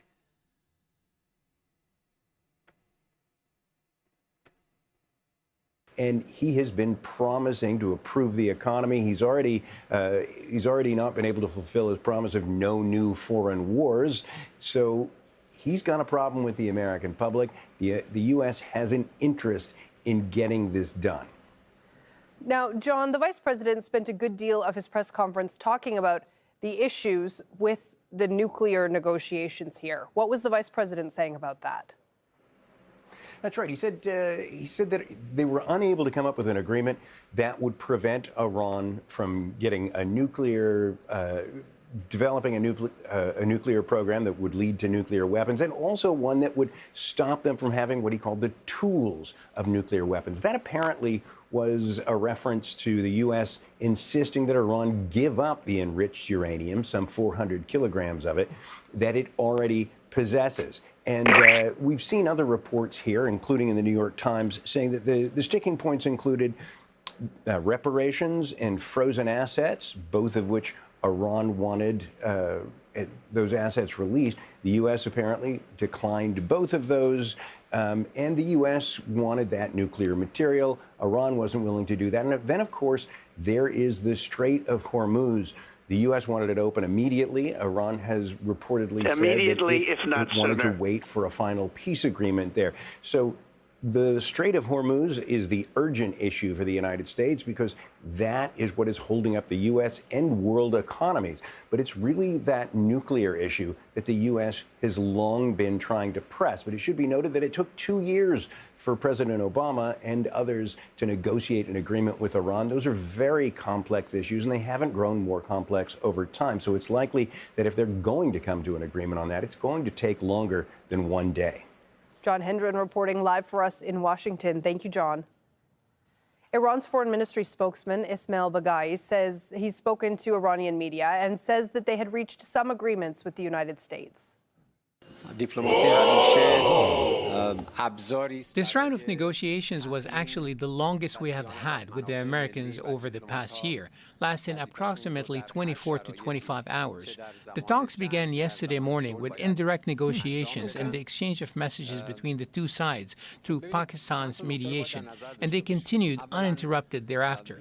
Throughout the night, the negotiations carried on, covering a range of issues, including items raised in Iran's proposed package, as well as points put forward by the other side. The truth is agreement was reached. I would just like to point something out that I've noticed, that the amount of time spent on negotiations has increased by about nearly 50% since it was first announced. Because I've got a clip in front of me. It says, U.S. talks actually is more than 50%. First clip is from 4 or 5 hours ago now. Al Jazeera English. U.S.-Iran talks end after 14 hours. Next clip, which was J.D. Vance on Al Jazeera English, saying that there had been 21 hours of talks. And now we have the Iranian delegate, the foreign minister, now saying it was 24 or 25 hours of talks. So it's the length of the talks has magically increased by 10 or 11 hours since about 4 hours ago. I'm not physically, it's almost impossible. I don't know. I don't know how that could have happened. So somehow in 5 hours, the length of the talks have increased by twice as much time. 10 hours in 5 hours. That's how that works. Don't ask me to explain it to you again, okay? I think I've made it perfectly clear. On a number of issues. However, on 2 to 3 key matters, our positions remain far apart, and ultimately, no final agreement was achieved. This is the latest status. Let's bring in Tauhid Asadi, who joins us now live from Tehran. So, Tauhid, there was no mention of specific sticking points from the vice president, but what were Iran's red lines going into this? Well, actually, I think when it comes to this current round of negotiations, both sides, Iran and the United States, have decided not to spill the beans when it comes to the details and the behind the closed door negotiations. But still, we know that there are controversial issues such as the Strait of Hormuz situation, and obviously the ceasefire that the Iranians are looking for across the region in different battlefields, different fronts, including Lebanon, and obviously the nuclear dossier of the country, the stockpile of the highly enriched uranium, which used to be a part and parcel of the previous negotiations. Right now, still there are controversies. But all in all, we know that the domain of controversies are not basically limited to those. We know that there are other several issues, even though the spokesperson for the Ministry of Foreign Affairs talks about initial agreement on some of them. We know that when it comes to security assurances, when it comes to war reparation, when it comes to sanction relief, when it comes to many other issues, there are so many untangled knots out there. And the spokesperson for the Ministry of Foreign Affairs talked about, obviously, some contextual elements. First, he said that the negotiation took place after a period of war, so no one could expect it to be finished in one session. And also, of course, he also mentioned the cloud of mistrust that was out there, and that is something from time to time we heard from the Iranian side, that it's not easy for them to rely or to actually have any sort of minimum trust to the Americans, and that comes obviously from a context of war after or in the middle of 2 rounds of previous negotiations that took place. And also we heard it from the spokesperson that there are now new complexities, and that is something worth mentioning. Previously, the domain of the talks were set to be concentrated upon just the nuclear dossier, but right now there is a relatively longer list of demands. If you look at the proposals from the American side, the 15.1, and from the Iranian side, the 10-point proposal, it's obvious that the two sides are poles apart when it comes to their positions, and it's going to take some time to make sure that diplomacy is given sufficient chance to deal with this situation. Tauhid, the vice president also said that the fact that Yep. We are on completely opposite sides of the planet right now. Not just physically. We are just polar opposites, just like you said. The United States is demanding that Iran have zero nuclear material. Iran demanding the literal exact opposite, and as well as no limits on its nuclear potential nuclear weapons program. The United States and Israel demanding that Israel be allowed to carry out all of its, genocidal wars against its neighbors. Iran saying every single war has to end immediately, that the U.S. and Israel are involved in. And basically, we could not be on further sides of all of this. Iran wants to keep the strait effectively closed and as a new economic vehicle for itself. United States now realizing that's probably bad for the world economy and for Trump's popularity back home. As I think a lot of people can clearly see that that's a loss. That's a clear loss. Like you can it's one of those losses where you can see it physically on a map, right? It's like a clear territorial. Not that the United States owned that, is that Iran? Not the U.S. had that territory or that had control of the Strait of Hormuz, but that Iran now does, right? That Iran has somehow had a victory territorially, essentially, as a result of Operation Epstein Fury. round of negotiation ended without a deal is bad news, but it is worse for Iran than it is for the United States. Have Iranian officials responded to that? Not an official response, but it goes without saying that the failure of diplomatic engagement is not a good news for anyone, including Iran, including Iranians, and including Iranian officials. And obviously, that runs the risk of another round of confrontation. On that, we already heard from the Iranian side that in case of a failure of diplomatic engagement, the country is already ready for getting engaged in the continuation of the war. The thing is, they're looking for a sort of guaranteed security and to make sure that they're not going to get into a cycle of war, peace, war again and again and again. And also, we know that for Iranians, they are dealing not with a very good situation when it comes to their economic condition. Obviously, we have to keep in mind that we are dealing with a longer trajectory of diplomatic engagement. Iran says that it will continue their engagement with the Pakistani side, and we know that there is still a period of ceasefire down the road. Whether or not the two sides can seize this opportunity to continue their diplomatic engagement, and whether or not this diplomatic engagement could be translated into a long-lasting peace and a full stop to this war remains to be seen. Tauhid Asadi reporting live for us in Tehran. Tauhid, thanks. Let's bring in Kamal Haider now, who joins us live from Islamabad. Kamal, what are you hearing from officials in Islamabad about where the diplomacy stands now?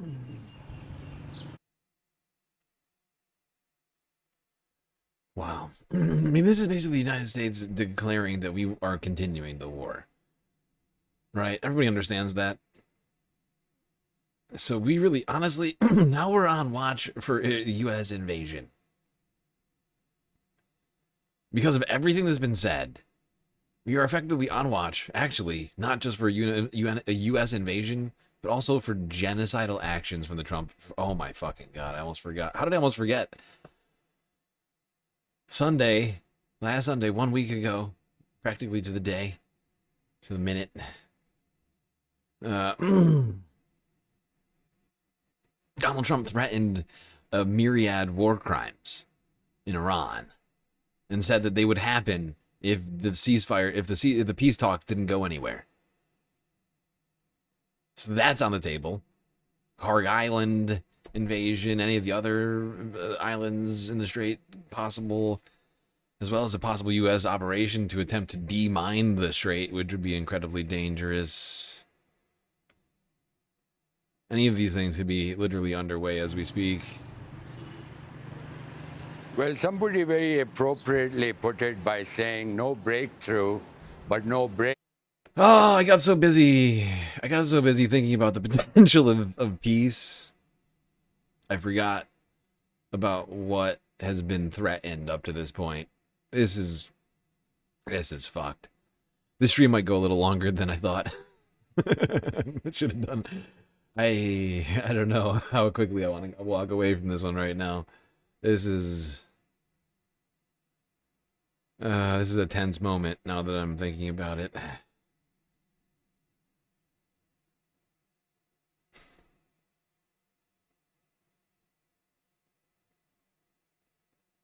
The ending of the peace process, we are now on the brink of the United States potentially doing a full-on ground invasion and/or litany of war crimes.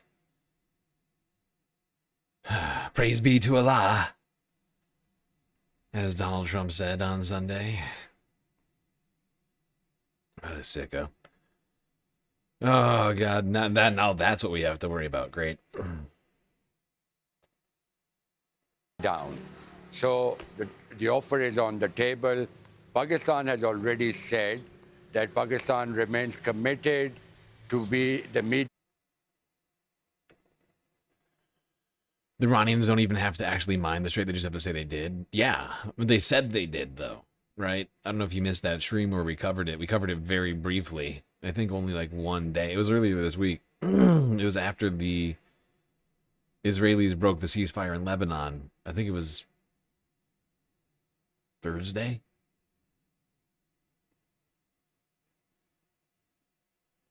I think it was Thursday that they said that they mined it. So it may as well be mined, right? Exactly. It's exactly what you're saying right now. It may as well be mined. They've said it's mined. It may as well be mined right now. They said it on Thursday. After it was clear that Israel had committed just a mass atrocity in Lebanon, they said that's good enough, and they put out a map. They put out. I think we looked at it really quickly earlier today on this stream. Now that I'm thinking about it, I saw the map earlier today. I could swear. But yeah, they released a map saying this entire area is mined. Do not go through it. There is now 2 very small channels going around not Karg Island, but a different island where I think they have a base to monitor traffic through the strait from. So like incoming traffic goes to one side, outgoing traffic goes to the other side. If you like stray from either line that they've given, it's supposedly mined, and you know are risking essentially everybody on the boat's life to stray from those paths now. To try to find a diplomatic pathway to settle the crisis. The Deputy Prime Minister Ishaq Dar also saying that Pakistan wanted all sides to adhere to that. No, exactly, Vilma Rygar. Is it Plant and Bridge Day now? That's the question. Is it Plant Day? Is it Bridge Day? That's what I feel like we're on the watch for now. And I almost feel like I cannot. I was planning to end the stream about now because we're 4 hours in, but I'm starting to think we should keep this going. Although usually this is the time we would end a galactic content goal, and we've come nowhere close to completing one. Putting me in something of a paradox. Well, just a reminder, everybody. Galactic News Network, completely funded by individuals like you. And without your support, we would cease to exist. Thankfully, we have a lot of great ways for you to show your support. YouTube, Super Chat, Super Stickers, memberships, gifted memberships, Twitch, bits, power-up subs, gifted subs, Prime subs, Cash App, and PayPal. Throne and Patreon. So many great ways. What will you choose? Every dollar counts. Don't think to yourself, this is nothing. $1. If everybody who subscribed, followed us on YouTube or Twitch, gave $1, less than $1, half a dollar every month, that would basically do it on funding us. Not quite, but close to it. Fire, which is going to be in place, which is in place. And of course, Pakistan has tried its level best. So the diplomatic option is not closed. People will be disappointed. Is the war over? No. No, actually, it's not. Brunch is over. And actually, I was going to update the stream titles to reflect the fact that that is, in fact, not over. And that we are now on war crime / invasion watch. I'm just not sure what to name it. And of course, the world at large, which was holding its breath, hoping that there will be some sort of a breakthrough, will have to wait longer. It will be important to see whether there is going to be some sort of a statement coming out from the U.S. president once he's briefed by the deputy president or the Mr. Vance. So it will be important to see what comes out of there. But Exactly, Vilma Rygar, you get it. Vilmo gets it. For just pennies a day, you can feed a starving streamlord. Oh, God. Help! I'm being repressed! Moment, those sticking points became the main problem. The ceasefire in Lebanon, the Pakistani Prime Minister had committed and said that the ceasefire would be applicable to all the allies on both sides, and that would, of course, also include the Houthis, the militias in Iraq, which are loyal to Iran, Hezbollah, but the Israelis, they say, put spanners into the works, and that, of course, complicated the matter as far as these delicate negotiations were concerned. But one has to understand, excuse me, that the animosity between Iran and the United States is decades old, and you cannot iron out differences in a matter of 24 hours. So indeed, an attempt to try to come to the negotiating table to some middle ground, and it is expected, everybody will be hoping that the diplomatic path continues, because otherwise the area will once again plunge into conflict. Kamal Haider reporting live from Islamabad. Thank you, Kamal. Joining me now in studio is Mohammed Al-Masri, professor at the Doha Institute for Graduate Studies, and Al Jazeera's diplomatic editor, James Bays. Thank you both for being here. Mohammed, I want to pick up on something that Kamal was just saying, that the Iranians had mentioned that given the animosity between these two, it was maybe unrealistic to think that a deal would be made in just 24 hours. The vice president said the talks were substantive, even though there's no deal. What do you make of the sort of scant details we have about this negotiation so far? Yeah, I mean, it's difficult to get a clear read. I think everyone's being relatively tight-lipped. My sense is that this is a negotiation tactic for J.D. Vance to abruptly announce his departure and to make the statement that he made. There are still 9 days left of this ceasefire, so there's a window there, through which some more negotiations can take place. I wouldn't be surprised if we end up with some kind of an extension after that period, if no agreement is reached. I'm still cautiously optimistic here.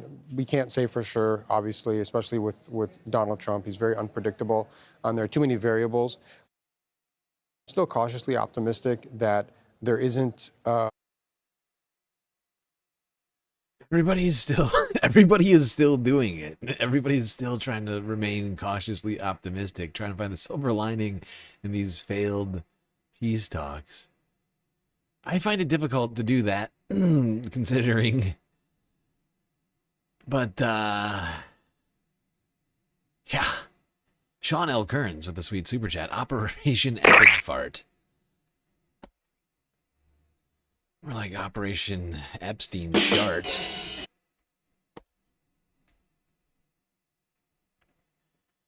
Or Broomer also with a sweet super chat. I'll see y'all later. Praise be, Orb. Thank you for the super chat.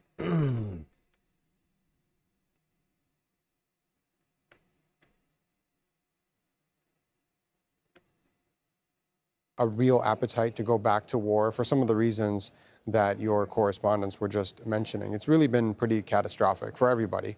And I think that fact alone will perhaps give motivation, some impetus for further negotiations. James, it was a pretty heavy lift to get these two sides to the table in the first place. If you could, take us inside a bit how these diplomatic negotiations work, especially given that this one, I imagine, is quite significantly different from what was taking place on February the 27th. Yes, because there are many more issues on the table that weren't there. Significant issues on the table. It's interesting that we've had twice the US and Israel have gone to war, and each time they've actually added to the issues that need to be negotiated. Last year, the highly enriched uranium, which is somewhere in Iran buried, that's came out of the first war. And this time, a huge issue for the world, the Strait of Hormuz. Those were never on the list of issues that had to be dealt with. So, yes. I guess there's no notifications for PayPal. Oh, no, they go through my phone. My phone's on silent right now. Shit. Logan, thank you for a super chat. Come on, folks, he's in space. You don't have $2 to $5. Oxygen and food is expensive. Do what you can. Like, comment, subscribe for free. Logan, doing my job for me. Much appreciated. Using your own hard-earned money for a super chat to plug the Galactic News Network and all the great ways that you can contribute. It's truly a beautiful thing. Let me check my PayPal. Let me check my PayPal, Hefe. Oh, snap. Dono from Hefe Hertz. Another $10 on PayPal. Gotta add that to the Galactic Deficit Financing Goal Counter. Let me solve that real quick. Well, I appreciate all of your beautiful generosity here. Took us a little while to get the donations going in the stream, but now we've started. Overwhelming and beautiful from all of you. Very much. Everybody's saying it. Oh.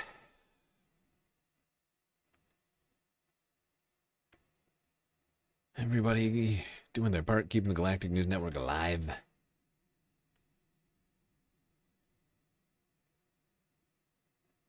Perhaps hearing the really, truly the low cost of keeping the Galactic News Network alive on a per-viewer basis, taking the initiative upon themselves. either, whatever it may have been. Truly incredible and appreciated. Write that down. All right, back to the goddamn live stream where we're on Invasion Watch now. Boo. Huge number of issues. And I think it's worth stating that Vance, in that very brief news conference, after 21 hours, only 4 minutes, focused on the nuclear issue. And the US position on the nuclear issue. I gotta say, it really, yeah, I really do appreciate all of you. And you all, I know you all do everything you can. Really. And just watching the stream, liking it, like it was just mentioned by Logan. Technically free ways. There's always free ways to contribute to the Galactic News Network, even if maybe you're not watching it. I mean, say you're at work or whatever and you can't watch it. You can put it on for your cat. You know, for your dog, for your goldfish. You'll get a like in there before you get to, you know, get into work. Just saying. Things like that. Completely free, technically, in theory. Unless your cat starts super chatting for you. I guess that's a possibility. Cats might start evolving to contribute to the Galactic News Network out of instinctual out of a primal instinctual sort of. Yeah, speaking of pets, the Justice Clarence Thomas just fed Laika. I don't feel comfortable giving this treat. I did not know that the Justice Clarence Thomas followed me on Twitch. That's very weird.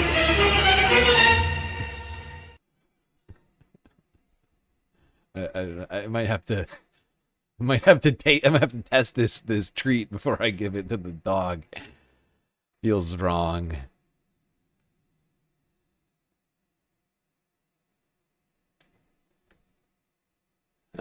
Well, Justin Clarence Thomas contributing 100 biddies for an on-screen celebration. Okay. All right. I trust you now. Now you check out now. I was worried though for a second. Chat, watch Laika. Make sure if she starts foaming at the mouth, we've got a serious problem.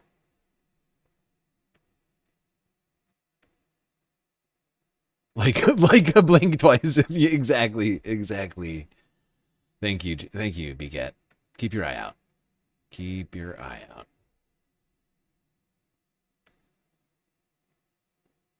Goddamn, Justin Clarence Thomas is making it rain in the Twitch chat right now. Biddies galore. Wait, why can't I see them? Why can't I see the on-screen celebrations? Am I the only one who can't see them? Shouldn't they be raining down? Hold on, I'm refreshing my Twitch. I should be seeing emotes just flying around all over the place. I can't see any of them. What's happening? Is Twitch broken? It's really not very clear what they'll accept and what they'll not accept. And since Trump became president for the second time, certainly his negotiators have changed their view on this. Iran has been remarkably consistent on the nuclear issue. Their position is the same position it was when they were negotiating, not with this team, but with John Kerry in Vienna to produce the Iran nuclear deal. They've never changed their position. With that in mind, if this is the best and final offer that the U.S. has put on the table, this is sort of an ultimatum in a different way than we've been seeing. We've been seeing the U.S. apply them throughout this military campaign. Now we seem to have sort of a diplomatic one. Does this strike you as a negotiation tactic? Does this strike you as the door is open, take a look at this and come back? Or does this really strike you as this is our best and final offer? Well, look, all eyes right now are, I think, on Donald Trump's Truth Social account. I think everyone's waiting with bated breath to see what he's going to say. That will give us some insights. And you know, it remains to be seen. But the U.S. position it's perplexing, at least to me. they seem to be negotiating in this kind of, they're trying to kind of strong arm the Iranians. It's almost as though the U.S. feels as though it has this strategic leg up, that it has a lot of leverage on the Iranians, when really most observers would say it's kind of the opposite right now, after 6 weeks of war, with the Iranians still having their missile arsenal. Yeah, Iran still has all the things that they want, and the United States has none of the objectives that it supposedly wants achieved. Yeah, BCat, you're right. There's a full house over on Twitch tonight. It's been beating YouTube on viewers. And actually, damn, I just noticed we hit 1,200 followers on Twitch. Not quite keeping up with YouTube on those numbers, but certainly making strides. We've more than doubled followers on Twitch in the last... I think we're up like 150% or something like that in, what? Trying to do the math. 5, 6 months? That's not bad. That's not bad. That's right, Twitch. Beating YouTube tonight on the viewies. Their drone capabilities, they still have their ally network, or proxy network as the U.S. calls it. They still have the regime standing. They now have control over the Strait of Hormuz. The U.S. has not been able to accomplish any of its objectives. So it's Honestly, though, I gotta say, it's only because Vertical's been getting 0 views all week. I have no idea what happened this week. Something, I don't know if it's like the ceasefire being declared and like nobody wants to like watch the stream because the ceasefire was declared or what, but holy fuck, like we went from having like 100 viewers, 50 to like 100 viewers, like live concurrent viewers on Vertical, to like 3. Is weird. Is that TikTok? No, actually, I've been thinking about going back to streaming on TikTok. We were doing TikTok streams at one point after we got banned from YouTube for those 3 months. But for now, we're not doing streams on TikTok. No, just a vertical YouTube stream. But now that I think about it, since I'm already doing it, I know I should probably just find a way to do it to TikTok as well. It would probably help get the galactic word out there. The fact is the more followers and subscribers we got, in theory, the lower the number it is. We need to keep the Galactic News Network alive from each one of our beautiful space fams. Like we were just saying moments ago. You think it was closer to 4 months? TikTok lives are wild. Are they? Honestly, I don't think I've ever really watched TikTok lives with any seriousness. I don't use TikTok very much.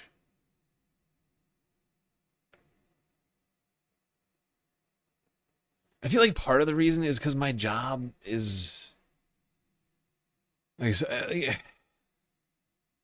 since I started off with YouTube being like the main platform, I feel like I'm mostly just focused on like YouTube. I don't use clips from X and from TikTok very much.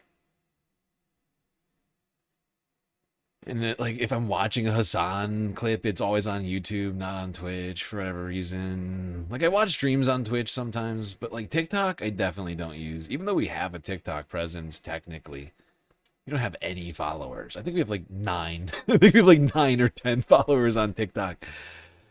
Nobody cares about our TikTok. You switched to Upscribed and Xiaohongshu? Yeah.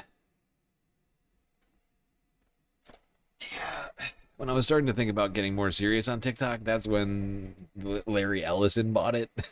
And so it felt like not a good place for me to spend a lot of energy on.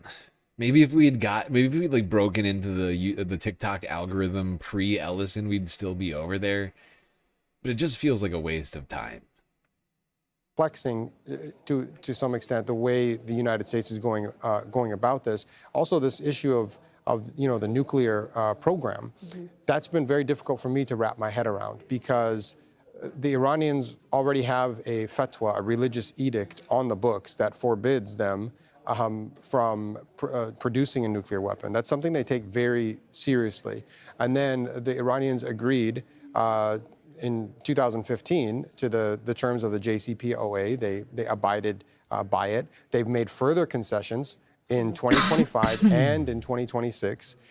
It would really make it impossible for the Iranians to develop a nuclear weapon with these terms. So it's very difficult to understand why the United States is so adamant about digging in its heels on this point. And it leads me to believe that there's something else at play. This is a pretext because there's something else, something bigger. Perhaps it's Lebanon, right? That Israel is not going to... This is what I've been thinking for a very long time about this. And it becomes more and more clear, more and more evident as these things unfold, especially with where the narrative is currently at. I believe that at some point, whether at the beginning of this or during this, I don't know. I get the sense it's probably before. Because it's not like this isn't something that's hasn't been floated around for a long time. But I think at some point, Donald Trump was convinced. I think he may have been half convinced last year. Or maybe completely convinced. And that's why we started the first Iran war. But I believe Donald Trump has been convinced that Iran either has nuclear weapons or that they can make nuclear weapons in such a short time that he is now convinced. He is now completely convinced that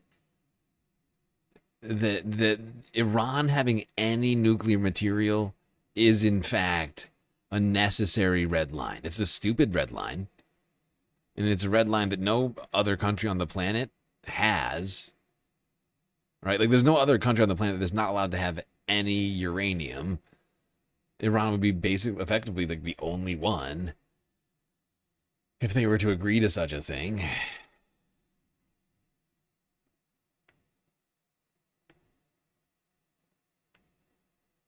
I think it very well may be something like that, where he's basically been convinced by who knows who, Jared Kushner, Benjamin Netanyahu himself, and any other number of people, I think, who have Donald Trump's ear, have convinced him that Iran is a nuclear threat currently, even though they don't have a nuclear weapon. Or that he's somehow been convinced that they actually have secret nukes or something. Even though there's no evidence. And that this is now basically the WMDs of the Trump administration. There's an old saying in Tennessee, I know it's in Texas, probably in Tennessee, that says, fool me once, shame on you. To stop bombarding Lebanon, and maybe that's, we can't get fooled the big again. issue right now. Do you agree, James? Especially given that one would assume on the face of it, or could assume, I suppose, on the face of it, that opening the Strait of Hormuz might be the more immediate issue, even if the nuclear program is sort of the more longer-term issue for this administration. Yes, because you would think that perhaps there was a very limited deal that was possible out of these talks, with a temporary easing of the Strait of Hormuz, with some money, some of the assets being unfrozen, or some sanctions relief. They decided, clearly, the US, that they were not going to do that, that they were going to try and pursue a more comprehensive deal. It's quite possible Lebanon is the problem. It's quite possible Israel is the spoiler. I think we all know. Those Bush sound shots. Bush 1 and Bush 2 impression by, reverse that. You get what I'm saying. The Bush the Bush sound shots are really coming in handy with Operation Epstein Fury. I never thought they'd get used this much. Israel is the spoiler, and it's worth reminding people that although we haven't heard from Trump, Prime Minister Netanyahu did speak on Saturday in that video statement and said, as far as Israel is concerned, its campaign against Iran is not over. There is more to do. And if I was the Iranian delegation, they have been guaranteed safe passage back to Pakistan, but I would be worried because I think Mossad will be looking where those leaders go back in Iran, trying to track them, because if the war starts again, I think it's quite possible Israel might decide the negotiation team are their next targets. And does that go, Mohammed, to sort of this issue with having a three-party conflict? I mean, the U.S. and Israel began this conflict together, but it looks more and more to the casual observer that it may not end at the same place. Right. Well, I mean, this is what makes this so complex. I mean, Israel, as you all have been reporting and as many observers have noted, was a primary impetus for this war to begin with. They, in some ways, forced Donald Trump's hand, and they've been dictating policy on the ground. And now they have this opportunity to play spoiler, and we should not rule out what James just laid out. I mean, there is a significant chance, I think, that the Israelis will want to assassinate members of this negotiating team. They have a history of doing that. They bombed Qatar. They bombed a negotiating team, a Palestinian negotiating team in Qatar just 7 or 8. Yeah, absolutely. I'm fairly certain if there weren't U.S. delegates at these talks, Israel would have tried the same thing in Pakistan. I mean, there's no way to know now, but it would certainly be the sort of thing that they would do. And yeah, no, I can't even imagine, being one of the delegates from Iran that is now leaving Pakistan. Thinking about how Israel's probably tracking the plane.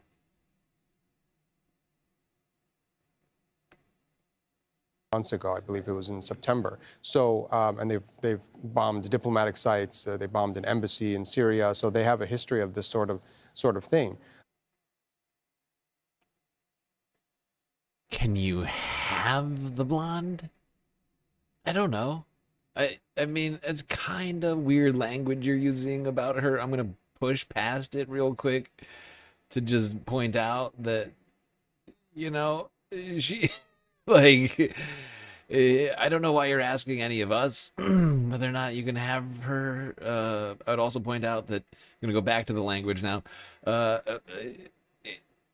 Have implies ownership, and she's a human being. So, problematic, undoubtedly. I want to examine that for later. So I think the question right now is, to what extent is Donald Trump willing to kind of put his foot down and act as though he is the senior partner, or that the United States is the senior partner in this relationship, or will he continue to sort of let Israel have its way and No, you kidding? Okay, all right. Well, I'll take that into account. And we wait to hear from the president, Mohammed Al-Masri from the Doha Institute for Graduate Studies, and James Bass, our diplomatic editor. Thank you both for being here. Going into the talks in Islamabad, Iran made it clear one of its key demands is a ceasefire in Lebanon. Israel and Lebanon are due to hold direct peace talks in Washington next week, but the Israeli prime minister insisted the focus be on disarming Hezbollah. In the past month, Lebanon turned to us several times to begin direct peace talks. This has never happened to us in history. Actually, it happened once decades ago, but now they have turned to us. I have approved it, but under two conditions. We want to achieve the disarmament of Hezbollah, and we want a true peace pact that will last. Meanwhile, Israeli strikes have continued across southern Lebanon. At least 6 people have been killed in the southern Tyre district. The nearby city of Qana was also targeted in the early hours. The violence comes as Hezbollah renewed its rejection of direct negotiations between Israel and Lebanon aimed at ending the war. Heidi Pett has been following the latest developments from Beirut. The regional context has always been very important here in Lebanon. Hezbollah is an Iranian ally, or some would better describe it as an Iranian proxy. And so what happens there always echoes here, despite efforts by the Lebanese, and in fact the Lebanese state, to disentangle these two theatres. You know, we had Iran on the one hand insisting that a pause in Lebanon must be part of any ceasefire that they agreed to with the US and Israel. On the other hand, the Lebanese state wanted to assert its own sovereignty and engage in a separate track of negotiations and discussions, and part of that may Hey, look at that. Al Jazeera making the exact point I was making earlier. That being that there's a real strange paradox, dichotomy, if you will, on all of this as it relates to Hezbollah and the sort of bifurcation of how it's talked about. 1 second, it's an Iranian proxy. Next second, it's got nothing to do with the ceasefire with Iran. Can't have it both ways. You got to pick. And yet Israel seems to be able to go about its business as if both can be true, when in fact it couldn't possibly be further from it. Yeah, look, I mean, I see what you're saying. You're just playing around, and that's, you know, it is what it is. indeed have been born from the fear that these talks in Islamabad could fail, which it seems now that there has been no major breakthrough and the Americans have departed without anything concrete coming out of that. And so that was part of the reasoning, I believe, for keeping these two on a separate track. But the Nexooms, thank you for the follow on Twitch. Almost didn't notice you there.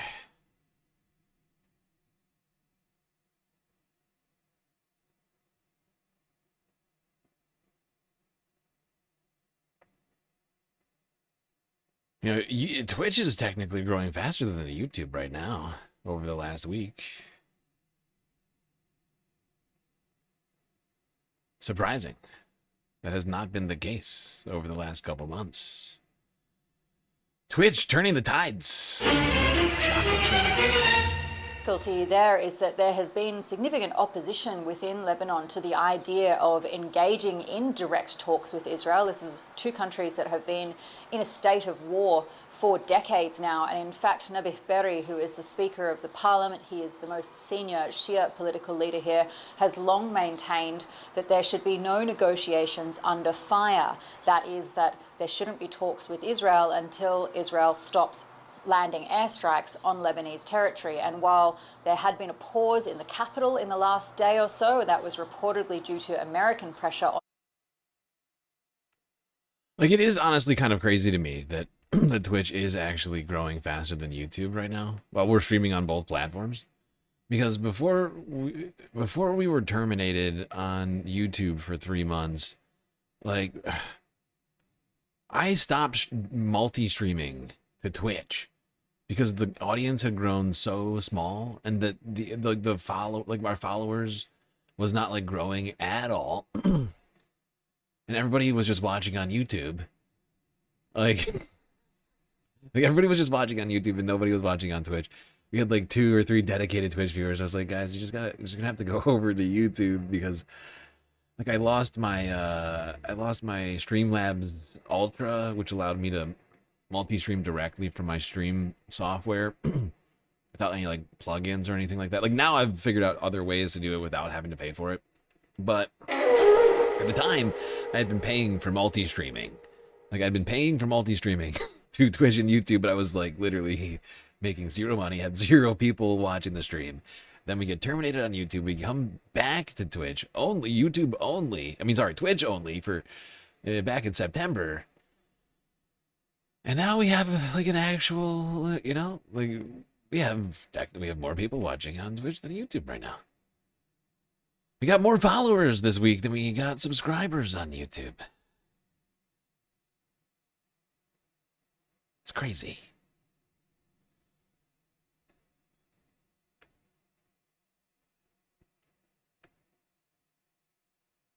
Frig off, Ricky. Thank you for the follow on Twitch.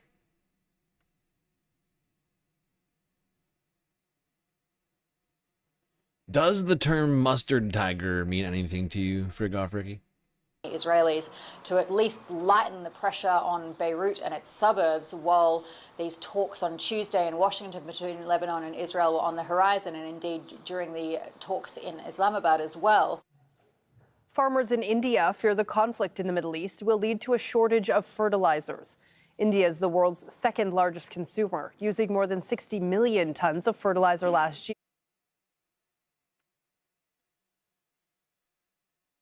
Perhaps not. Perhaps not.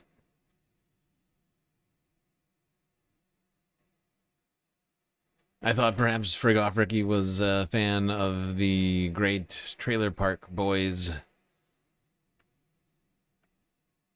I was going to say, I am the liquor. But no, apparently not. Most of it comes from Gulf countries and is shipped through the Strait of Hormuz. On Wednesday, the government announced a $465 million increase to subsidies to protect farmers. Manel Fernandez reports. Harvesting is in full swing across India's agricultural heartland. Despite some problems, subsidies have largely shielded farmers from higher fuel prices. But Gursharan Singh is worried about fertilizer for the next planting season, which begins in June. The 38-year-old works on about 50 hectares of land in Punjab. He told Al Jazeera that fears of shortages have spurred panic buying and hoarding. When we go to purchase fertilizer, it is not available, and we are told that supplies will come in 15 to 20 days. And in rare cases, when some trader has it, they tell us to buy a bunch of extra things, and only then do they sell it to us. Other farmers we spoke to say they are facing similar problems. And trader Ashok Gupta, who sells agricultural products here in Khanna Market, Asia's largest grain exchange, agrees. This is an artificial shortage. Government is providing the fertilizers as per the norms. It is because the farmers are stocking up out of panic. To cushion the impact of price increases caused by the Iran war, the government has increased fertilizer subsidies. But it seems to have done little to allay fears of food shortages. Anita is a migrant worker from Bihar. She says things can't get much worse. All the essentials have become so expensive. We're not able to get cooking gas. Everything has become expensive. What do you do with $3 a day? Analysts say supply chains must stabilize by mid-April. Otherwise, the next planting season will be affected. Manel Fernandez, Al Jazeera. Let's take a look at some of the day's other news. Voters in Benin are heading to the polls to pick their next president.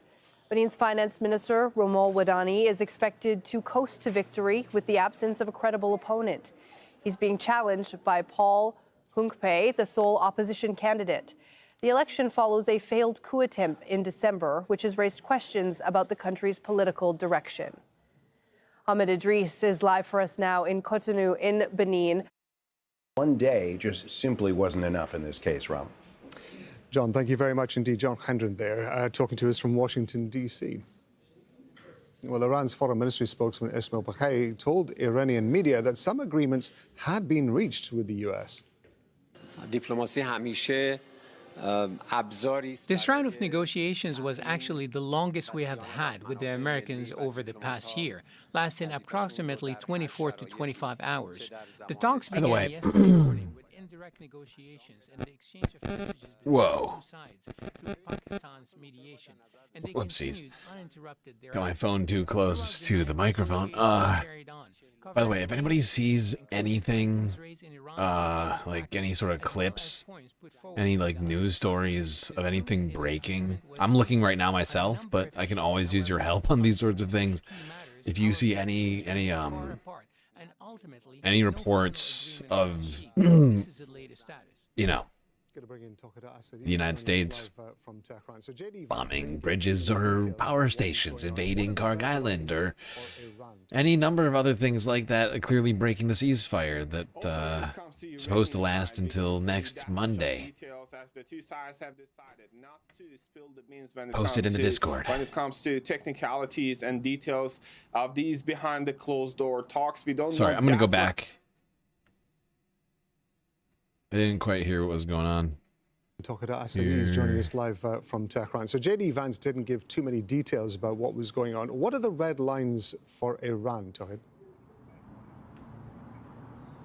Also, when it comes to Iranian side, we don't see that much of details, as the two sides have decided not to spill the beans when it comes to technicalities and details of these behind the closed door talks. We don't know that much about that, but still we know that there are sticking points. A spokesperson, as you saw, mentioned that there are 2 to 3 sticking points, such as actually the situation related to the Strait of Hormuz, also the ceasefire in Lebanon. Iranians are considering that as a breach of the ceasefire agreement, and they're saying that they are looking for a comprehensive ceasefire across the region in all of France. Meanwhile, we know that when it comes to this old story of the nuclear dossier of the country, and in particular when it comes to the stockpile of highly enriched uranium, there are further controversies down the road when it comes to these negotiations. But even beyond that, we know that it's not that easy for Iranians to go through the trajectory of diplomatic engagement with Washington with respect to a longer list of different sticking points out there when it comes to security assurances, when it comes to sanction relief, when it comes to Iran's ballistic missile program, and when it comes to other issues. And added to that, when it comes to the ties between Washington and Tehran, the negotiations, we know that the atmosphere is actually surrounded by a cloud of mistrust, and the Iranian spokesperson for the foreign ministry mentioned that we are negotiating under this atmosphere of lack of trust. Also, he said that it's not easy to expect all the issues to be settled down in one session, and that session is happening, let's keep in mind, after 40 days of war, a couple of days of ceasefire, which sounds to be very fragile, very brittle at this point. So we're dealing with a very intricate situation, and we have to keep waiting to see diplomacy can settle down all these complicated issues. Tahid, talk to us about how people in Iran are feeling about all of this after those days of attacks that you've been talking about. It goes without saying that it's not a good news for Iranians that heard in this round of negotiations did not end up in a sort of tangible, positive outcome. But the thing is that I was talking to people after the ceasefire was announced for the past days, and also I was talking to the different people during the wartime. There is this mixture of different sentiments when it comes to the public mood here. First and foremost, there is this fear and frustration for them because the country was already involved in the trajectory of negotiations, not once, but twice. And all of a sudden, they faced this campaign of unprecedented airstrikes by the Americans and Israelis. And let's also keep in mind, when we're talking about these airstrikes, we're not just talking about the military headquarters, state buildings. We are talking about tens of thousands of civilian units, schools, hospitals, universities, all attacked during this 40 days of war. And that is creating a sense of, I would say, uncertainty when it comes to future, when it comes to a potentiality of another round of confrontation, even though there was a sort of, however slim, hope. Yeah, yeah, exactly. Exactly. Another round of confrontations. I feel like it's coming. I'm like just like standing on the precipice looking down, like waiting for this to come like to fruition right now. I'm like looking at my feed, like Google searching. Oh, I'm not fine. I haven't found anything yet. It's quiet. Perhaps too quiet. Another round of confrontation, even though there was a sort of, however slim, hope that negotiation at the end of the day could pave the way not only for a sort of termination of the war for a long time, but also for a sanction relief, something that Iranians are very much obsessed, and these sanctions are putting a huge amount of pressure when it comes to their daily life, but still they are following the developments to see how the future could unfold. Talking to Asadi there, talking to us from. Melania would call this tribal. Very tribal. It's impossible for me to say, like, using my own voice, the word. I have to do the Melania impression to say it. I can say trivial, like a normal human being, but I can only say tribal. I can't do tribal. Oh, there we go. I got it. I can only do the Melania version of the word. Oh God, very tribal. Very tribal situation, everybody. Do not worry. Just Operation Epstein Fury. Very good. Everybody's saying it. Everybody's saying it. Be best. Be best. Sort of an echo on that, isn't there? Be oh, best. Right. Reverb is on. There we go. Trivago. Trivago. This is totally a Trivago situation. I agree. Totally Trivago.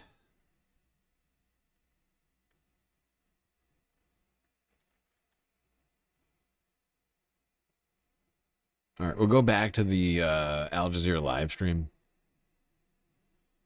in a second.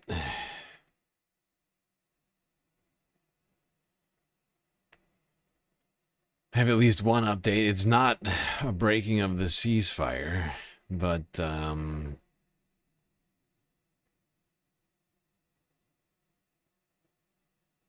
protesters are taking to the streets in Beirut, rejecting Israel's talks with their supposed prime minister. You know, I only call him the supposed prime minister because he refuses to, has refused to over and over again mobilize the military to defend the country against Israel's continuous ongoing invasion and occupation of the country. Many people are very, very sick of that in Lebanon, as it turns out. Oh, more puppy treats for like this person. This time from a person we trust, for sure. More than Dinky Cap. Although Justice Clarence Thomas, at least the one on Twitch, is growing on me slightly.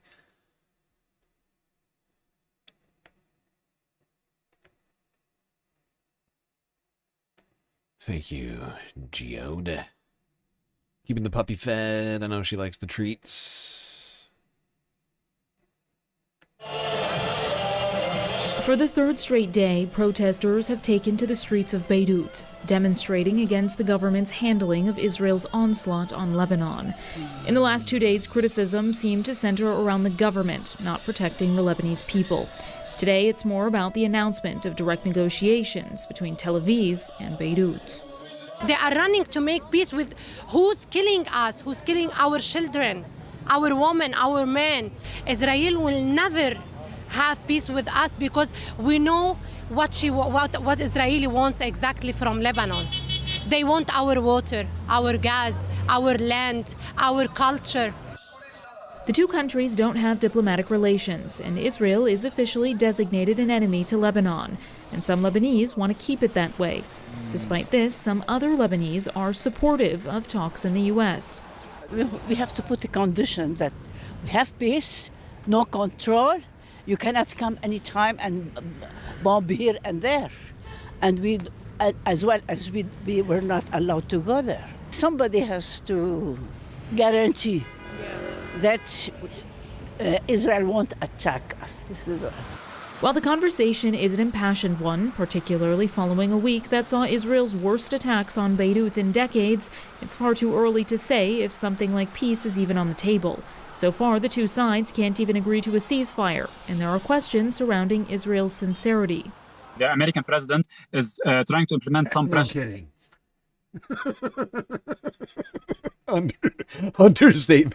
Understatement of the fucking millennia. There are some questions as to Israel's sincerity. You don't say. No kidding.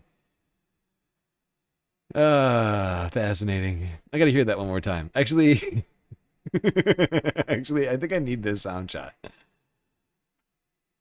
I think this is gonna come in. I know maybe I'm getting ahead of myself here. I feel like this might come up. This might come up later. This might be a useful sound shot to have. What you talking about? Oh, you'll see. You'll see. One day, long from now, you'll thank me.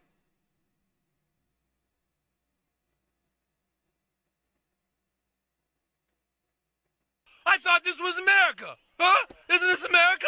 I'm sorry, I thought this was America.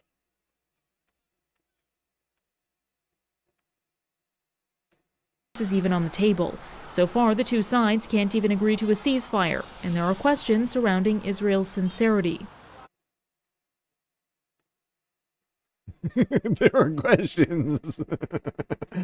Yes, so true. Nothing truer has ever been said. Let me just check that I've got the clip. Make sure I got the clip. And there are questions surrounding Israel's sincerity.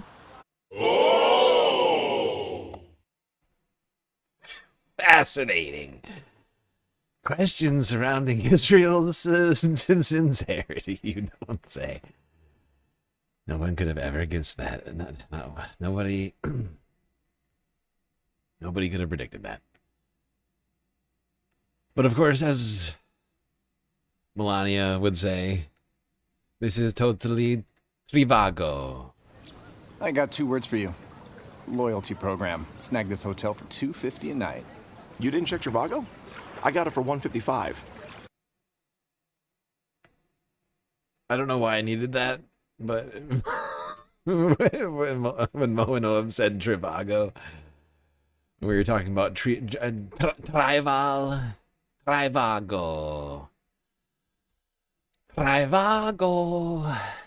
Very Trivago situation in Lebanon.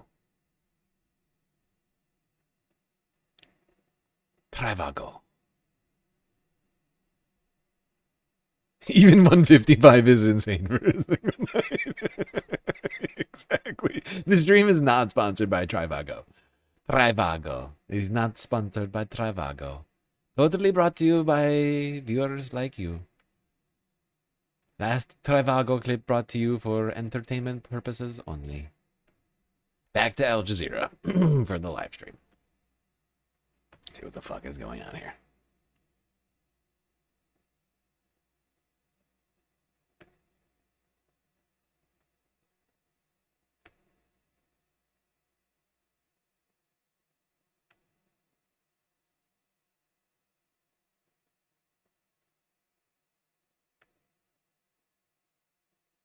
Oh no, I'm afraid. I think this is... And on behalf of Israel. And this is... it's just not a good look for him. I think this is a rerun. I think they're on a loop right now. So I do think he needs to get a deal done, despite some of the rhetoric, and we'll have to see. But as I said, there are these forces that are kind of pulling at him. I don't think we can just dismiss Israel here. They have cards that they can play. They can choose to escalate even further in Lebanon, and I think that's a really that's a red line for the Iranians. They understood the ceasefire to mean a total ceasefire, and if Israel's not willing to play by that rule, and if the United States isn't willing to rein Israel in, then we could be in for more trouble and more conflict. James, you've covered so many of meetings like this, negotiations like this, and I want to come back to the makeup of the U.S. negotiating team, Steve Witkoff and Jared Kushner. There is a lot of the Palestinians would say that they got a deal in Gaza because they essentially just handed Benjamin Netanyahu what he wanted. They have failed apparently to get any sort of deal between Russia and Ukraine. And now we have the same team again at the center of these talks with Iran. And as far as I can tell, there are no people from state there. There are no diplomats, State Department diplomats backing them up. The only difference was that J.D. Vance was here. Should we be looking at the structure, do you think, of whatever negotiating team that the US puts forward that might give us an indication of how seriously that they're taking future negotiations if we start to see them bringing in professional diplomats, professional negotiators? One diplomat who's been following this file closely told me recently, where is Rubio? Because if you look at who the US have... Don't worry about it, little Marco. Gentlemen. Where was little Marco? I'll tell you where. Let's answer that question. Where was little Marco today? He certainly wasn't worrying about it. I know that much. Where was little Marco today? Let's find out.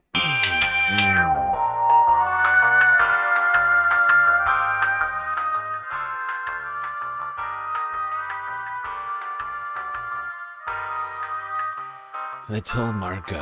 I almost searched little Marco on the... I almost just searched little Marco on YouTube just now.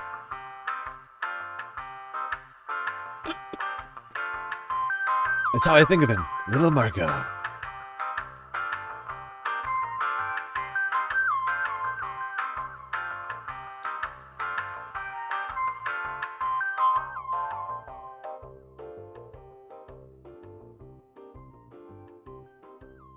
Let's see. I wonder. Where could little Marco be? Very busy doing government stuff, I'm sure. Probably government stuff, very busy. Can't possibly take a moment. Even for diplomacy. Wait, what's this? Where is this? What's that say? Miami, Florida. Miami, Florida. I'm out in Miami, ho. I'm out in Miami, ho.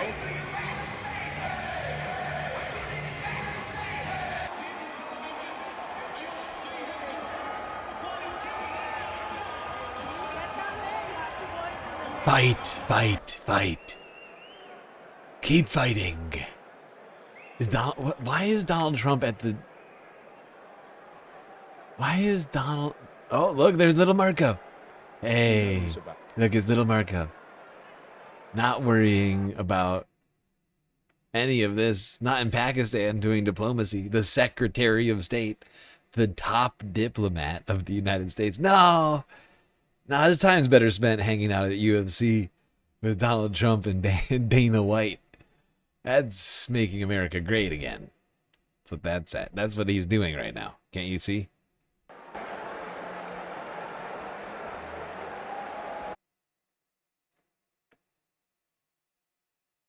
Good God.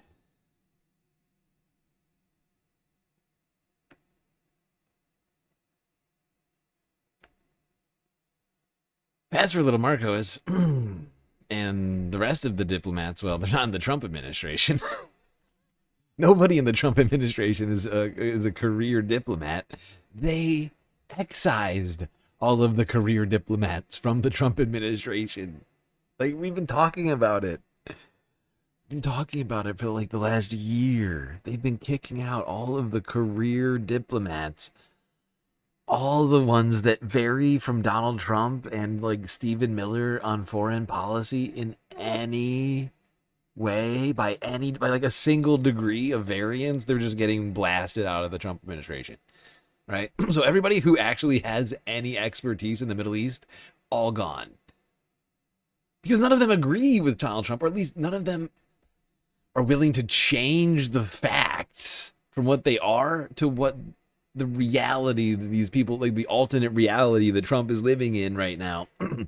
So all of those top diplomats from the Middle East are gone. Literally just gone. They've been like excised from the State Department. We talked with who was it? Anel Sheline, I think, was talking about this on Democracy Now. It's been a mass exodus. Somebody left there. It's fucking ghost town. This, yeah. And then anybody who is there is just like a like a fresh-faced Trump appointee. doesn't know the difference between Armenia and Azerbaijan. There's a difference between Iraq and Iran, and they're just sort of along for the ride. We got nobody. Iran hawk, but Marco Rubio has been following this for years and years and Correct. years. He knows. Correct, Mitty. Rather than being in Pakistan doing his job, little Marco is at UFC. What about that is so confusing to everybody? Is that not more important? Making it to that cage fight between whoever the hell... I literally have no idea who was fighting tonight. Is that not more important? This is, than peace in the Middle East? No, come on. File very well. Yes, you have Witkoff and Kushner, who've been involved all the way through. Now you have J.D. Vance. J.D. Vance is a very clever man. But on the other side, you have Abbas Araghchi, the Iranian foreign minister. You have his predecessor that was there as well. Just an example of their level of expertise. If you look at when they started negotiating the Iran nuclear deal last time that led to the JCPOA, Araghchi was the chief negotiator. He was doing his second term as a deputy foreign minister of Iran, and J.D. Vance was still at Yale. So, I think that shows the level of expertise. I will add one thing, though. I think this time around, the US did bring a lot more experts to Islamabad. The vice president was supported by many more experts, and interagency experts, including nuclear experts, we understand, were on the ground in Islamabad. They did approach this a different way than the way they've done it before, because Mr. Witkoff has a particular style of diplomacy, pretty similar, I think, to that of his. I'd be impressed by that if I thought that J.D. Vance or any of these other fucking idiots were listening to the experts. There's no evidence that they are, right? You can bring as many experts as you want. If you don't listen to any of them, doesn't matter. Doesn't matter if you go into it with a preconceived, conception of things, and you're not listening to the experts. Doesn't matter how many experts you have. You're still going to wind up with the same goddamn result. Which is what I fear is what's going on right now. Likes to sit down and deal with a negotiation as though he was back in New York and doing a real estate deal. James Bates, Mohammed Al-Masri, I appreciate it. Thank you very much indeed, gentlemen. Now, going into the talks in Islamabad, Iran made it clear that one of its key demands is a ceasefire in Lebanon. Israel and Lebanon are due to hold direct peace talks in Washington on Tuesday, but the Israeli Prime Minister insisted that the focus will be on disarming Hezbollah. In the past month, Lebanon turned to us several times to begin direct peace talks. This has never happened to us in history. Actually, it happened once, decades ago, but now they have turned to us. I have approved it, but under two conditions. We want to achieve the disarmament of Hezbollah, and we want a true peace pact that will last. So this is definitely have continued across a southern replay. Lebanon. At least 6 people have been killed in the southern. This is definitely a replay, I think. Wait, is this... Did we hear this part? Of Tyre. The nearby city of Qana was also targeted in the early hours. I think I missed this. Meanwhile, Israeli strikes have another strike in continued across Lebanon. southern Lebanon. At least 6 More people have been more killed in the children southern killed. district of Great. Tyre. The nearby city of Qana was also targeted in the early hours. The violence comes as Hezbollah renewed. I think it's only a matter of time before this all just ramps right back up to exactly where we were, if not worse than where we were immediately, if not sooner. There's no way that Hezbollah and Iran don't respond to things like this. Especially with the way that these peace talks seem to have gone. its rejection of direct negotiations between Israel and Lebanon aimed at ending the war. Heidi Pett has been following the latest developments from Beirut. I think we did. We did watch this. Context has always been. We did watch this. It's all blending together. That's part of the problem. There's just so many killings, so many bombings, so many missiles, so many airstrikes. It's all just blending together now. Okay, well, I'm not seeing anything, but I don't think I'm going to end the stream quite yet. I'll hold off on that. For whatever reason, I have a strange sense that something's going to happen. So we're just going to hang out. We're going to do something weird. Do like a galactic fireside. I think what I'll do is I'll put this up. I have this still, this window. How do I not have this still? This should still be a thing. It's gonna be huge. Yeah, wow. Help! Help! I'm being repressed! You're not being repressed. Settle down, skit kits. At least not by me. Stream's not ending.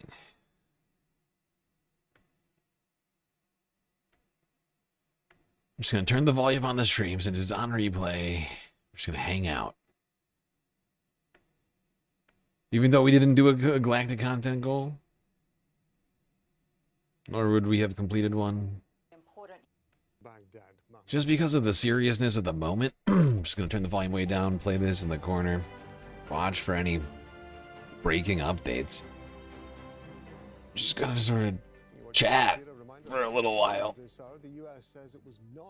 Oh. After 21 hours of negotiations in Pakistan, Vice President J.D. Vance says Tehran has not accepted Washington's terms, including not to build nuclear weapons.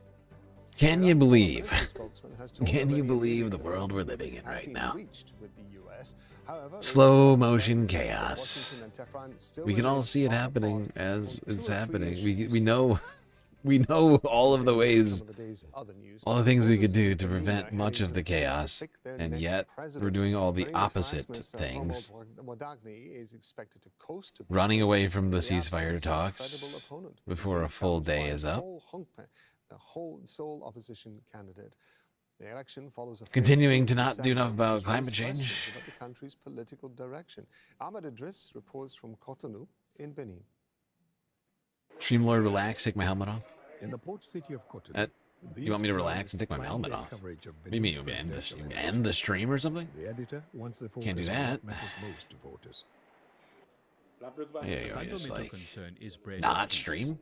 That is first what on a Saturday? The Beninese. It feels wrong. That's part of the problem. It's a Saturday, a day when we would normally have a full stream, but due to multiple extenuating circumstances, including the length of last night's stream and the fact that the ceasefire talks ended so abruptly, we don't have a regular full stream. I can't just I just feel wrong about it. Something about it's wrong. Something about it all just doesn't sit well with Minister me. Romuald Wadanyi is widely seen as Talon's anointed successor. He's campaigning on a platform of stability and Do I want to watch Pierre's woke Google egg emoji from 5 years ago? Most Beninese expect of him to build on the Not really. improved living I'd rather stay focused on this. This is what I set out on tonight. And if I'm going to focus on anything, it's going to be Iran.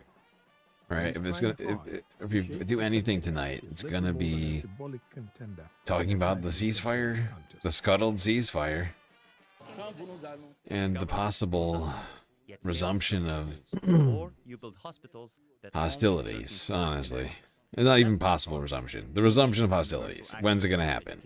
It seems like it's already happened since Israel's continuing to strike Lebanon through the ceasefire and after it. President Patrice Talon's urban renewal program has transformed the financial. Like, I don't think this ceasefire, I don't think the United States I don't think we see the United States. I mean, Donald Trump as much as said as much that if the ceasefire plan, like the proposal, the ceasefire talks did not go well, we'd go right back to Bridge Day and Power Plant Day, right? That's what we're waiting for. It's the potential of fucking Bridge Day and Power Plant Day. Votes, but there's been no change in my life. And while It could literally President happen. Trump's economic record may drive some to the polls, analysts say many others may see no vote for peace and decide to stay home. Moon now? Al Jazeera, Cotonou. We have no moon base, Duck. In Cotonou, in Benin, Ahmed, with only two Moon is being candidates, taken over by the their oligarchs. votes are going to matter. Oligarchs and militarists are taking over the moon, People don't not believe us. So, but again, we've seen some pretty bad numbers since the beginning of voting just an hour ago. Over there is one of the ballot boxes, and you can see there's less than probably 15, 20 votes in there. There are about Maybe the 10 time after next ballot day. Okay, boxes like that I'm into in the that. location where we are, and I it's can the see same that. story all over. Maybe even We've Sunday seen Funday. low turnout so far. Maybe the numbers will pick up. The opposition initially were disappointed that they couldn't get on the ballot, especially the main opposition party here in Benin Republic. And they said they won't support any candidate in this election in that they are not on the ballot, and they will also not call for a boycott. But what we see is that probably most or many of their supporters are staying away. And this is because they feel they are not represented in this particular election. And I'm just like staring. I'm just like keep refreshing my feed over and over and over again. that they are going to deliver this on the first ballot. I think I might have a because they say problem. The president has over the last 10 years delivered most God. of the promises. I'm having a hard time. Renewal is going on. Infrastructure is being built across the country, but the opposition is also arguing that those infrastructures, like schools and hospitals, aren't accessible by ordinary people.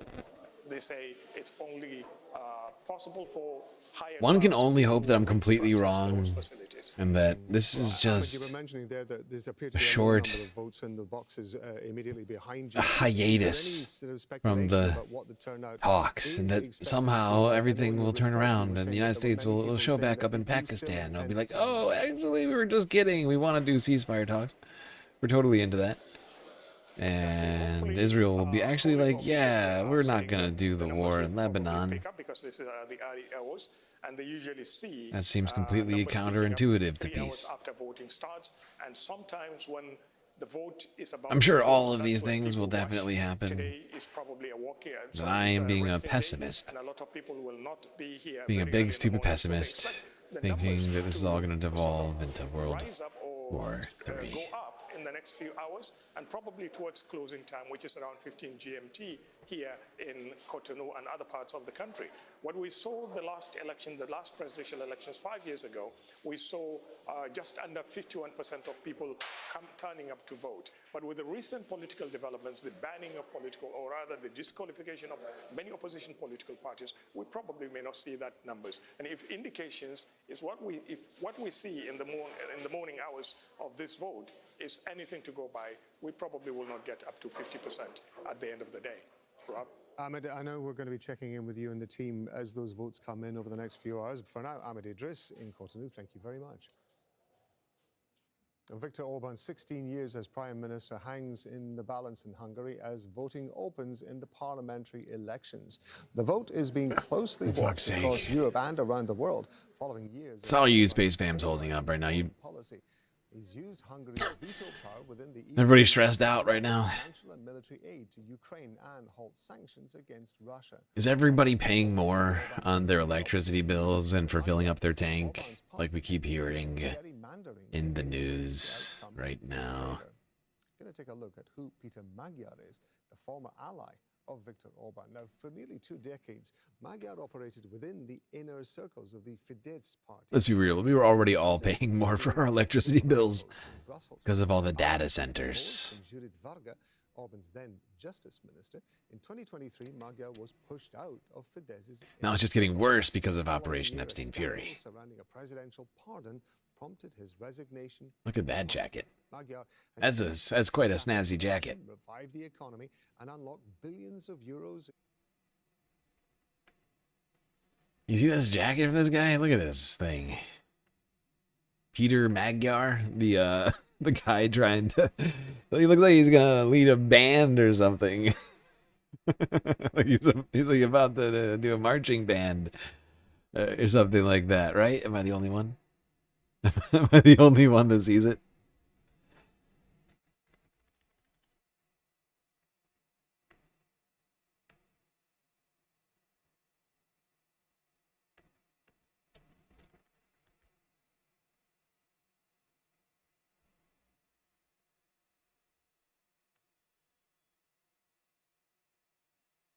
Am I the only one?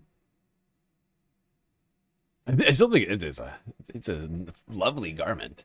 That's the first thing that I think of is this guy's about to pull out a baton and start leading a marching band down the street.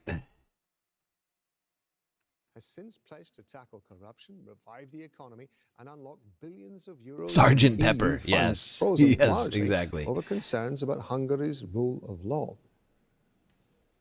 I think it's our last chance to basically see anything vaguely resembling democracy in Hungary. It's been a very, very, very negative way towards a very, very scary end. And I think we all have to make a real effort to show to the world that we're not who people have thought we were in the past 5 to 10 years. To put Hungary kind of back on the track of democracy and the Western alliance. I mean, technically we're still part of the European Union and NATO, but we are making friends with Russia and China and all these kinds of authoritarian regimes, and I don't like that. I don't like where my country's headed. Mr. Vassens in Budapest, looking at the polls and how this election could end Orban's 16 years in power. Wins the constituency vote will get the seat in parliament, but the division of the National Party vote is more complex and seat allocation depends on many factors.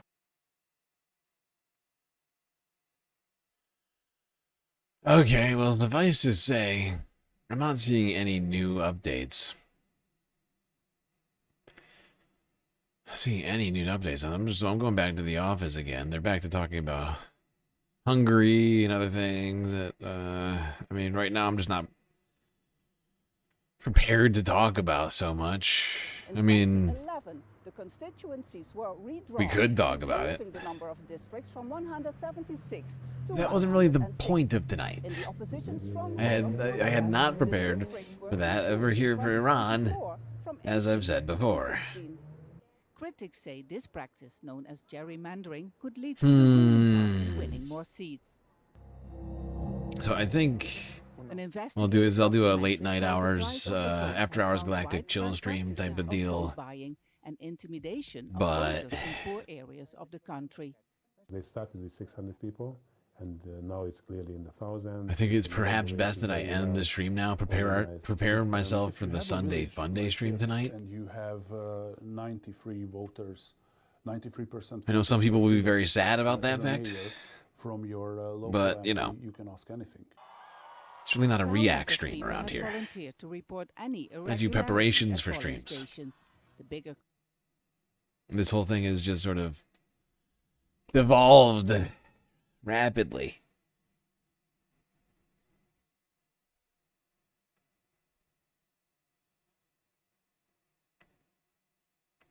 Like, am I reacting? Yeah, sure. But I am also trying to formulate every one of these shows in a particular way to give it some sort of, I don't know, what do you call it? Produced feeling, like somebody actually thought it through. Because somebody did. Nothing will happen for a day. Let's hope so, Mitty. Let's hope so. One can only hope that we'll have at least a whole day. Wouldn't that be nice? One whole day of peace. That would be lovely.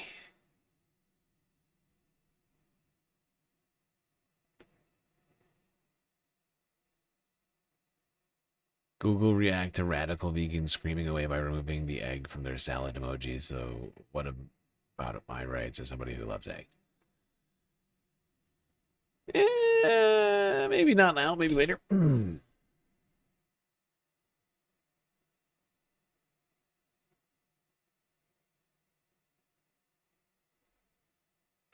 Interesting thought, though. Interesting thought.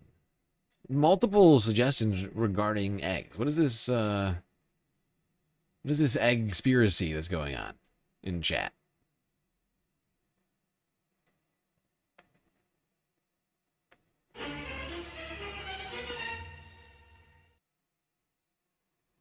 Egg conspiracy.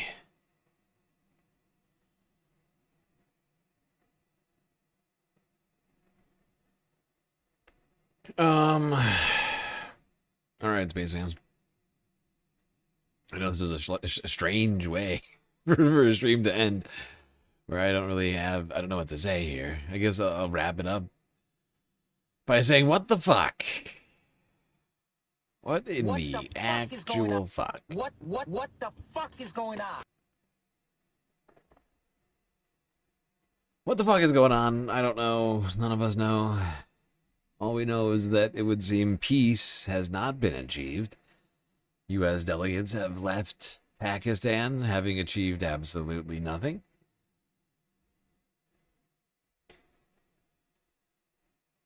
Everybody looking for a silver lining, with seemingly none to be found.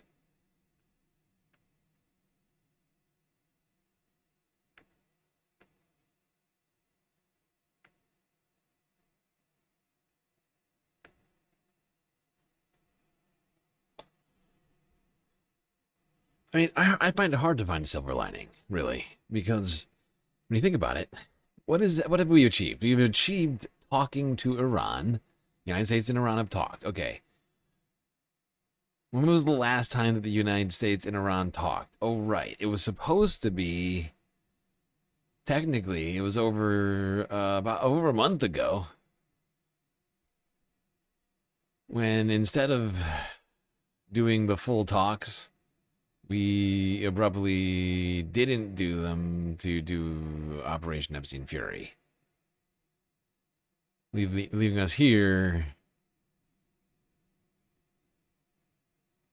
I don't know where we are. All I know is that we're waiting for something. Essentially, honestly, we're waiting for Trump to say something.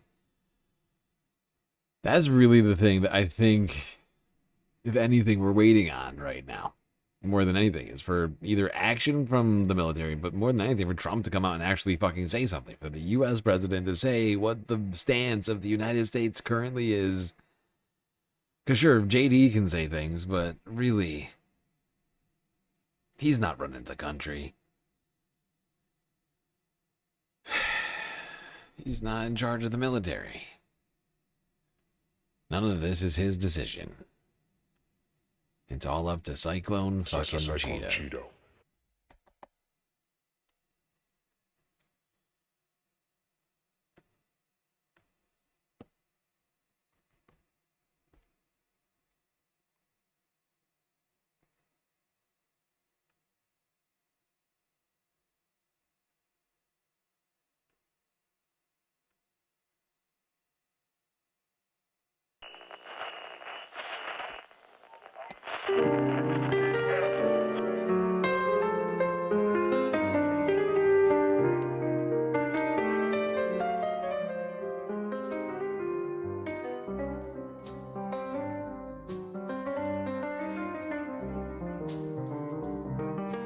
Well, we got through another stream.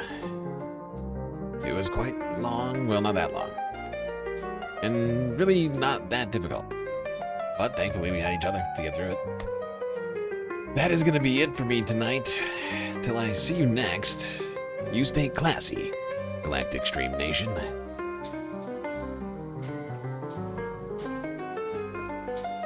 Can't forget this. These are your galactic patrons. Gabby, Goth Dogs, Aaron W, Schmegley, PB, Midi, Afroponics, No Roll by Nature, Interplanet Janet, Godcat, Robot Cat, Disco Wolf, Callie Braiding, Sammy, Geodragon, the Anti-Corporatist, Obsessive Audio, Moanoip, Nadia, Choki, Skelt, Selena, Omegastar, Sasha G, Pitchforks Dragon, Vincent Morales, Donald James X, Evan from Portland, Lovely Pariah.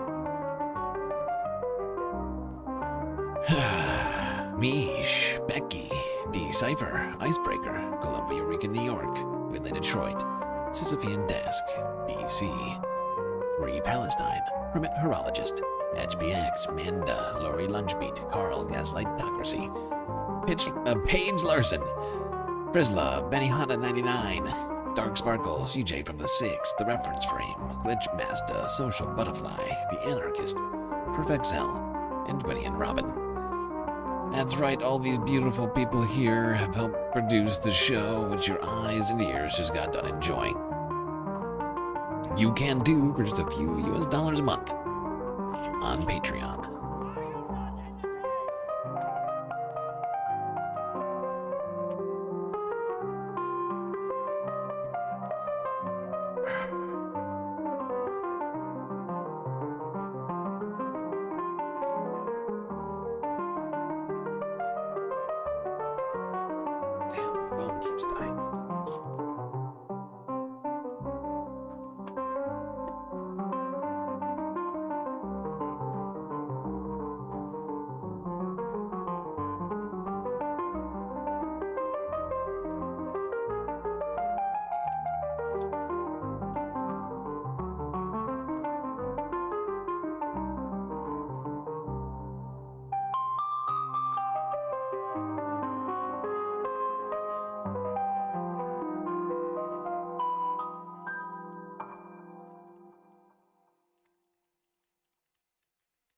I can't type.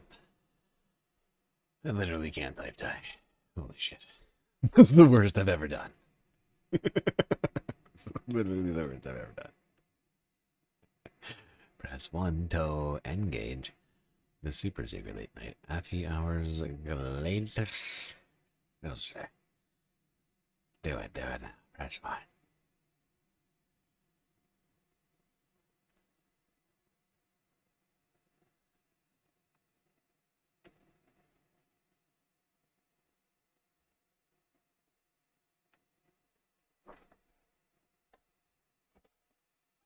Oh, what do we deserve? What do we deserve? Let's figure it out.